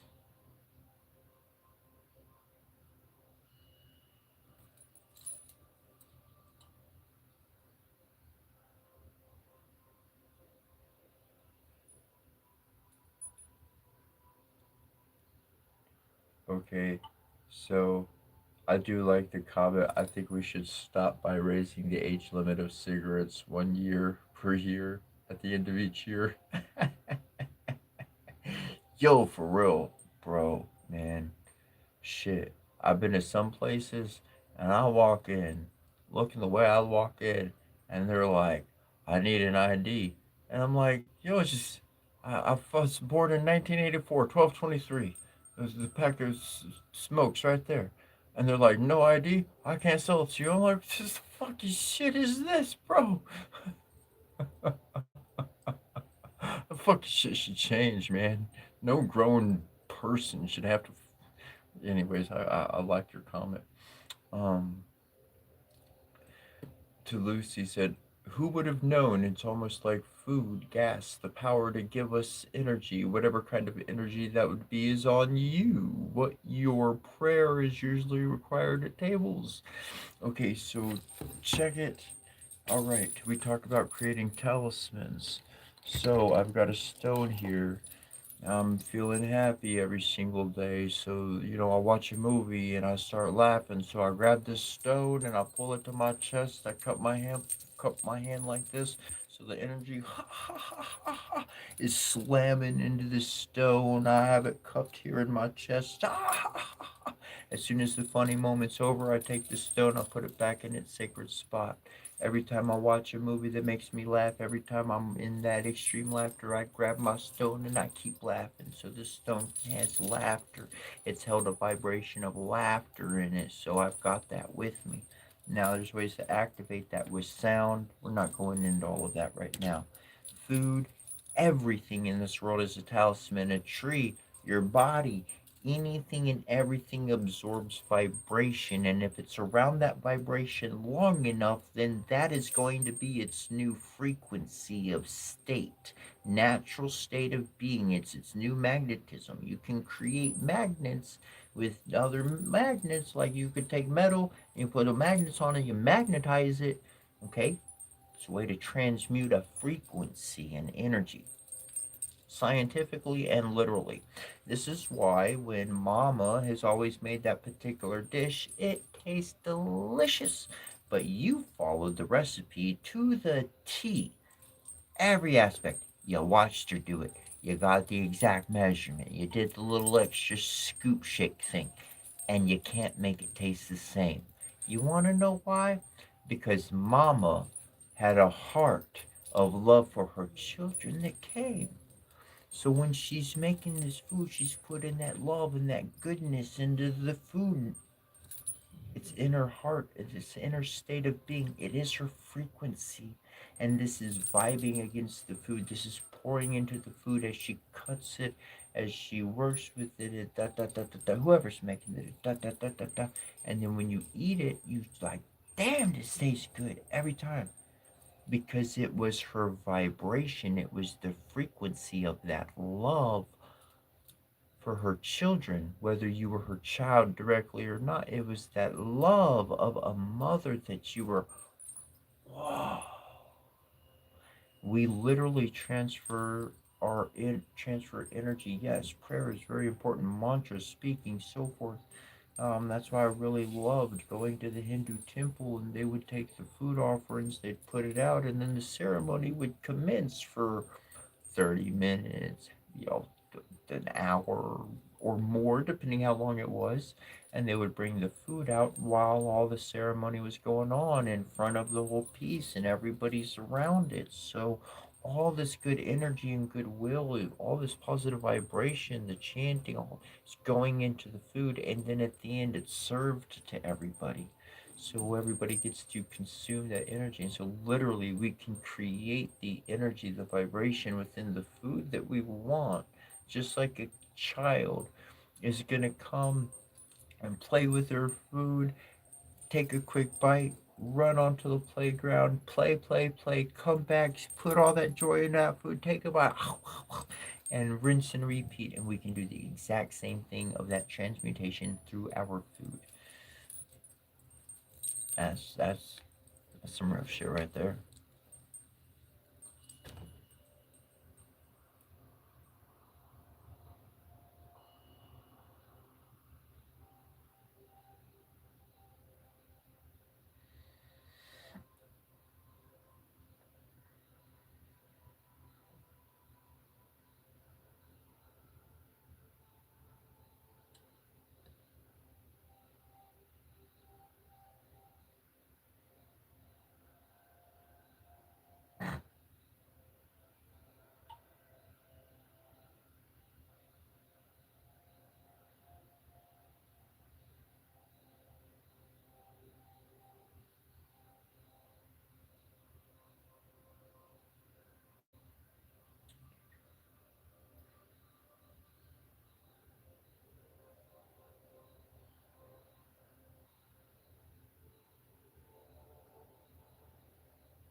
No, it's cool. It's all good all the way around.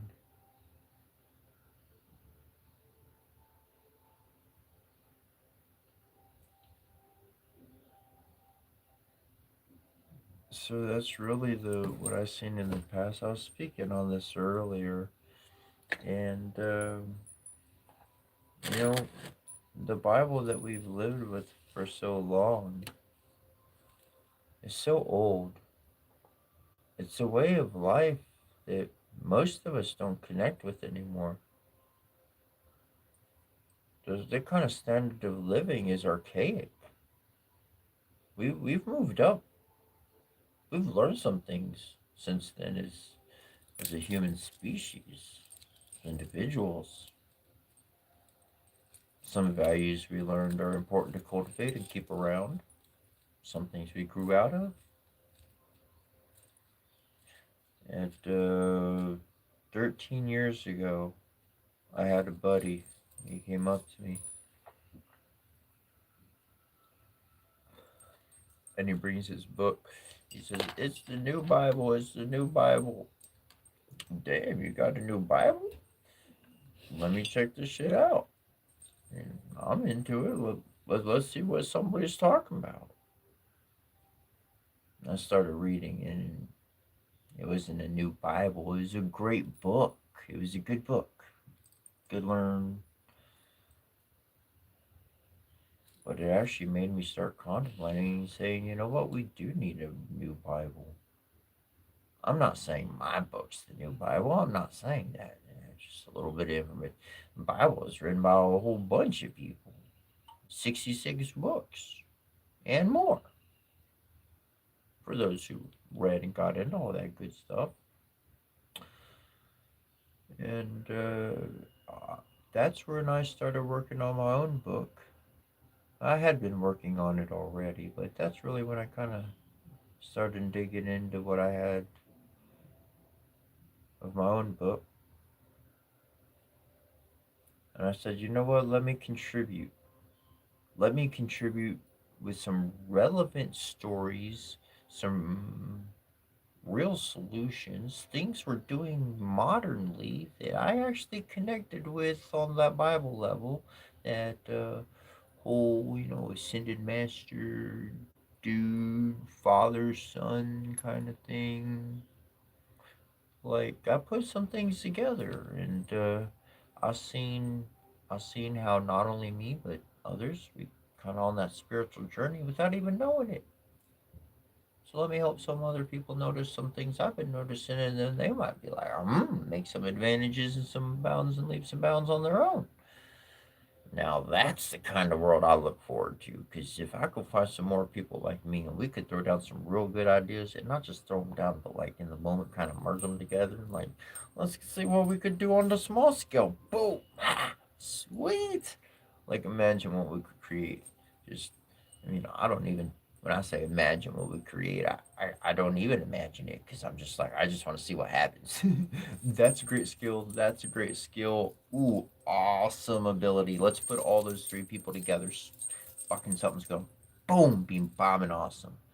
But what do we usually get in the world?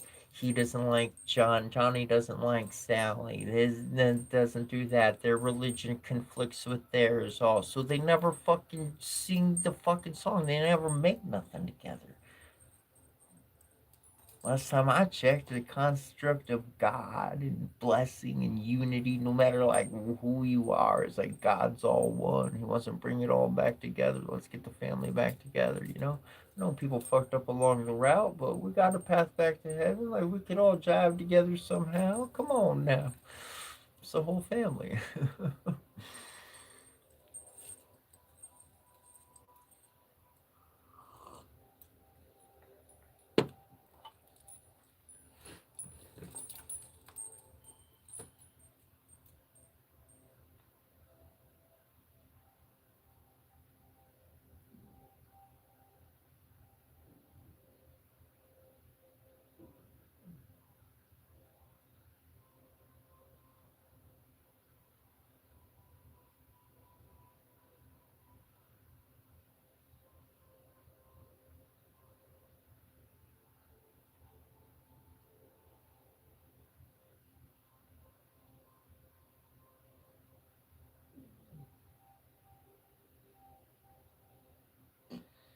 Yes, I do have my book. It's called Cetra. It's available on Amazon.com if you want to get a hard copy of it. So I put my email in the chat log. Boom, boom, there it is. So if you want a free PDF copy, I'll send you a free PDF copy. Um, But essentially, and I took those photos myself with my own camera. But I did. It's got a divine love language within, essentially, and it really, really. Okay, I'll read the back of it. Like I put a portion on the back, so I'll read that to you. It says, "I've come to believe love that is true conquers all obstacles. This calls me to literally and as a scientist at heart to put love to the test and have studied the results. True motherly love leaves a forever imprint upon our children. For my mother's passing and the absence of my own children in my life, I desire to leave a record of all that I have learned of unconditional love and the personal struggles one has to deal with along the way. Within, I am expressing emotional experiences equally enabling endless enlightened energy, the E8 effect, creating a new language to embrace our unity. This is not a message to be preached. This is an experience of love that is true, the sort that never gives up. We are no one, for we are everyone. May we unite as the angels that we are." So, like, yeah, I put like 8 years worth of effort into that. And in a lot of many ways, it's like for people who really want to understand me at the core, essentially, it's those original 129 values that I'm using like a juggler, you know. Maybe I'm going to use that prop right now. Maybe I need that tool right now, you know. I'm not building the stage. I don't need the fucking hammer out right now, you know. I don't need my nails, you know. I don't need that stuff. I could get something else out of my bag. And so that's how it operates for me. Is it's more like a tool bag of abilities and not necessarily something I'm stuck to, and also being able to understand my environment and the sequence of things occurring, like seeing these things happen on a regular time, like on a regular basis, like missing time, and you felt like only 30 minutes had passed by, but 2 hours had went by. This is because you time traveled and you bilocated. Your soul separated from your flesh. You stayed doing what you were doing, and you were on what people would term autopilot.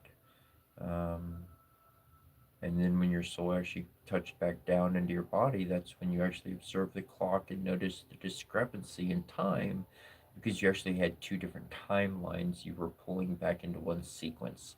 And that's when you noticed the anomaly. And in many ways, the world doesn't know how to explain these things to you. And in another way, um, they're afraid of what you could do by understanding what you're doing already. It's all about the organization and the order that you put things of whether it produces something or not. I don't know much about cars or engines. Yeah, I could tell you a little bit, but I'm not no mechanic. I'm not that guy. So I could have all the parts to a car, but that don't mean I can put them together. Shoot, it might look like it goes together, but yeah, you know, if the oil and the gas and all that shit ain't flowing correctly, if something's not plugged up to get correctly, nothing's going nowhere or even turning on. She's going, well, you know, nothing. So one's own abilities, one's own aspects of what they're actually good at in life, regardless of how other people put it, see it, categorize it, label it as the correct organization of your own self will create your continued, what a lot of people would want to term success. Um,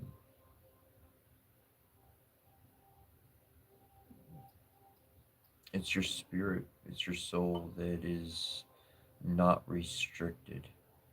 When it's not restricted, when you know that you have an unconditioned spirit, your spirit is like water, it can fit into anything, it can become anything. Like put it into a shape and then put it in the freezer. Guess what? It's going to hold that shape for a while. It could be solid, it could be liquid, it could be gas. You fucking shit can transform.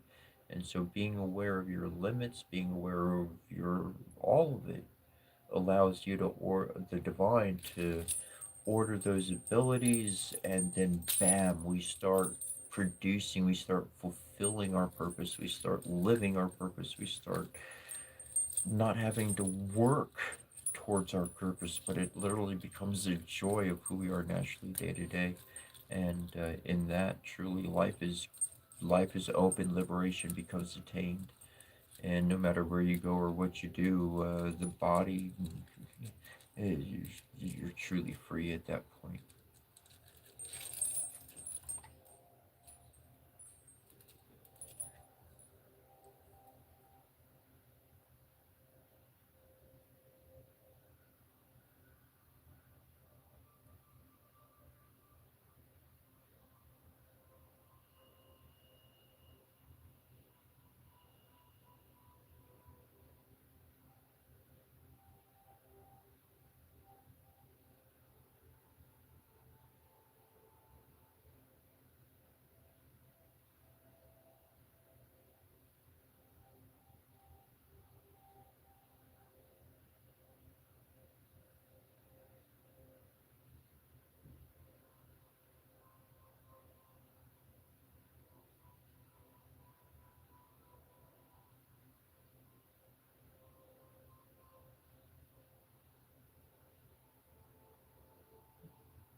But yeah, if you do want a copy of the book, just shoot me an email and I'll definitely send it to you. Um,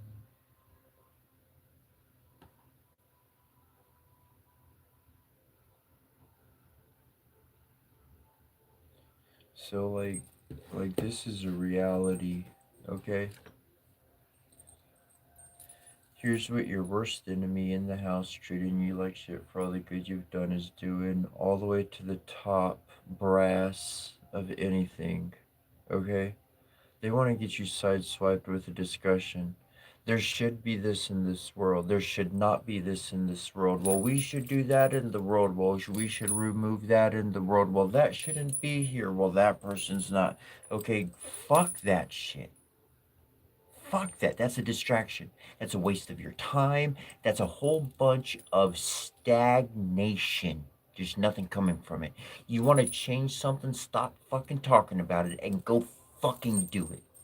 Live it. Be the change. Be what you want in this world. Stop running the fucking mouth and embody it. You can't tell. What are you going to be, another king telling everybody, do what I tell you to do? Everybody turn left now. Everybody turn right now. See? That looks real cool when I tell everybody to do and they do what I say, huh? You fucking idiot.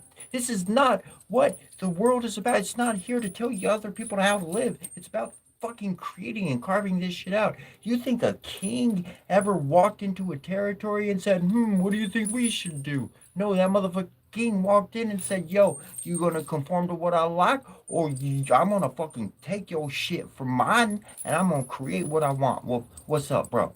Oh, you wanna fight? Let's go toe to toe. Because I'm gonna create what I know to do. All the other words are a bunch of bullshit and distractions, complete fucking distractions from you not living your life, which means the world stays the way it is, which means people keep eating each other. They abuse each other, they feed on each other, they hurt each other, they blame each other, they do what I tell you to do. Subjection, chains of subjection are cast from one person to the other.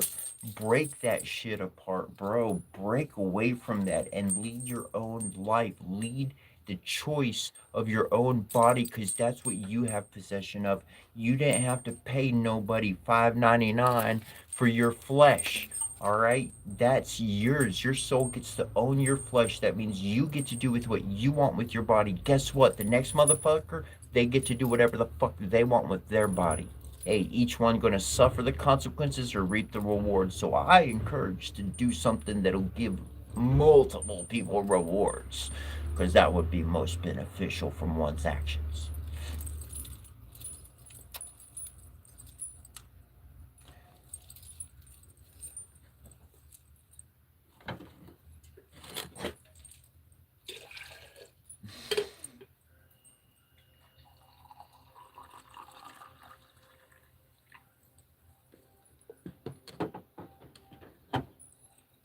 I just learned really good from my mama how to stay away from stupid. In thought, in deed, in every quality, stay away from stupid. Don't fucking support it.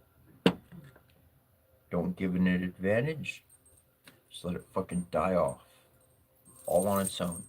It won't survive in the wilderness. Humans are not born walking with a herd. They need to be carried, swallowed, and bathed. They can't keep in movement. They need support from other people. So if somebody's evil and ugly without support, they're going down.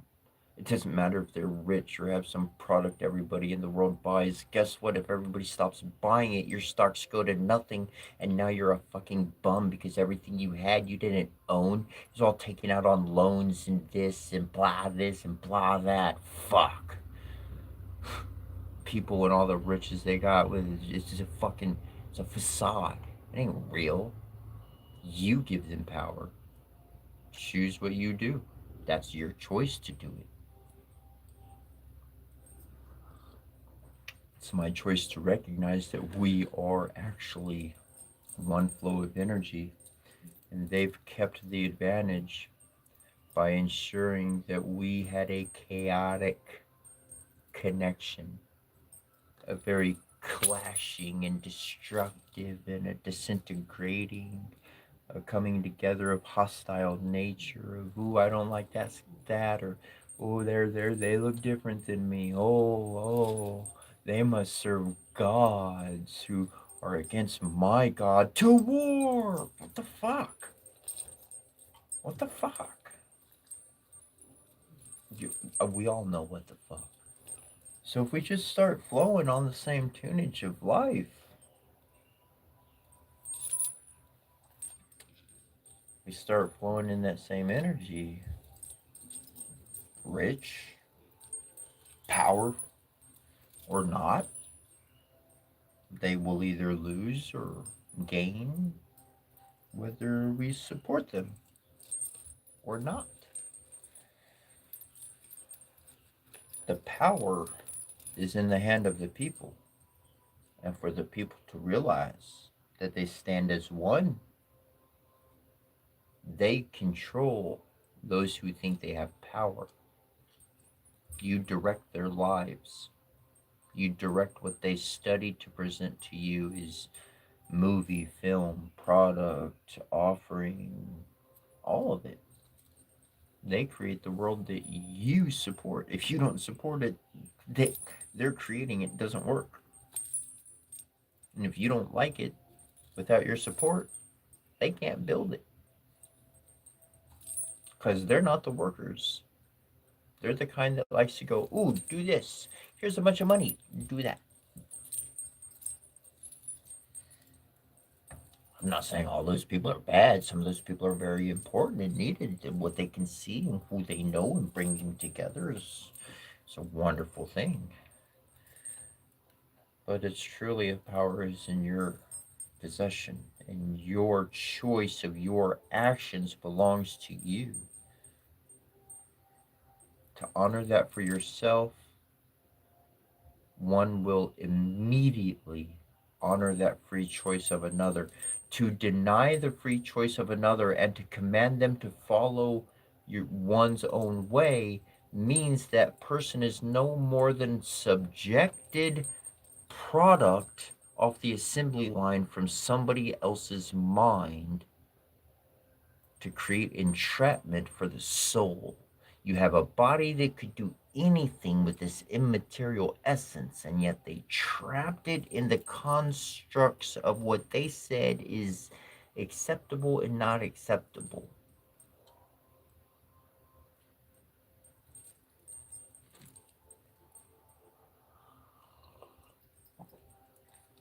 It's a good day. It's a good day.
Okay, what was I laughing at? What was I laughing at? I was laughing at insults, attempted insults, and comments of that nature. They were rather funny to me because the lower vibration is very comical. I like Austin Powers, The Spy Who Shagged Me, stupid dry off comedy, and the way a Master Fool is such a comic is they take some really wise stuff and they put it into like some low vibrational context, and they can really kind of be like, this shit's like genius. And when some people make certain comments that should be construed as an insult, I find to find I tend to find comedy uh, in that. um, Learning to laugh when one should be offended can be trained into the body. You can intuit new habits to have a different psychological process happening so that you have a different reaction occurring. There was a transition I went through in my life, and I said, you know what, I'm not going to yell, I'm not going to go, ah, I'm never going to do that, I'm not going to do that again. So I started training myself so that when I would hear a strange sound or I would be surprised or shocked, I would become quiet and still. Instead of going ah at a moment of surprise or shock, then I would literally focus. I'm not running and I'm not fleeing and I'm not fighting. I'm focusing. I'm opening my ears and I'm widening my sight to be perceptible of what's going on.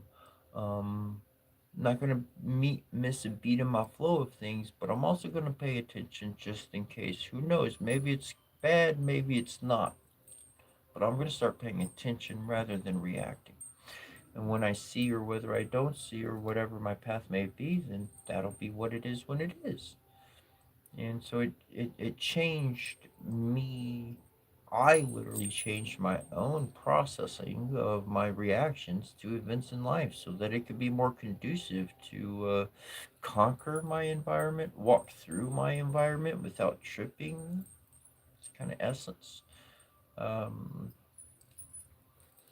that's an ability, that's a choice you can have to create for yourself. And it helps you. What it did for me was I'm not stuck in other people's worlds of understanding. I'm truly beyond that. Somebody said, get a life. And I was like, but I did. That's what they said a long time ago. I did. See, I got one. It doesn't look much like anybody else's. It's so unique.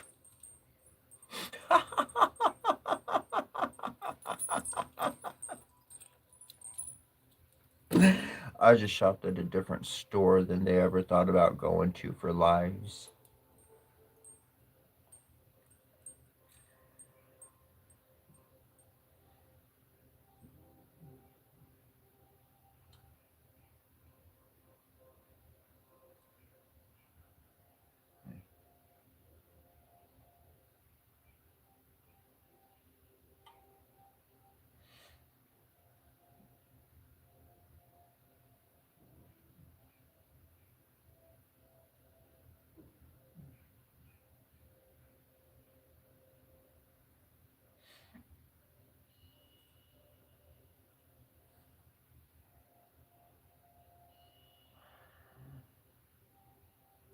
Solid owl. Am I a monk? Uh, you could throw me in that category, but then you could also be like, nah, it doesn't do this and doesn't do that and doesn't do that. You don't fit the mold. So, as I usually say, learn from all sources, belong to none of them.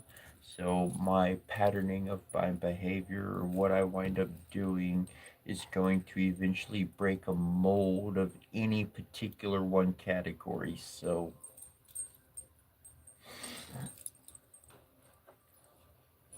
the one thing I do consistently fit within is shaman and oracle, but even those wind up tending to be truly connective words of the past and not my present reality. Where those are part of my reality, they're it's like training wheels compared to like, flying. You were on the ground before and now you're like flying in this whole different system, whole different stuff. On a day-to-day basis, like working to become something, um, somebody striving to be a professional sports player versus do we playing games back to back to back back traveling every single day. This is life now. So just different levels of engagement.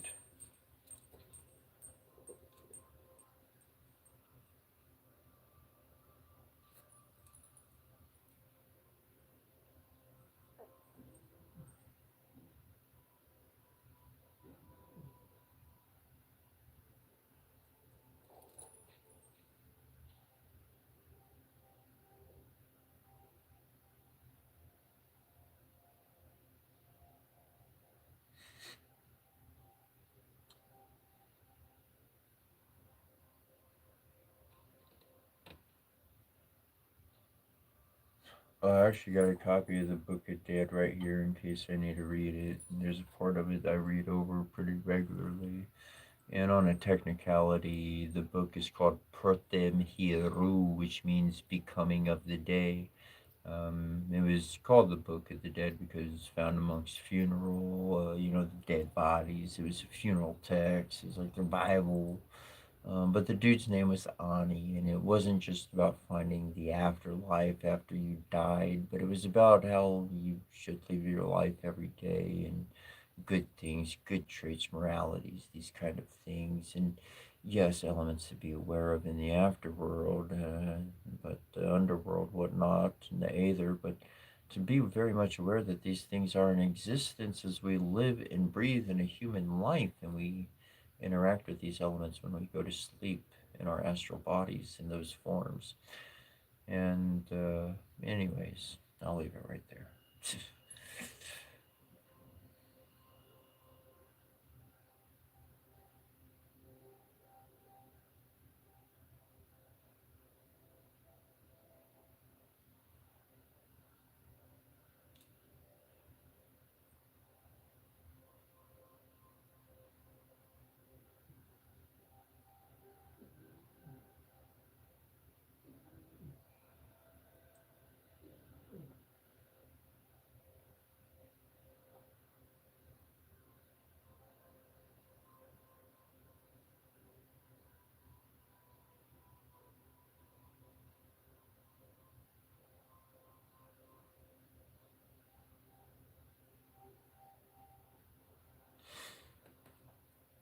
Though, truly in life, thanks for sharing another day with me. I'll wrap things up in a few minutes here. For those that weren't here or don't know, we're live every single day, Eastern Standard Time, 5 a.m., and go till about this time, till 10 a.m. Eastern Standard Time. If you're another part of the world, it would be -4 GMT, which would be 5 a.m. of where I am, -4 GMT, that is. Um, Sharing wisdom, sharing divine understanding, um, for the shaman initiate, for the one on their path and their journey, a a school that you never signed up for, but you've been in class every single day of your life. Feel like tests, feel like obstacles, feel like wins, feels like losses, and try to verify things with other people, and nobody else seems to have any clue what you're talking about. But there is a large amount of people like us on this planet, and I've met many of us out there on my journey, and that's where my presence is, each and every day, is letting us find each other, be aware of each other's presence, and in not knowing that we're not in knowing that we're not alone. There's something big in that. There's something that kept me encouraged on my journey, even though I was still by myself for the predominant leg of it, knowing that I was running into individuals who were just like myself, whether they be ahead of me or behind me, but they thought like me. They had different experiences, but it led them to have the same kind of react. This is not reactions, but this is how they approach life now, with this type of aspect, with this type of ability, this way of doing things. And I'm like, wow, that's pretty similar to mine. Yeah. And so, in that, truly finding each other and helping us be in summer or something in that regard for all of us. Well, it's nice knowing we're not alone. It's nice having a few friends in this world. I think we all been down that road enough. And as much as I can, I'm going to share with you tips and tricks of how to get beyond the individual who, well, we got lots of different words to label that type of category, but may the love and goodness be prosperous. Thank you for being here. Thank you for commenting in the chat. If you do have any questions or anything, I'll put my email in there one last time. Feel free to email me.